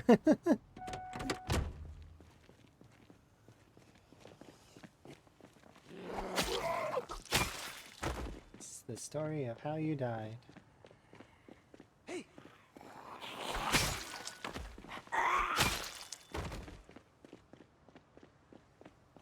And then Van chose life.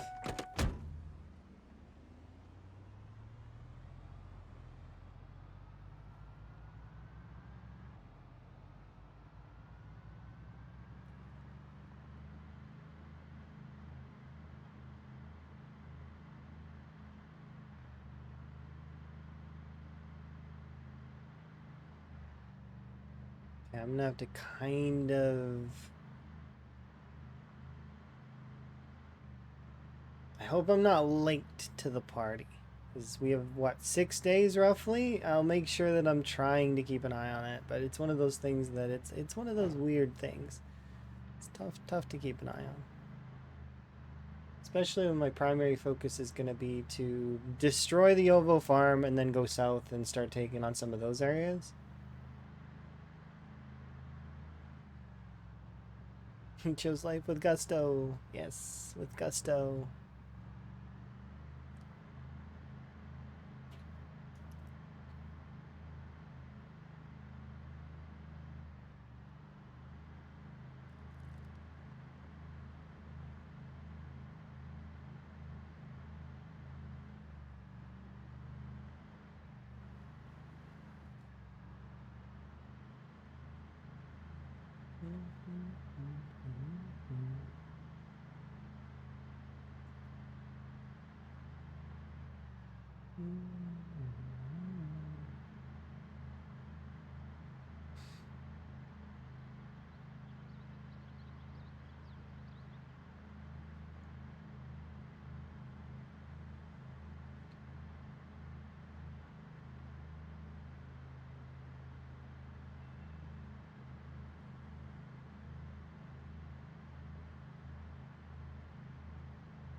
Nope, come on.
Focus on getting to Echo's little dinery place there. We want to check the generator and then...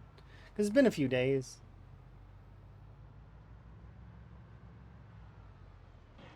And that's Ovo right there. So... we'll have a nap. And then we'll head over and start clearing. And clear that place out.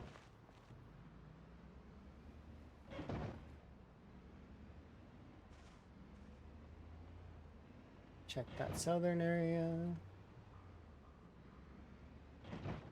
Deer. I didn't see it. I've seen deer a handful of times in this playthrough, but I don't really go out of my way to run them over or anything. I just let them kind of be. Seems like it would be a lot of work to run them over.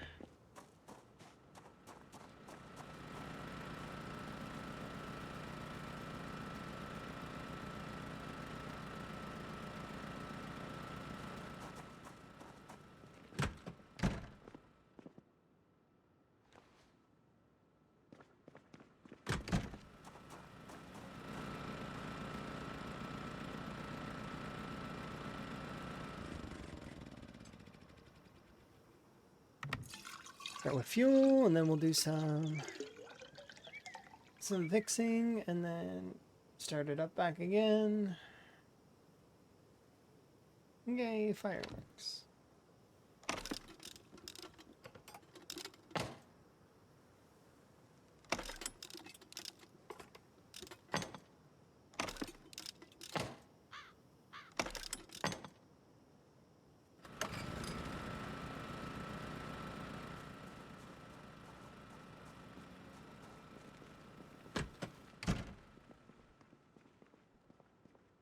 Oh, cool. Refill hurricane lantern. Yes, please.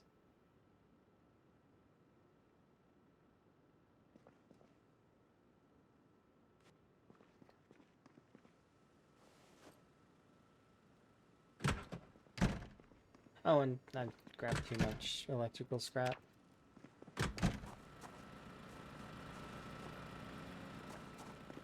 I always grab too much, though.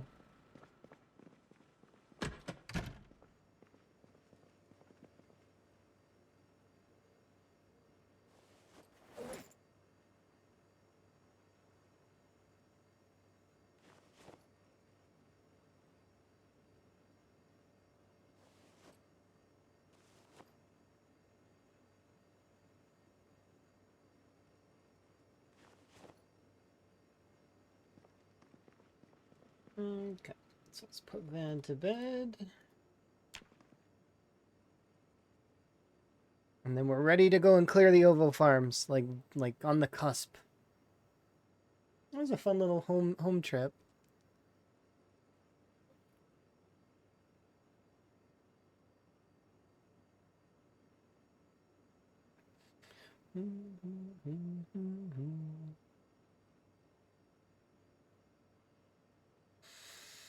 Okay.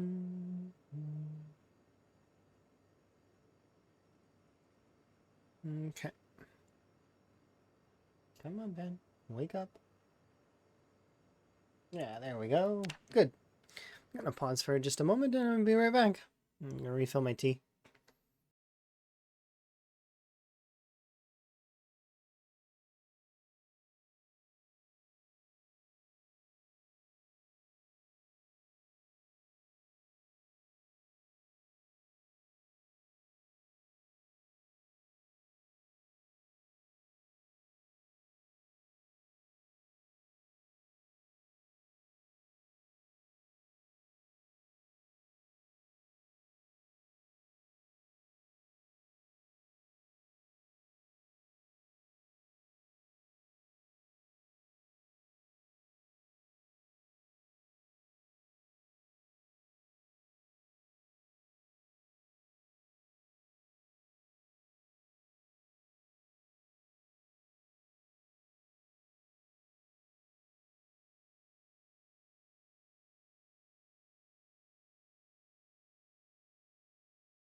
Okay. Let's continue. Continue onward.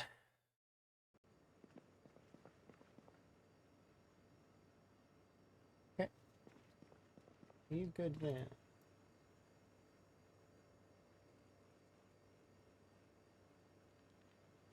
Bring that with you, and let's go.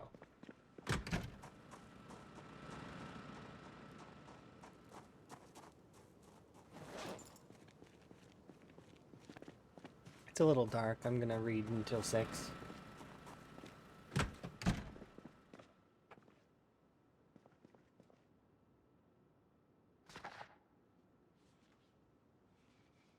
There we go.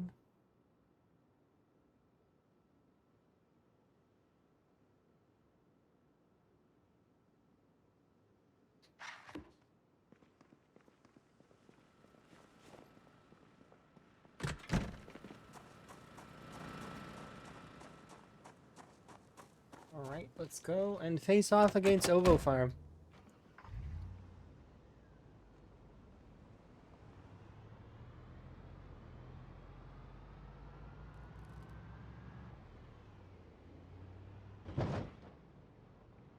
Start with Speedy Go.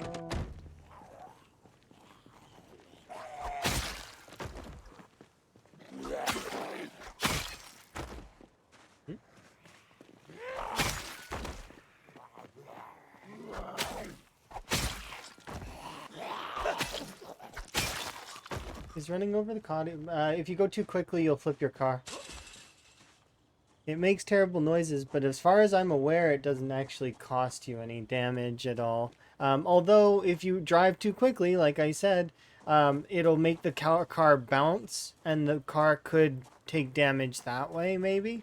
I know it definitely will take damage if it flips over, but less so. It might not even take damage. I know that they've been changing the way vehicles interact with their surrounding objects, but before, at least, this is so build 42. This knowledge may be wrong. You could flip your car completely, and so long as you didn't hit anything else, like no trees or no fences or walls, your car would be fine. Like didn't take any damage. Um, if you hit another car, it took a little bit of damage, not very much, almost none. But if you hit a zombie, or if you hit like a wall, a fence, or any of those things, a tree, then your car would take significant damage. But yeah, from what I remember in Build 41, if you flip your car on an open road and then it lands, it shouldn't take damage. But then again, that might have changed. I haven't flipped a car in Build 42. That's definitely should be brought to somebody who's better with vehicles than me, because I'm pretty bad with vehicles, so it's not something. Yes, in theory I would flip a car, but you wouldn't be able to really tell that it was the flipping really that caused the damage, or if it was because I slammed into that tree like 5 minutes before.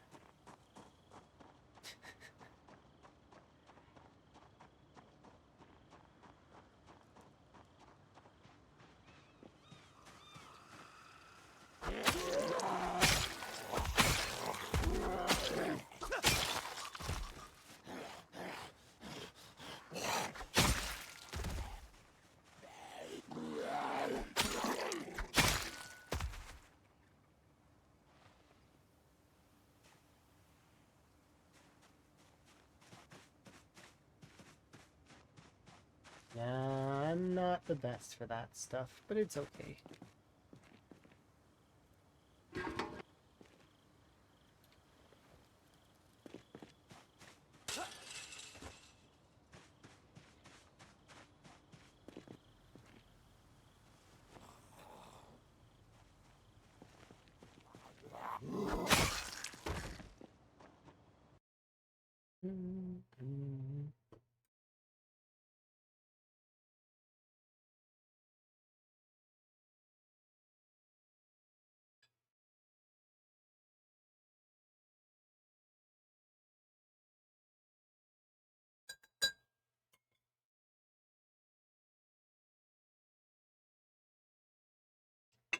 Sorry. Tea required.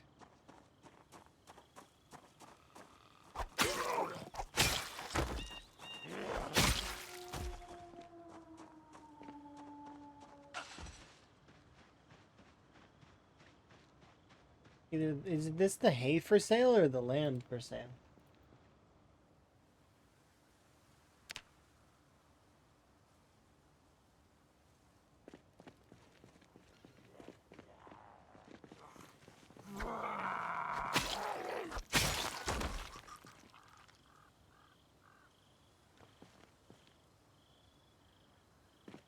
Is that sheep hay? I don't know.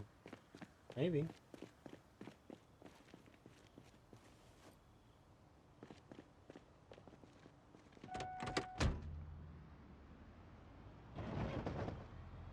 Alright, let's go south and start tearing through this southern-ish area.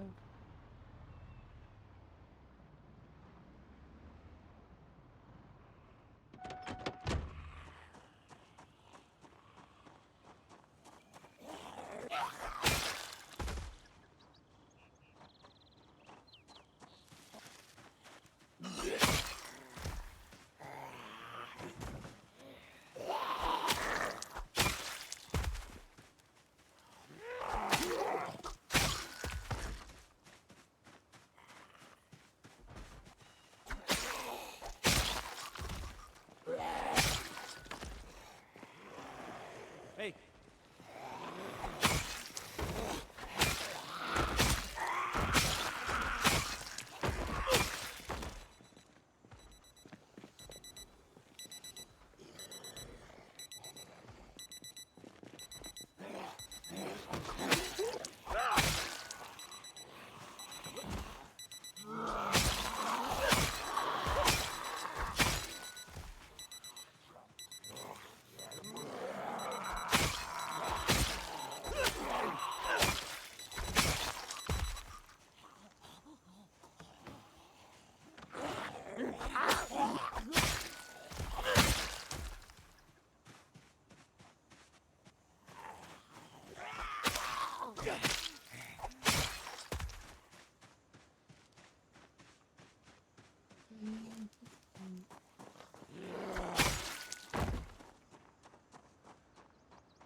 Hey. Oh wait, I forgot. Boom.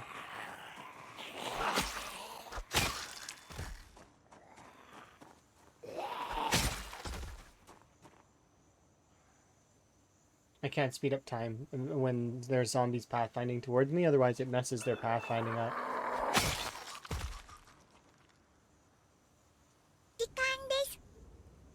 Hey. Here's a tiny sword. You can give me a tiny sword. I do appreciate it. We're in need of tiny swords here. I am currently I just finished crafting a big batch of current swords, but I can always use a few more tiny swords. Yes, indeed. I do appreciate. Hopefully, you had a good stream.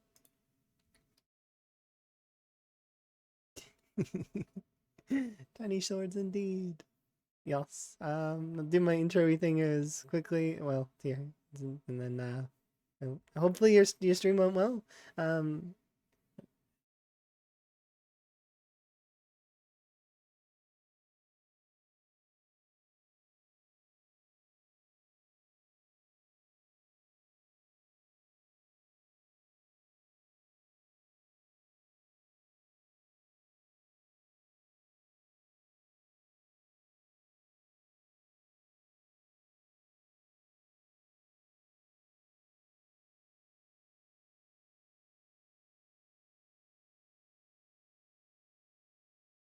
okay. Hopefully your stream went well. How was PC? Did you enjoy? Nice. Chat's been helpful. That's good. Your run's going strong. You ready for another frog adventure? That's good. That's all I have is frog adventures. Very good. Why are there so many in the gun range in Echo? Well, you see, that's one of the most populated cells in the game. We cleared it out yesterday. So, yeah.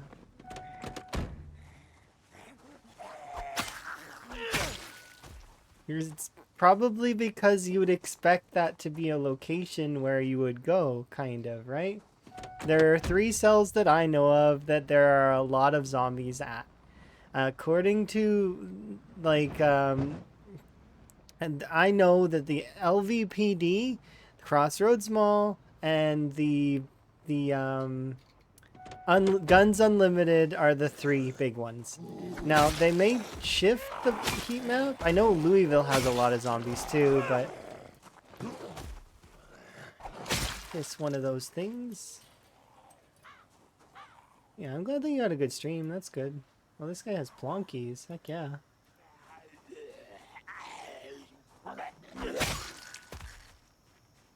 Almost 2 years survived? What do you mean?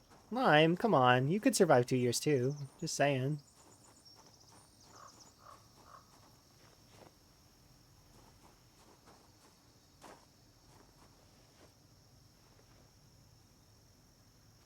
I get bored at 6 months. I mean, but, you know, it's fine. Let's put all these things in here. I got plonkies.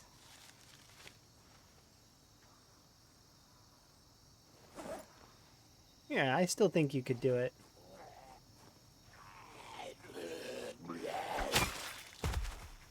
Hopefully you're having a good day too.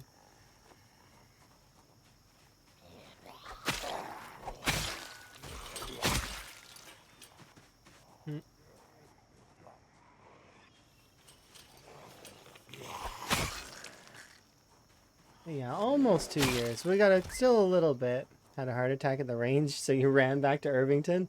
There's some spots in Irvington that are interesting as well. Did you find them? I'm just curious. I definitely recommend searching Irvington.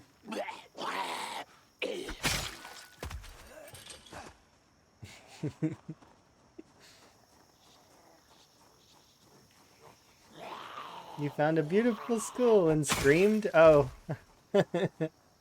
The school was, trying on my patience for quite some time. Yes, I can agree. And then you promptly said, nope. I can understand that feeling. Did you go to the Speedway? I don't recommend going to the Speedway right away. That place is scary. Like, even on these settings, it was scary. Like, I'm playing on... This is just Apocalypse Pop. And when I went to the Speedway, it was like... I was surprised. I was genuinely surprised. I've played a lot of different things, but it's like... It's... The game still is able to throw me a curve every once in a while, and I'm like... Wow. Yeah, I'm looking forward to finishing my long blade so that we can start working on a different weapon, because we're done with the long blunts. I don't have to worry about that anymore. I kind of want to, I don't know, I'm torn on what I want to level next. I'm tempted to do axes because it'll be easier, but I'm also tempted to start one of these ones, like spear. You don't really see anyone using spears right now, so I was tempted to do that, but then I'm also tempted to do short blades because they're my favorite, and it's hard. It's hard to choose sometimes what you want to do, you know? So many choices.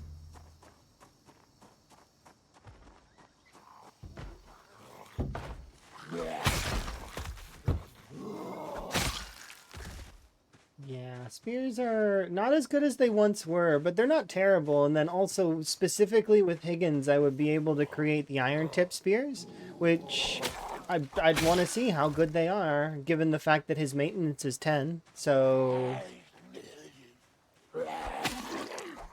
they might be able to be good. I don't know.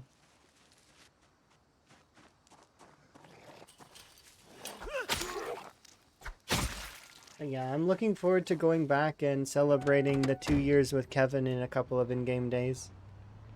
And then back to Echo Creek rural area for a little while till we're finished it. So I want to do everything south of this line.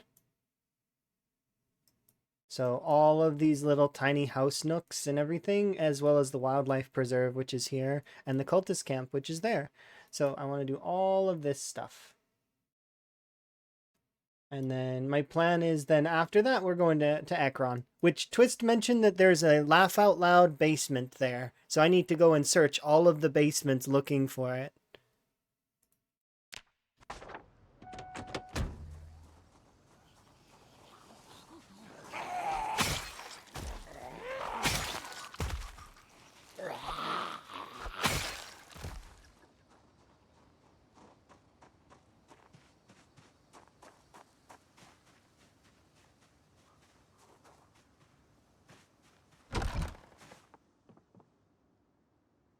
Ooh, steel wool. Like I mentioned before, steel wool is worth its weight in gold for blacksmithing or metalworking. This stuff is awesome. I absolutely love it.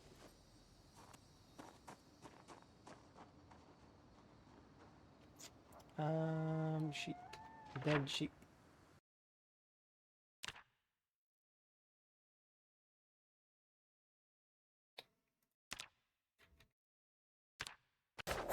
Yeah, this is definitely one of my favorite. When any of the Zelda songs come on, I really like them. Like, even Koem and Kotake. I know a lot of people don't like those witches, but their song is just so... For, like, Twin Rova, it's just... It's good music. The arranges that they created for those games were just... It's magical. And they're meant to be.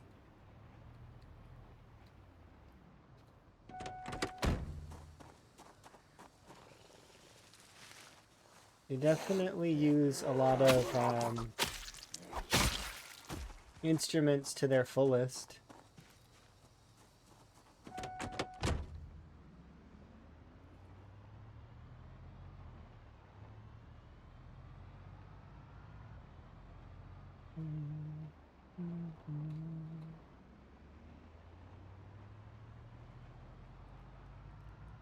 Which is, always make sure to take your self-care if you need it. I know that you do like to stream quite long hours sometimes, and make sure that you're taking care of yourself. Can't wield a tiny sword and a tiny shield if you're wary.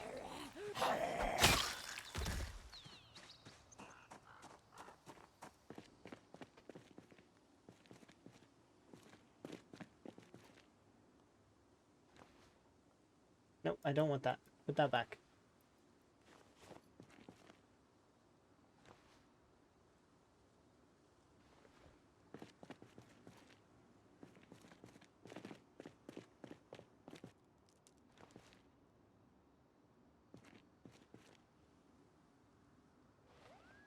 Oh, you're heavy, aren't you? Yeah, you are. I can't bring you.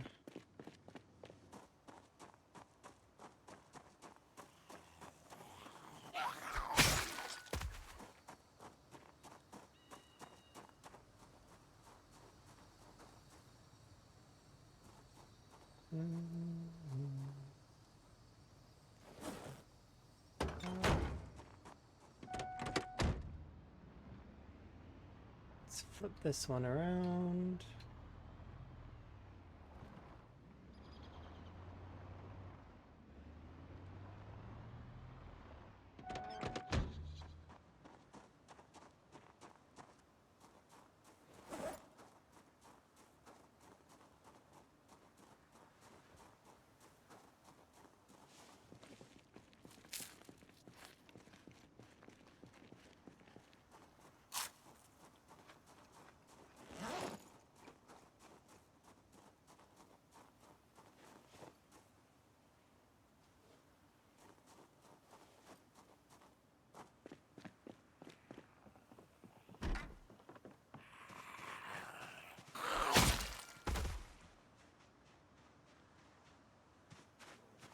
Hey!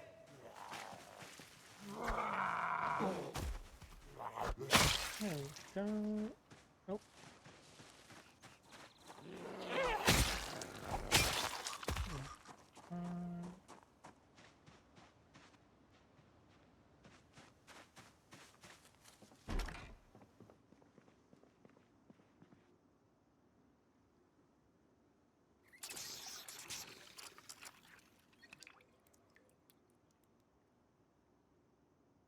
If those roses weren't rotten, I'd give them to Kevin. He deserves it. Oh, we'll bring him chocolate milk. It's a good call. Kevin is Van's best friend. At least I'm convinced Kevin's Van's best friend. They're besties.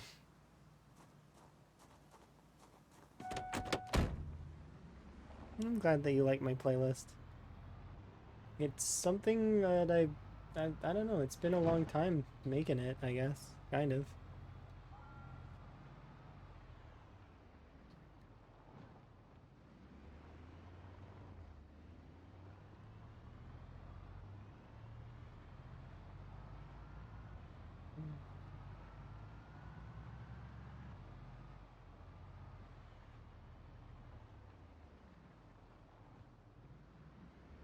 There we go. So we'll do this, that, those, and then we'll run over to the yeah, so we'll go park this slightly in between here and there. Because I'm seeing quite a lot of and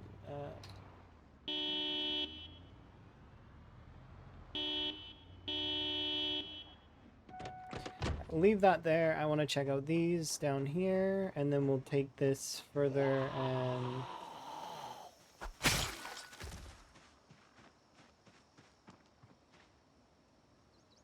oh, you are a pest event somewhere. There's a pest event somewhere. I'm almost certain of it. Oh, maybe not. That looks like a new car. Let's see. Oh, it is an event of some kind. Doesn't look like a pest event, though.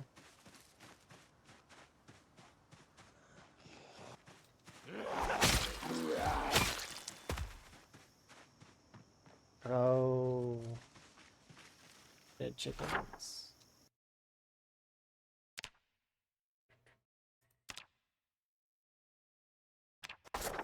Dead chickens.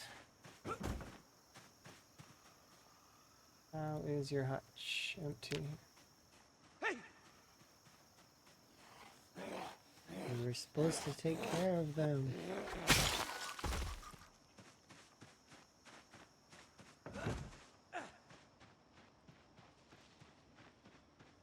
I wonder if this is a survivor event of some kind.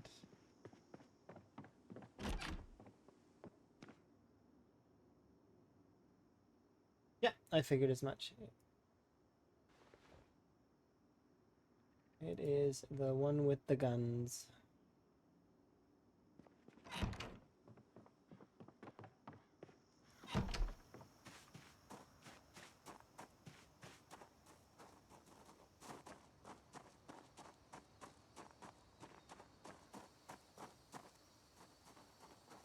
I only need one of these.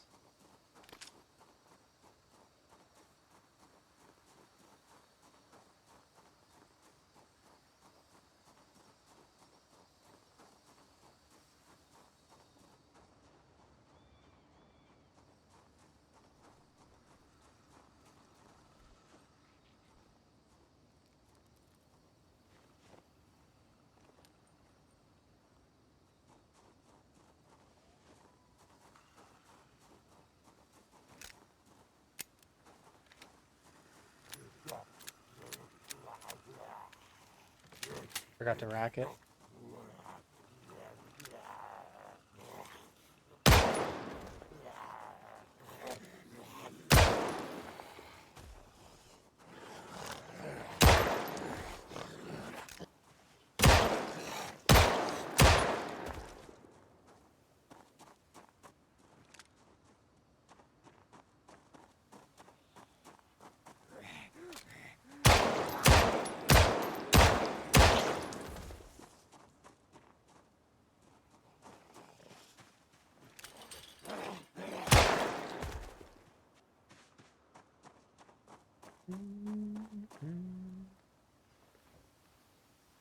Oh, before I forget, because I don't want to forget, I'm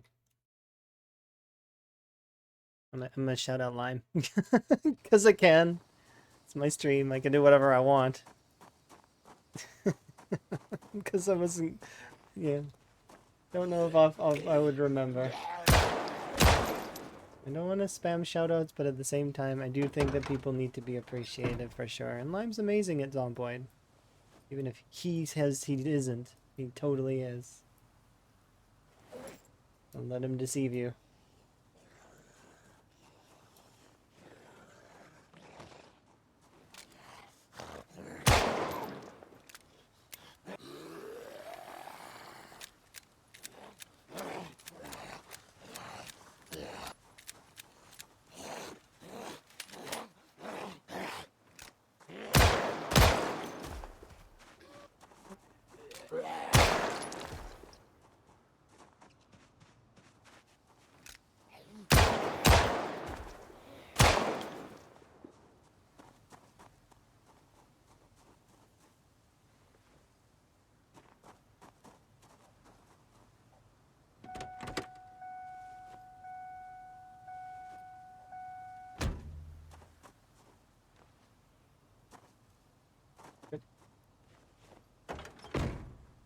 How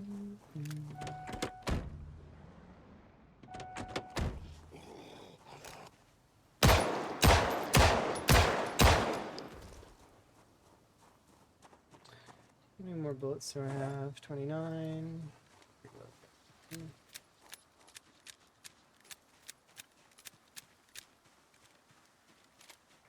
That's going to be one of the most painful things to level up on Van if I actually have to do it, and I'm kind of hoping he dies before I have to. Any character that I've ever reached that point with, it's like, I've only ever reached that point a handful of times, though. Thankfully. I usually meet my end before having to consider it.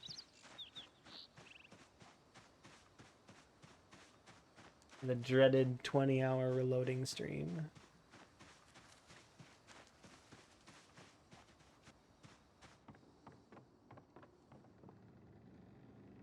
Ooh, are these? Yeah, they're a pair of blue coveralls. Fresh. You're amazing. You're amazing. Thank you very much for the follow. I do anonymous follows so that folks can just enjoy their lurk. So, you know. But if you want to interact with me, you can. The chat's right there, and or if it's a VOD that somebody's watching later, well, I mean, these are live streams initially.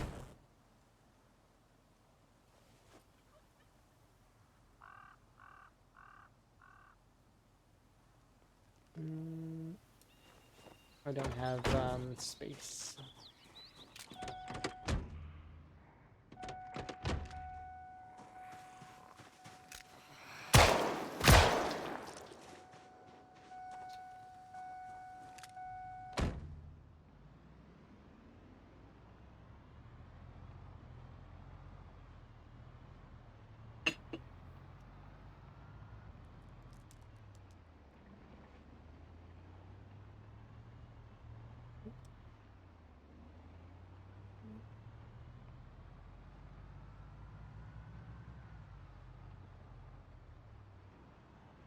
Okay, so I want to go over to the garden store first. Let's check this place out.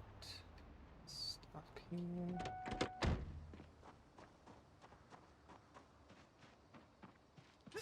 Go get the clear on this building.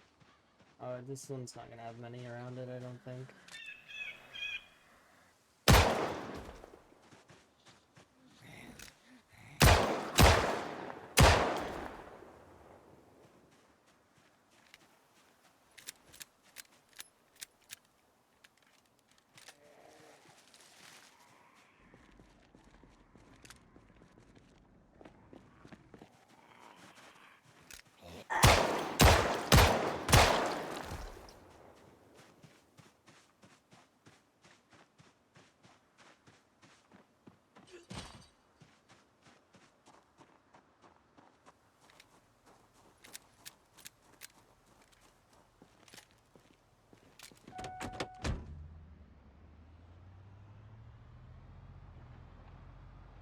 Can you show your character traits? Oh yeah, sure.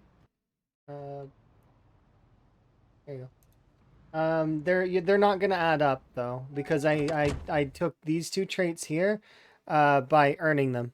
So my character was out of shape to start. 4 or 5. So out of shape, and I think I took a weight trait, but I don't remember which one. I'm thinking I probably took slow metabolism.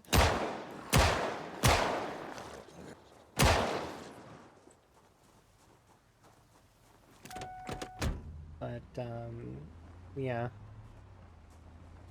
Van is definitely an interesting character.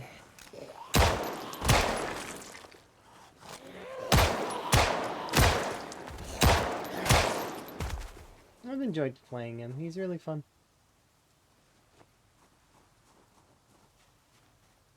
Donuts will do that when he's out of shape. Well, no, the theory of why he was out of shape was because he was actually getting kicked off the force. He was actually about to be fired upon the start of the apocalypse. He turned in his company vehicle, and he was going to be fired because his brother truck, he turned his brother in, but he was still facing repercussions for it. So he's going to lose his job. He didn't turn in his badge yet, though, so he's still a police officer until, but then the apocalypse happened. Yeah, it's strange little lore tidbits that we came up with gradually over the course of, well, about a month or so. Van was created on the 30th or 31st of December in reality.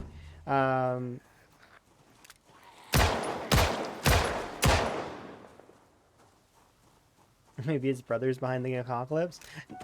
For some reason, we think it might have been KFC, actually. Everybody kept calling him Colonel Sanders for a little while there, so it was, like, kind of fun.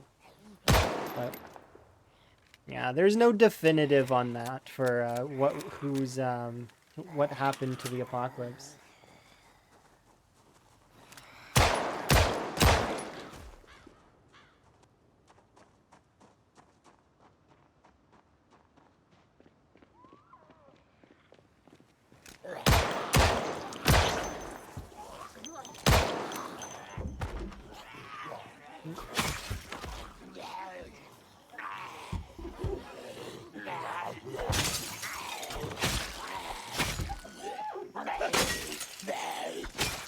Don't vandalize, he says, smashing windows.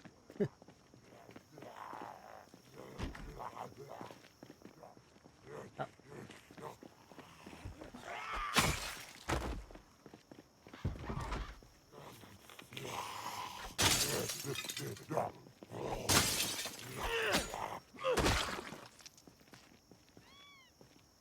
You know this place? Yes, this is a nice place to be. It's got a cute little bonsai tree too there, but we already have the original bond, so I don't need that one. That one is but a duplicate of the original. David the Gnome, seeds. Alright, well, if we need more seeds, we'll come back here, but I don't need more seeds right now.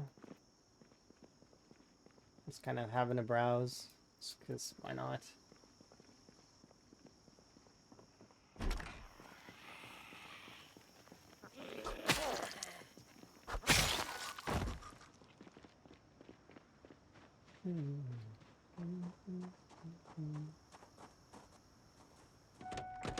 Alright, so that's that section done. So we can now return to the diner and have a nap. And then... You slammed your car into one of those stop signs. I've definitely never done that ever in a playthrough. No way. Actually, if you pay attention to all of the different areas, you can see all of the bent stop signs I've crashed into. I don't go very fast, though, so it hasn't broken any of my arms yet.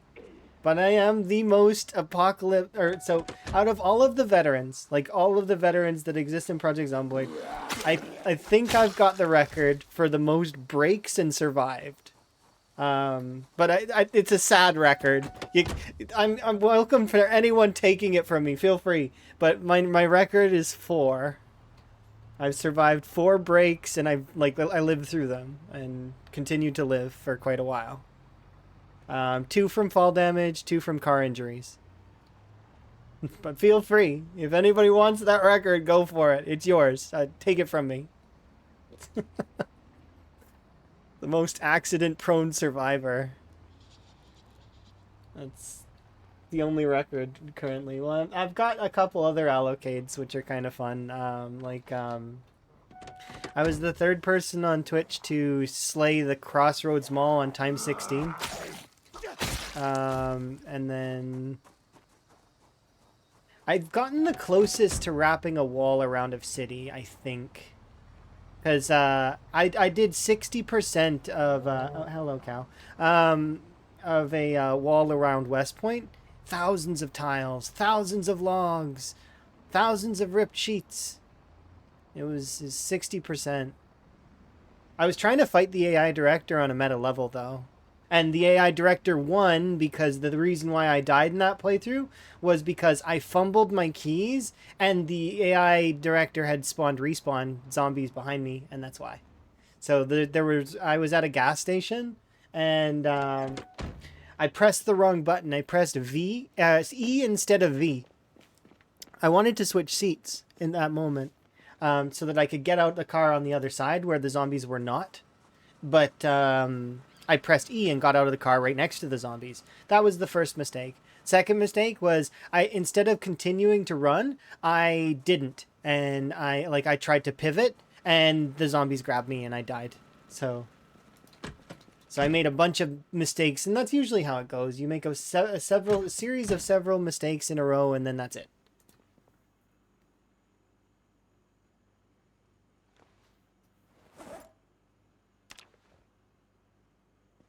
Not too bad, though, because that is the point of the game, right?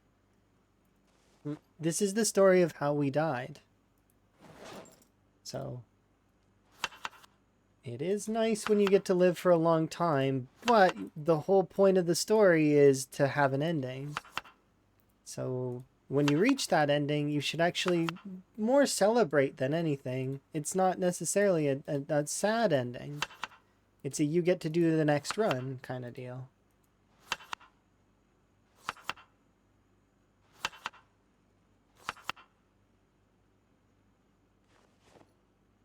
Okay, now we can have a sit and a read.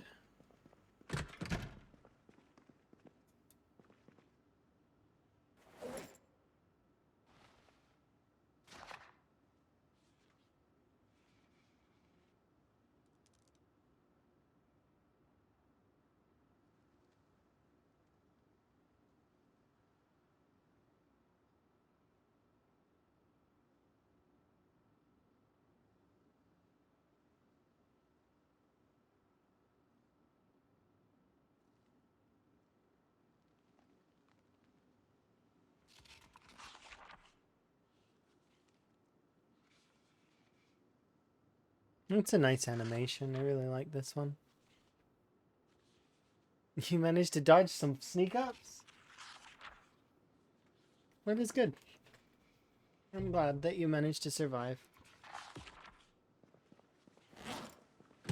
It means that you're honing your capabilities to dodge them, which is good and solid.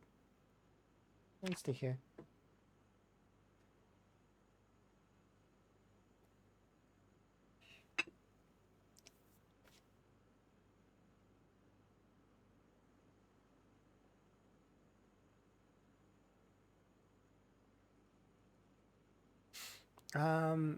I should show. Have you seen? I don't know if you've seen some of my more.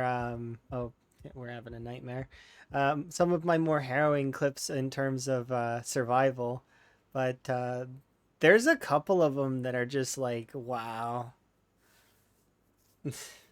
And then there's the opposite as well.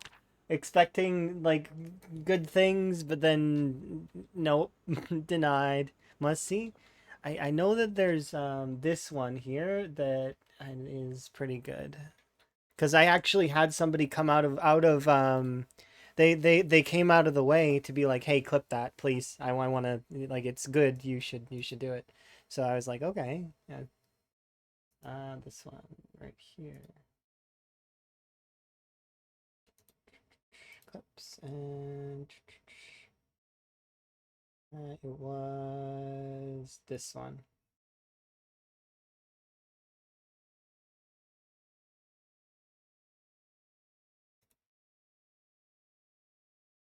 Yeah.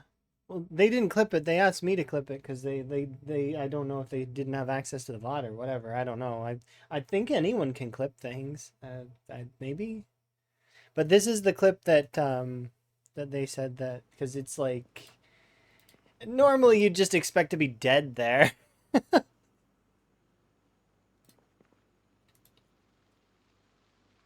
That's like a almost like a for sure death.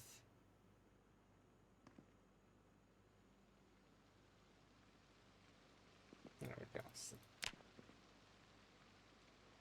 we go. It's only short. I like clips that are short. That is better to have them short and sweet kind of thing.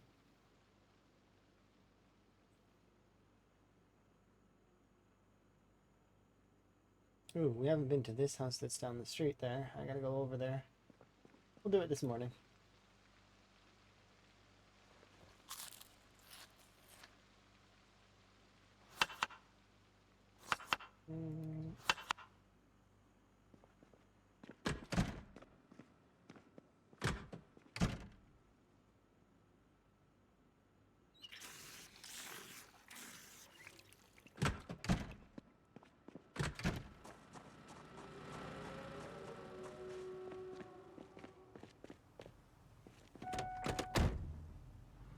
Oh, oops, I forgot to turn you off. I guess it doesn't matter. Idling doesn't use that much fuel. Yeah, those, it's one of those things where it's... I don't know.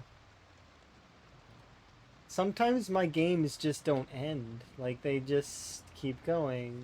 And that game goes for... Even when I was playing competitive and other things, it was just weird. Sometimes things just work out. I don't know how to explain it. It's just they do. They work out. And it's okay.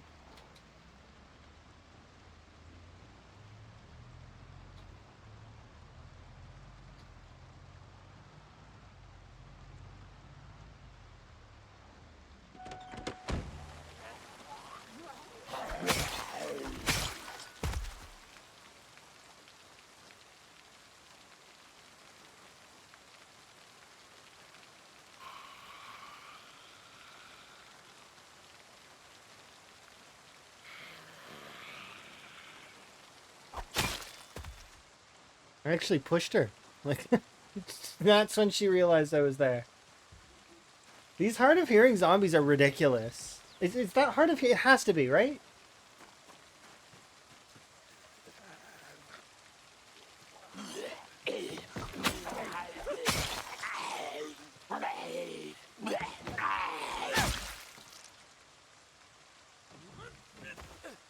Maybe they're just broken. I don't know.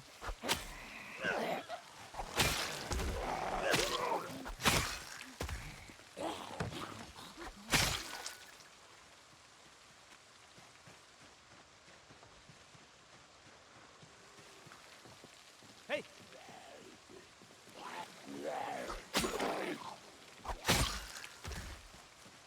Hey!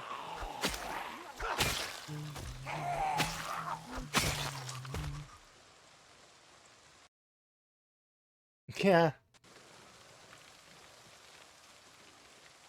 You turn towards. Yeah. It's interesting for sure. The zombies are a little strange sometimes. I like to believe that each zombie kind of has their own plans. My voice is really relaxing. Oh, that's very kind of you to say. Thank you.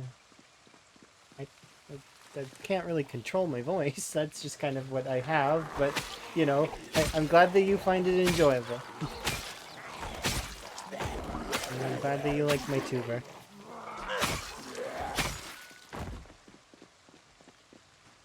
It's a good voice. It gets better with the hat. Yeah, it's true. I do have my own, like, it's my own frog hat. It's really cute. I'm gonna make this in real life. Like, it's gonna happen. We're gonna have a frog hat. And when I do successfully make one, it's gonna be of good quality, and I'll probably make a bundler or something. Maybe I'll make a handful of them, like 20 or maybe 50 of them. And then, yeah, I think that that would be for the best.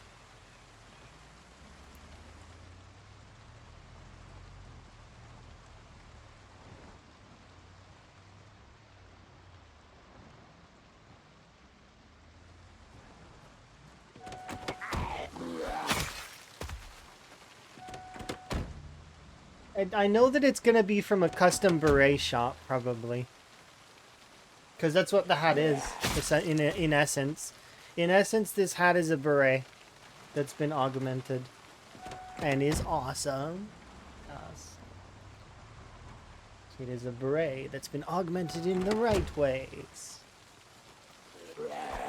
Exuding that frogginess that we all enjoy.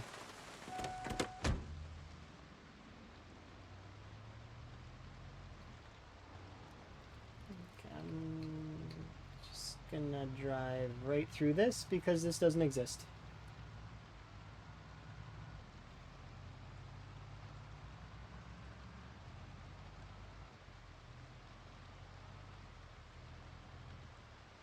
You only find that sort of stuff out by crashing into a lot of stuff, by the way. Or if you're a dev, I guess, and you know. Or you watch someone else do it, I guess. But I was trying to back up through there, and it went right through, and I was like, oh, that's not tangible.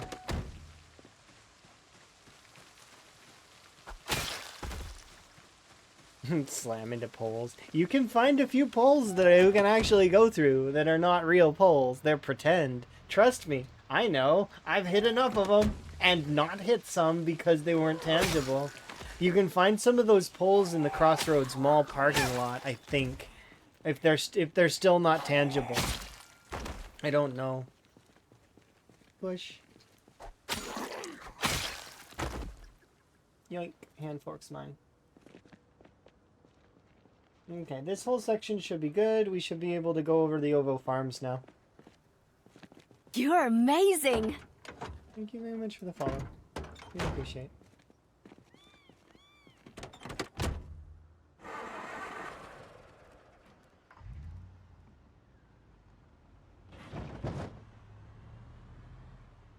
You're gonna 3D print some frogs? That's gonna be awesome.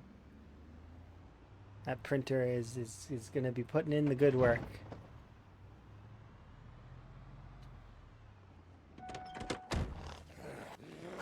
I suggest 3D printing rain frogs. They are so cute. They're like grumpy little potatoes, and they're so adorable.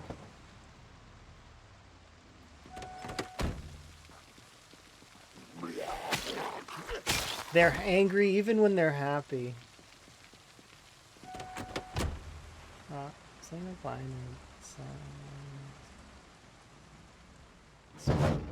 try and dodge it.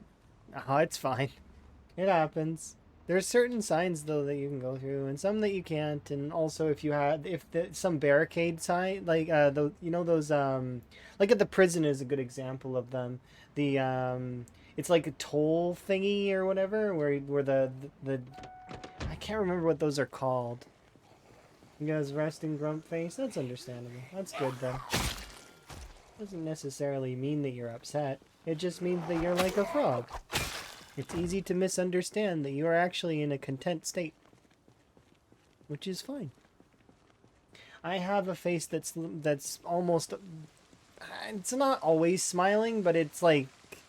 I'm very frequently smiling. Because it's just a state that I'm in. I'm almost always in a sort of... I don't know. State of being okay. I do get my sad moments, though.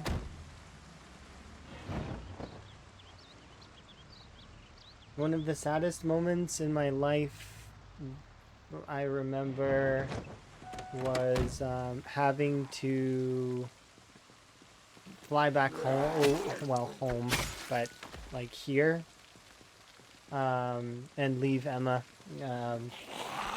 after holidays, like the day before. One of the hardest and saddest days. Because still don't live with Emma yet, but soon. We will live with Emma soon. And I am looking forward to it.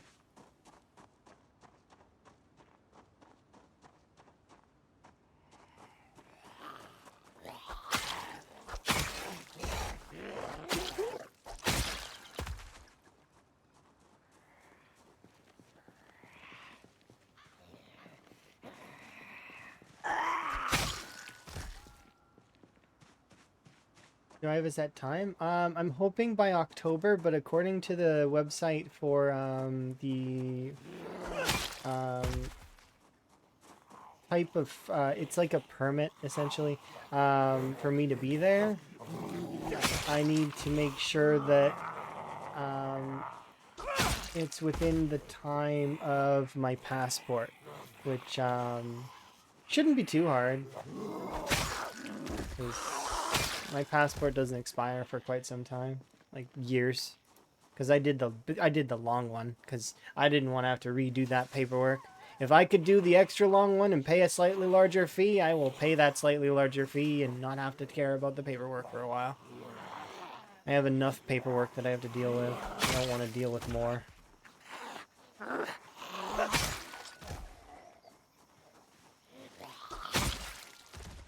But that's gonna kind of calm down.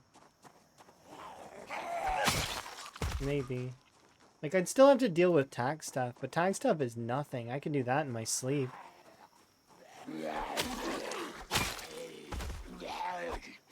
Oh, you. Watch this. He's gonna open, or, you know, he's gonna fall over the gate if I try to climb over here. Watch. See?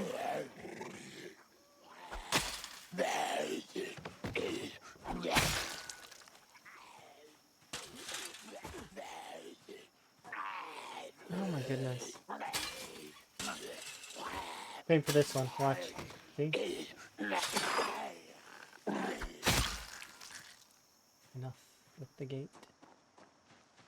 It's just a funny little thing they do.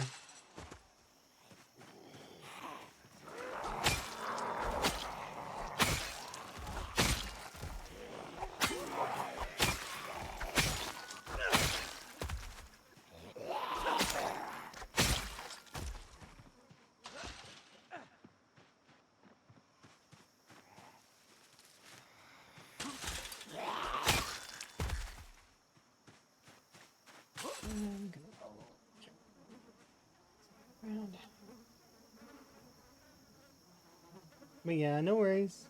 Make sure to get your stuff done like that and as early as possible, but also bear in mind certain time constraints. Because, for example, certain paperwork requires a certain timing, right? So you can't like put certain paperwork in too early. You can't put it in too late. There's a lot of constraints on it. But if you're doing if you jump the hoops just right, you'll never have any problems, which is nice.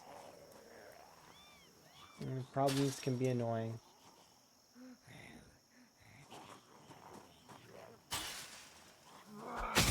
It also varies depending on where you are in the world. I live in Canada, so my stuff is a little bit strange sometimes. But sometimes it's not. And then also it depends on how things are shifting in and like around the area you're at, right? Because we've got a lot of financial stuff that's being shifted right now. A lot of folks are adjusting things, and you know, just be mindful. That's all. Like, once again, I'm not trying to open the box that is politics. Please do not talk about that. I'd rather avoid it, because I chose not to get into politics simply because you didn't do the thing. Okay, that's interesting. It's just one of those things, right? Everybody has their place in the world that they live and that they have to kind of follow the rules of.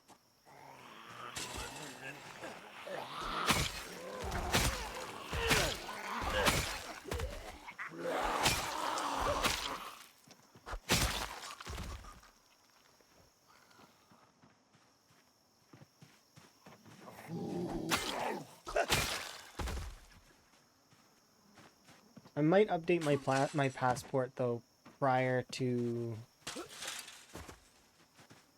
going to Sweden again. That way I don't have to deal with it. Like, in terms of, because my passport, it's still like, but it's, I would rather do it while it's still within, before it can expire. Otherwise it's annoying. Not that it was that hard to get it notary and notarized or anything like that.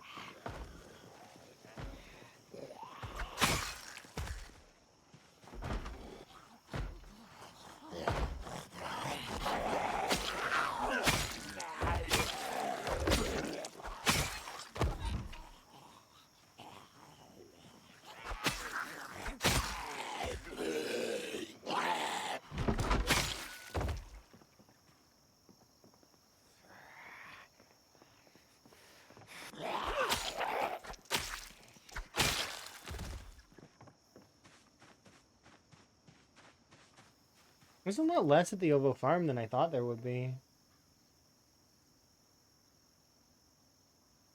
Yeah, going into the US might be more complicated, and also leaving the US seems a little complicated as well. But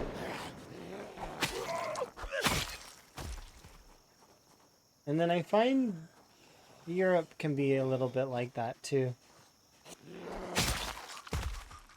But once you're in Europe, it's not a big deal. Like I remember when I went to Europe the first time, right? I had all my COVID documents and everything, and I would, because it was just, COVID was just fresh at that time, and we were scared that I wasn't actually going to be able to like go to the holidays with Emma and her family, because the because of COVID and all of that, right? That whole scare and stuff. So I had all my documents. Anyways, I get into, I think it was Frankfurt, and I'm getting ready to go on my plane to Sweden, but I had to go through the check-in, right? I go through the check-in, and I'm sitting there expecting them to be like, ask for the COVID documents. I had all the documents ready. I was ready to flip to whatever page they wanted me to, and they're like, just go. They just waved me through. I'm like, I have all these documents that I paid for, and you don't need them at all. Thankfully, I did need some of them later, but it's like, but you don't care? Not at all? No, just go through. Go on. They asked me like two questions, and it's efficient. The Frankfurt airport is efficient. They are like super efficiency. Or at least when I went through, they were like, they had a line that went like all the way around, and they flew through that line in like 20 minutes.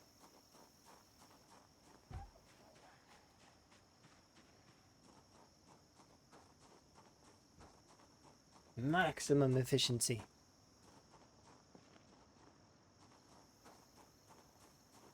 Having no stress in an airport. Yeah, it's really interesting.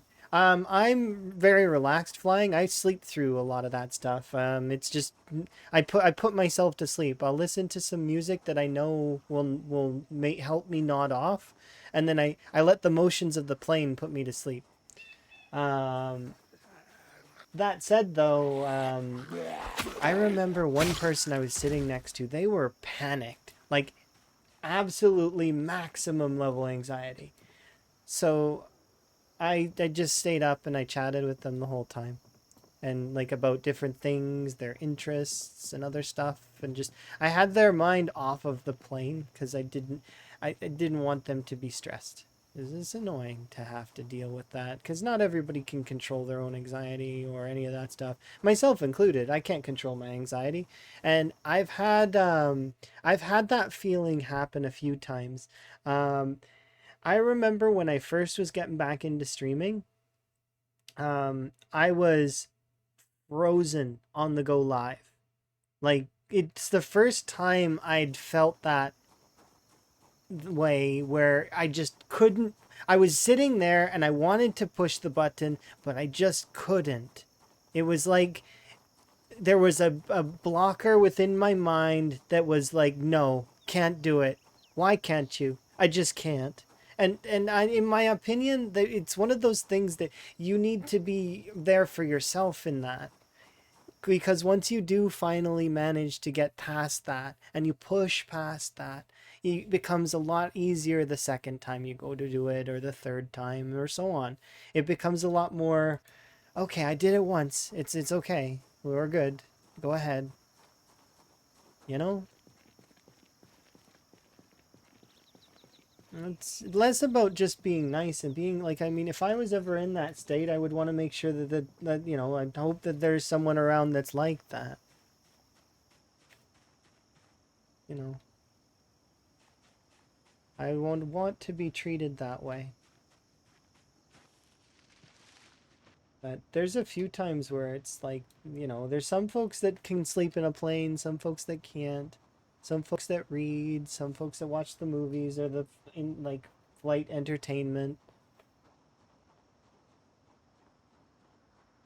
We had to get boarded off of one plane because there was something malfunctioning in the plane. And meanwhile, I had two people that were really angry because they thought they were going to miss their flight. And I was like, yeah, but do you really want to go on the plane that might crash? Like, just a thought. Like, if you want to get back on the dangerous plane, you're welcome to, but I don't mind waiting an extra hour and then having the people at the airport sort me out later. Like, you know, if you get delayed or something like that, or you miss a flight, then they'll help you a little bit, I'm sure. I'm not gonna get on a plane that's malfunctioning. Screw that.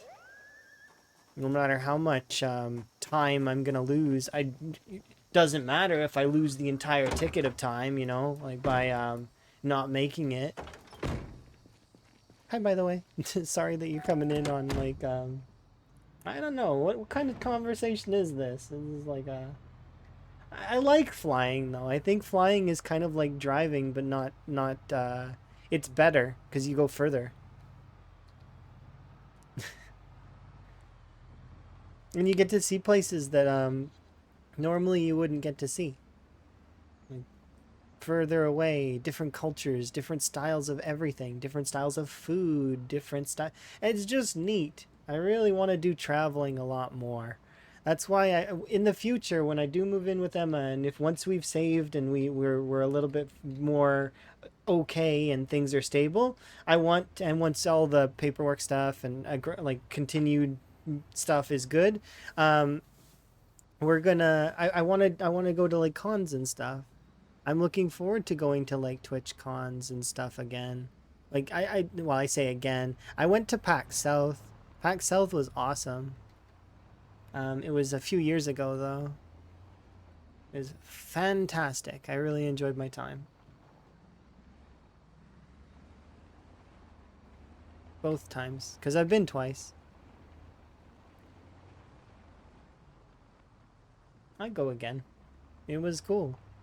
I did get nervous though, wanting to approach one of my friends, like that were well, acquaintances, I guess. Um, and they scolded me for it after. They're like, "You shouldn't have been nervous. You should have came right up to me." I was like, but I didn't want to interrupt you. You were in the middle of like a demonstration-y thing, and it's like I didn't want to bother you." Then they're like, "No, you come up and bother me right away. It doesn't matter what I'm doing." It's like, okay. In the future, I bear it in mind. Yeah. Yeah.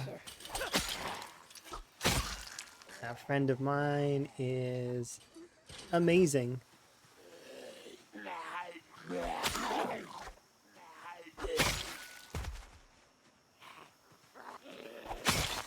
Yeah, they were an online friend slash acquaintance. I chatted with them quite a lot, but it's one of those situations where they were right in the middle of something, and I didn't want to interrupt. Like I said, they were in the middle of like a demonstration-y thing, so I was like, and I didn't want to wait until like I didn't want to like interrupt that, and it depends on my mood though. Sometimes if I feel like I need to do something really quick, I will do it. Because I've approached a few folks with confidence and that because I don't have time and I'm not gonna see them again. I did happen to see that friend later, which is why they did scold me. So they're like, you were like, yeah. You need to just be more confident. I'm like, but I'm confident sometimes. It comes and it goes. You ever see Kim Possible with Ron Stoppable? His mastery of monkey kung fu? Yeah, that's my confidence sometimes. I can have it sometimes, and sometimes I don't. It appears and it's there, and I get to use it, and sometimes it's not there, and I can't draw from it.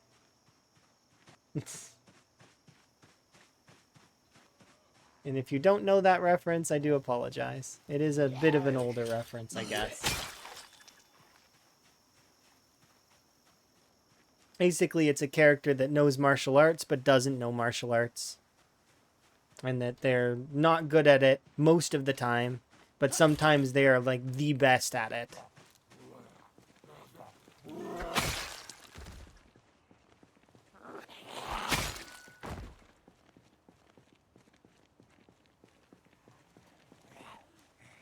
Yeah, exactly. You can use the money to renovate your house, but you can also take a vacation.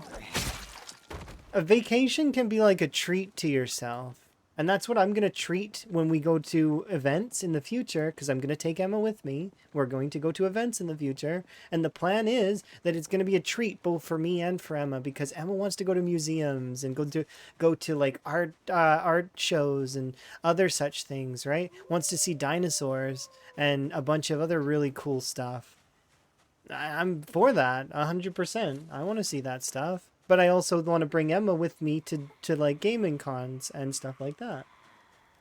I could see us going to a Twitch con, and then right afterwards we could go to a museum and then have dinner, and then go back to the hotel or whatever. It's nice. I very much enjoyed my time doing that kind of stuff, sort of. But I'd like to do a lot more, but, bring Emma with me. Because Emma needs kind of that person. And that's why we are good together, is because I'm the person that if we need a person to grab the hand and tug along, I can do that. I don't do it all the time because I don't like to be forceful all the time. But if needed, I can.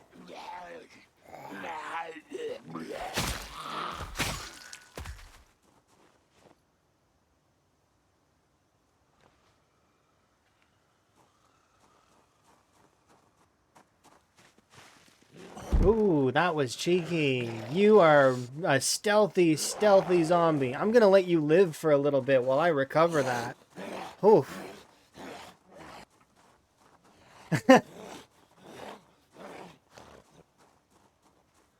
You, my friend.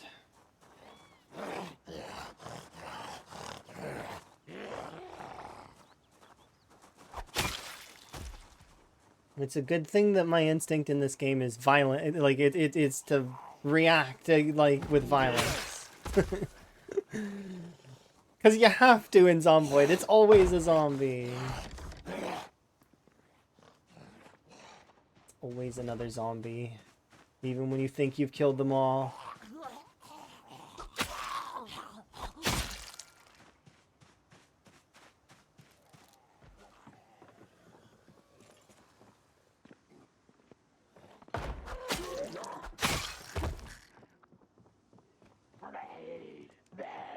Oof.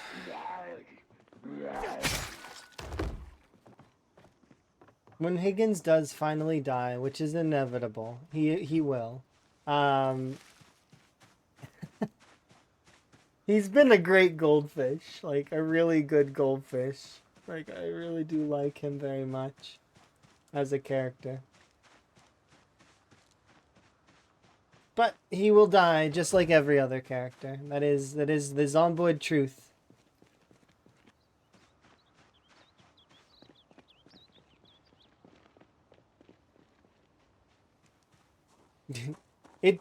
You like my reaction? All right, fair. I sometimes edit the clips though just to recenter things and whatnot. So if it's weird sometimes the way that it does its thing on for like mobile. Sometimes the auto thingy has got them in weird spots. Um, But yeah, it's just, yeah. That definitely woke me up a little bit if I was asleep. But nah, I'm not. I'm kind of still relaxed for the most part. But definitely, if I was wearing a heart monitor, there would have been a blip for sure. Though most of the time, I don't really. I think even if I was wearing a heart monitor, I think that it would be more reactive to me reading chat than playing the game. There are times where the game surprises me, but even during those surprises, it's like, oh, that's kind of a surprise. Or it's more of a curiosity than a surprise. Like, I'm just like, what?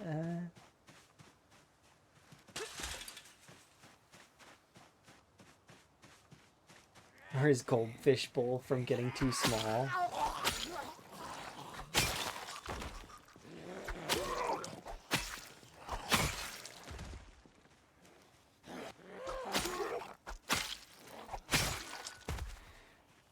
Well, we've done a little bit of this road, but it's time to go back and have a nap.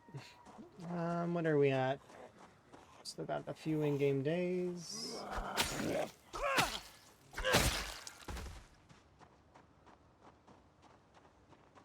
By go back and have a nap, I meant this house looks nice.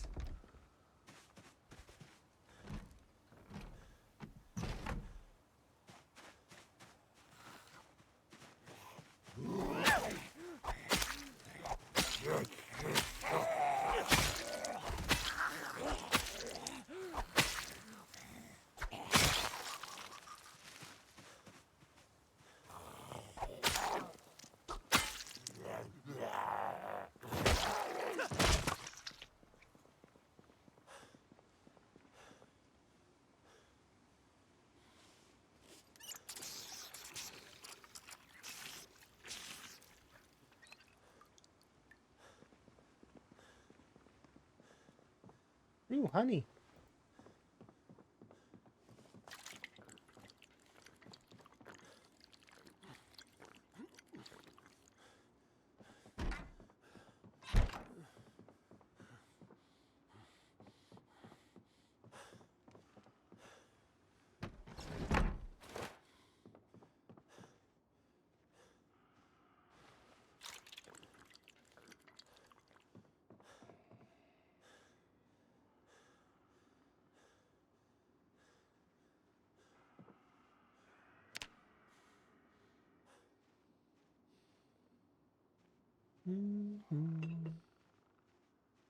Nice, 27,000.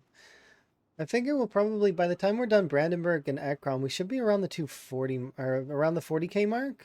Something like that, I think. Maybe a little bit less. Then once we're finished Riverside, that'll be Endo Valley. That'll probably, I'm thinking 45,000 by that point. Maybe a little bit less than that. So 43,000.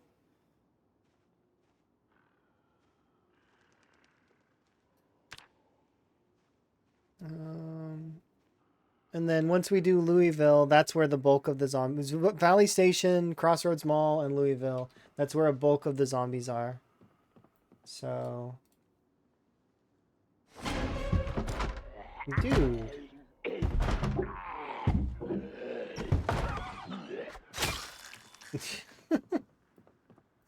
What's with them and doing that?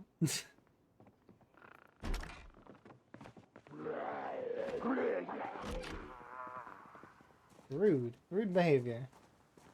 It's like pressed up against the glass. Hey! Come on out.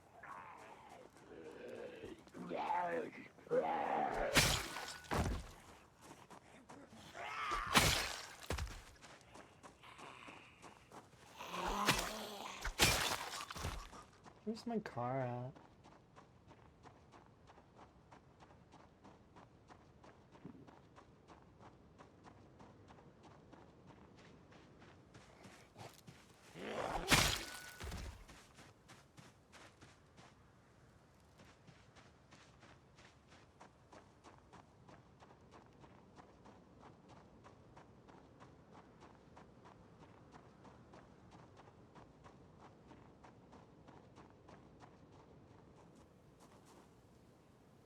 What even are these things?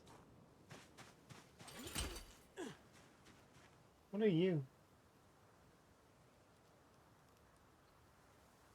Oh, they're turkeys. Okay. I was very, very confused for a second there. Like, these are odd-shaped sheep is what I was thinking the whole time. These sheep are weird looking. They're not sheep. That's why.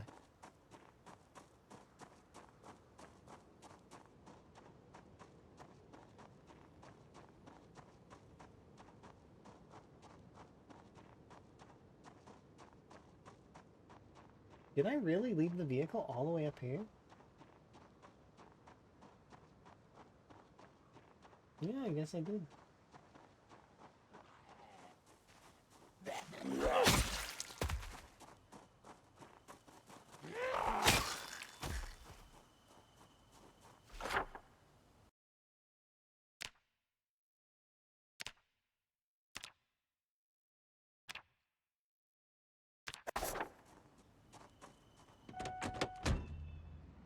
They aren't making gobble gobble noises. They're horizontal and there's red splatter around them. I'm pretty sure there's no gobbling to be had there.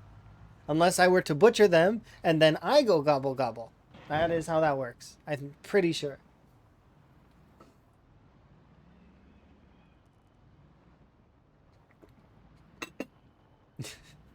They were making noises. Did I run over something again?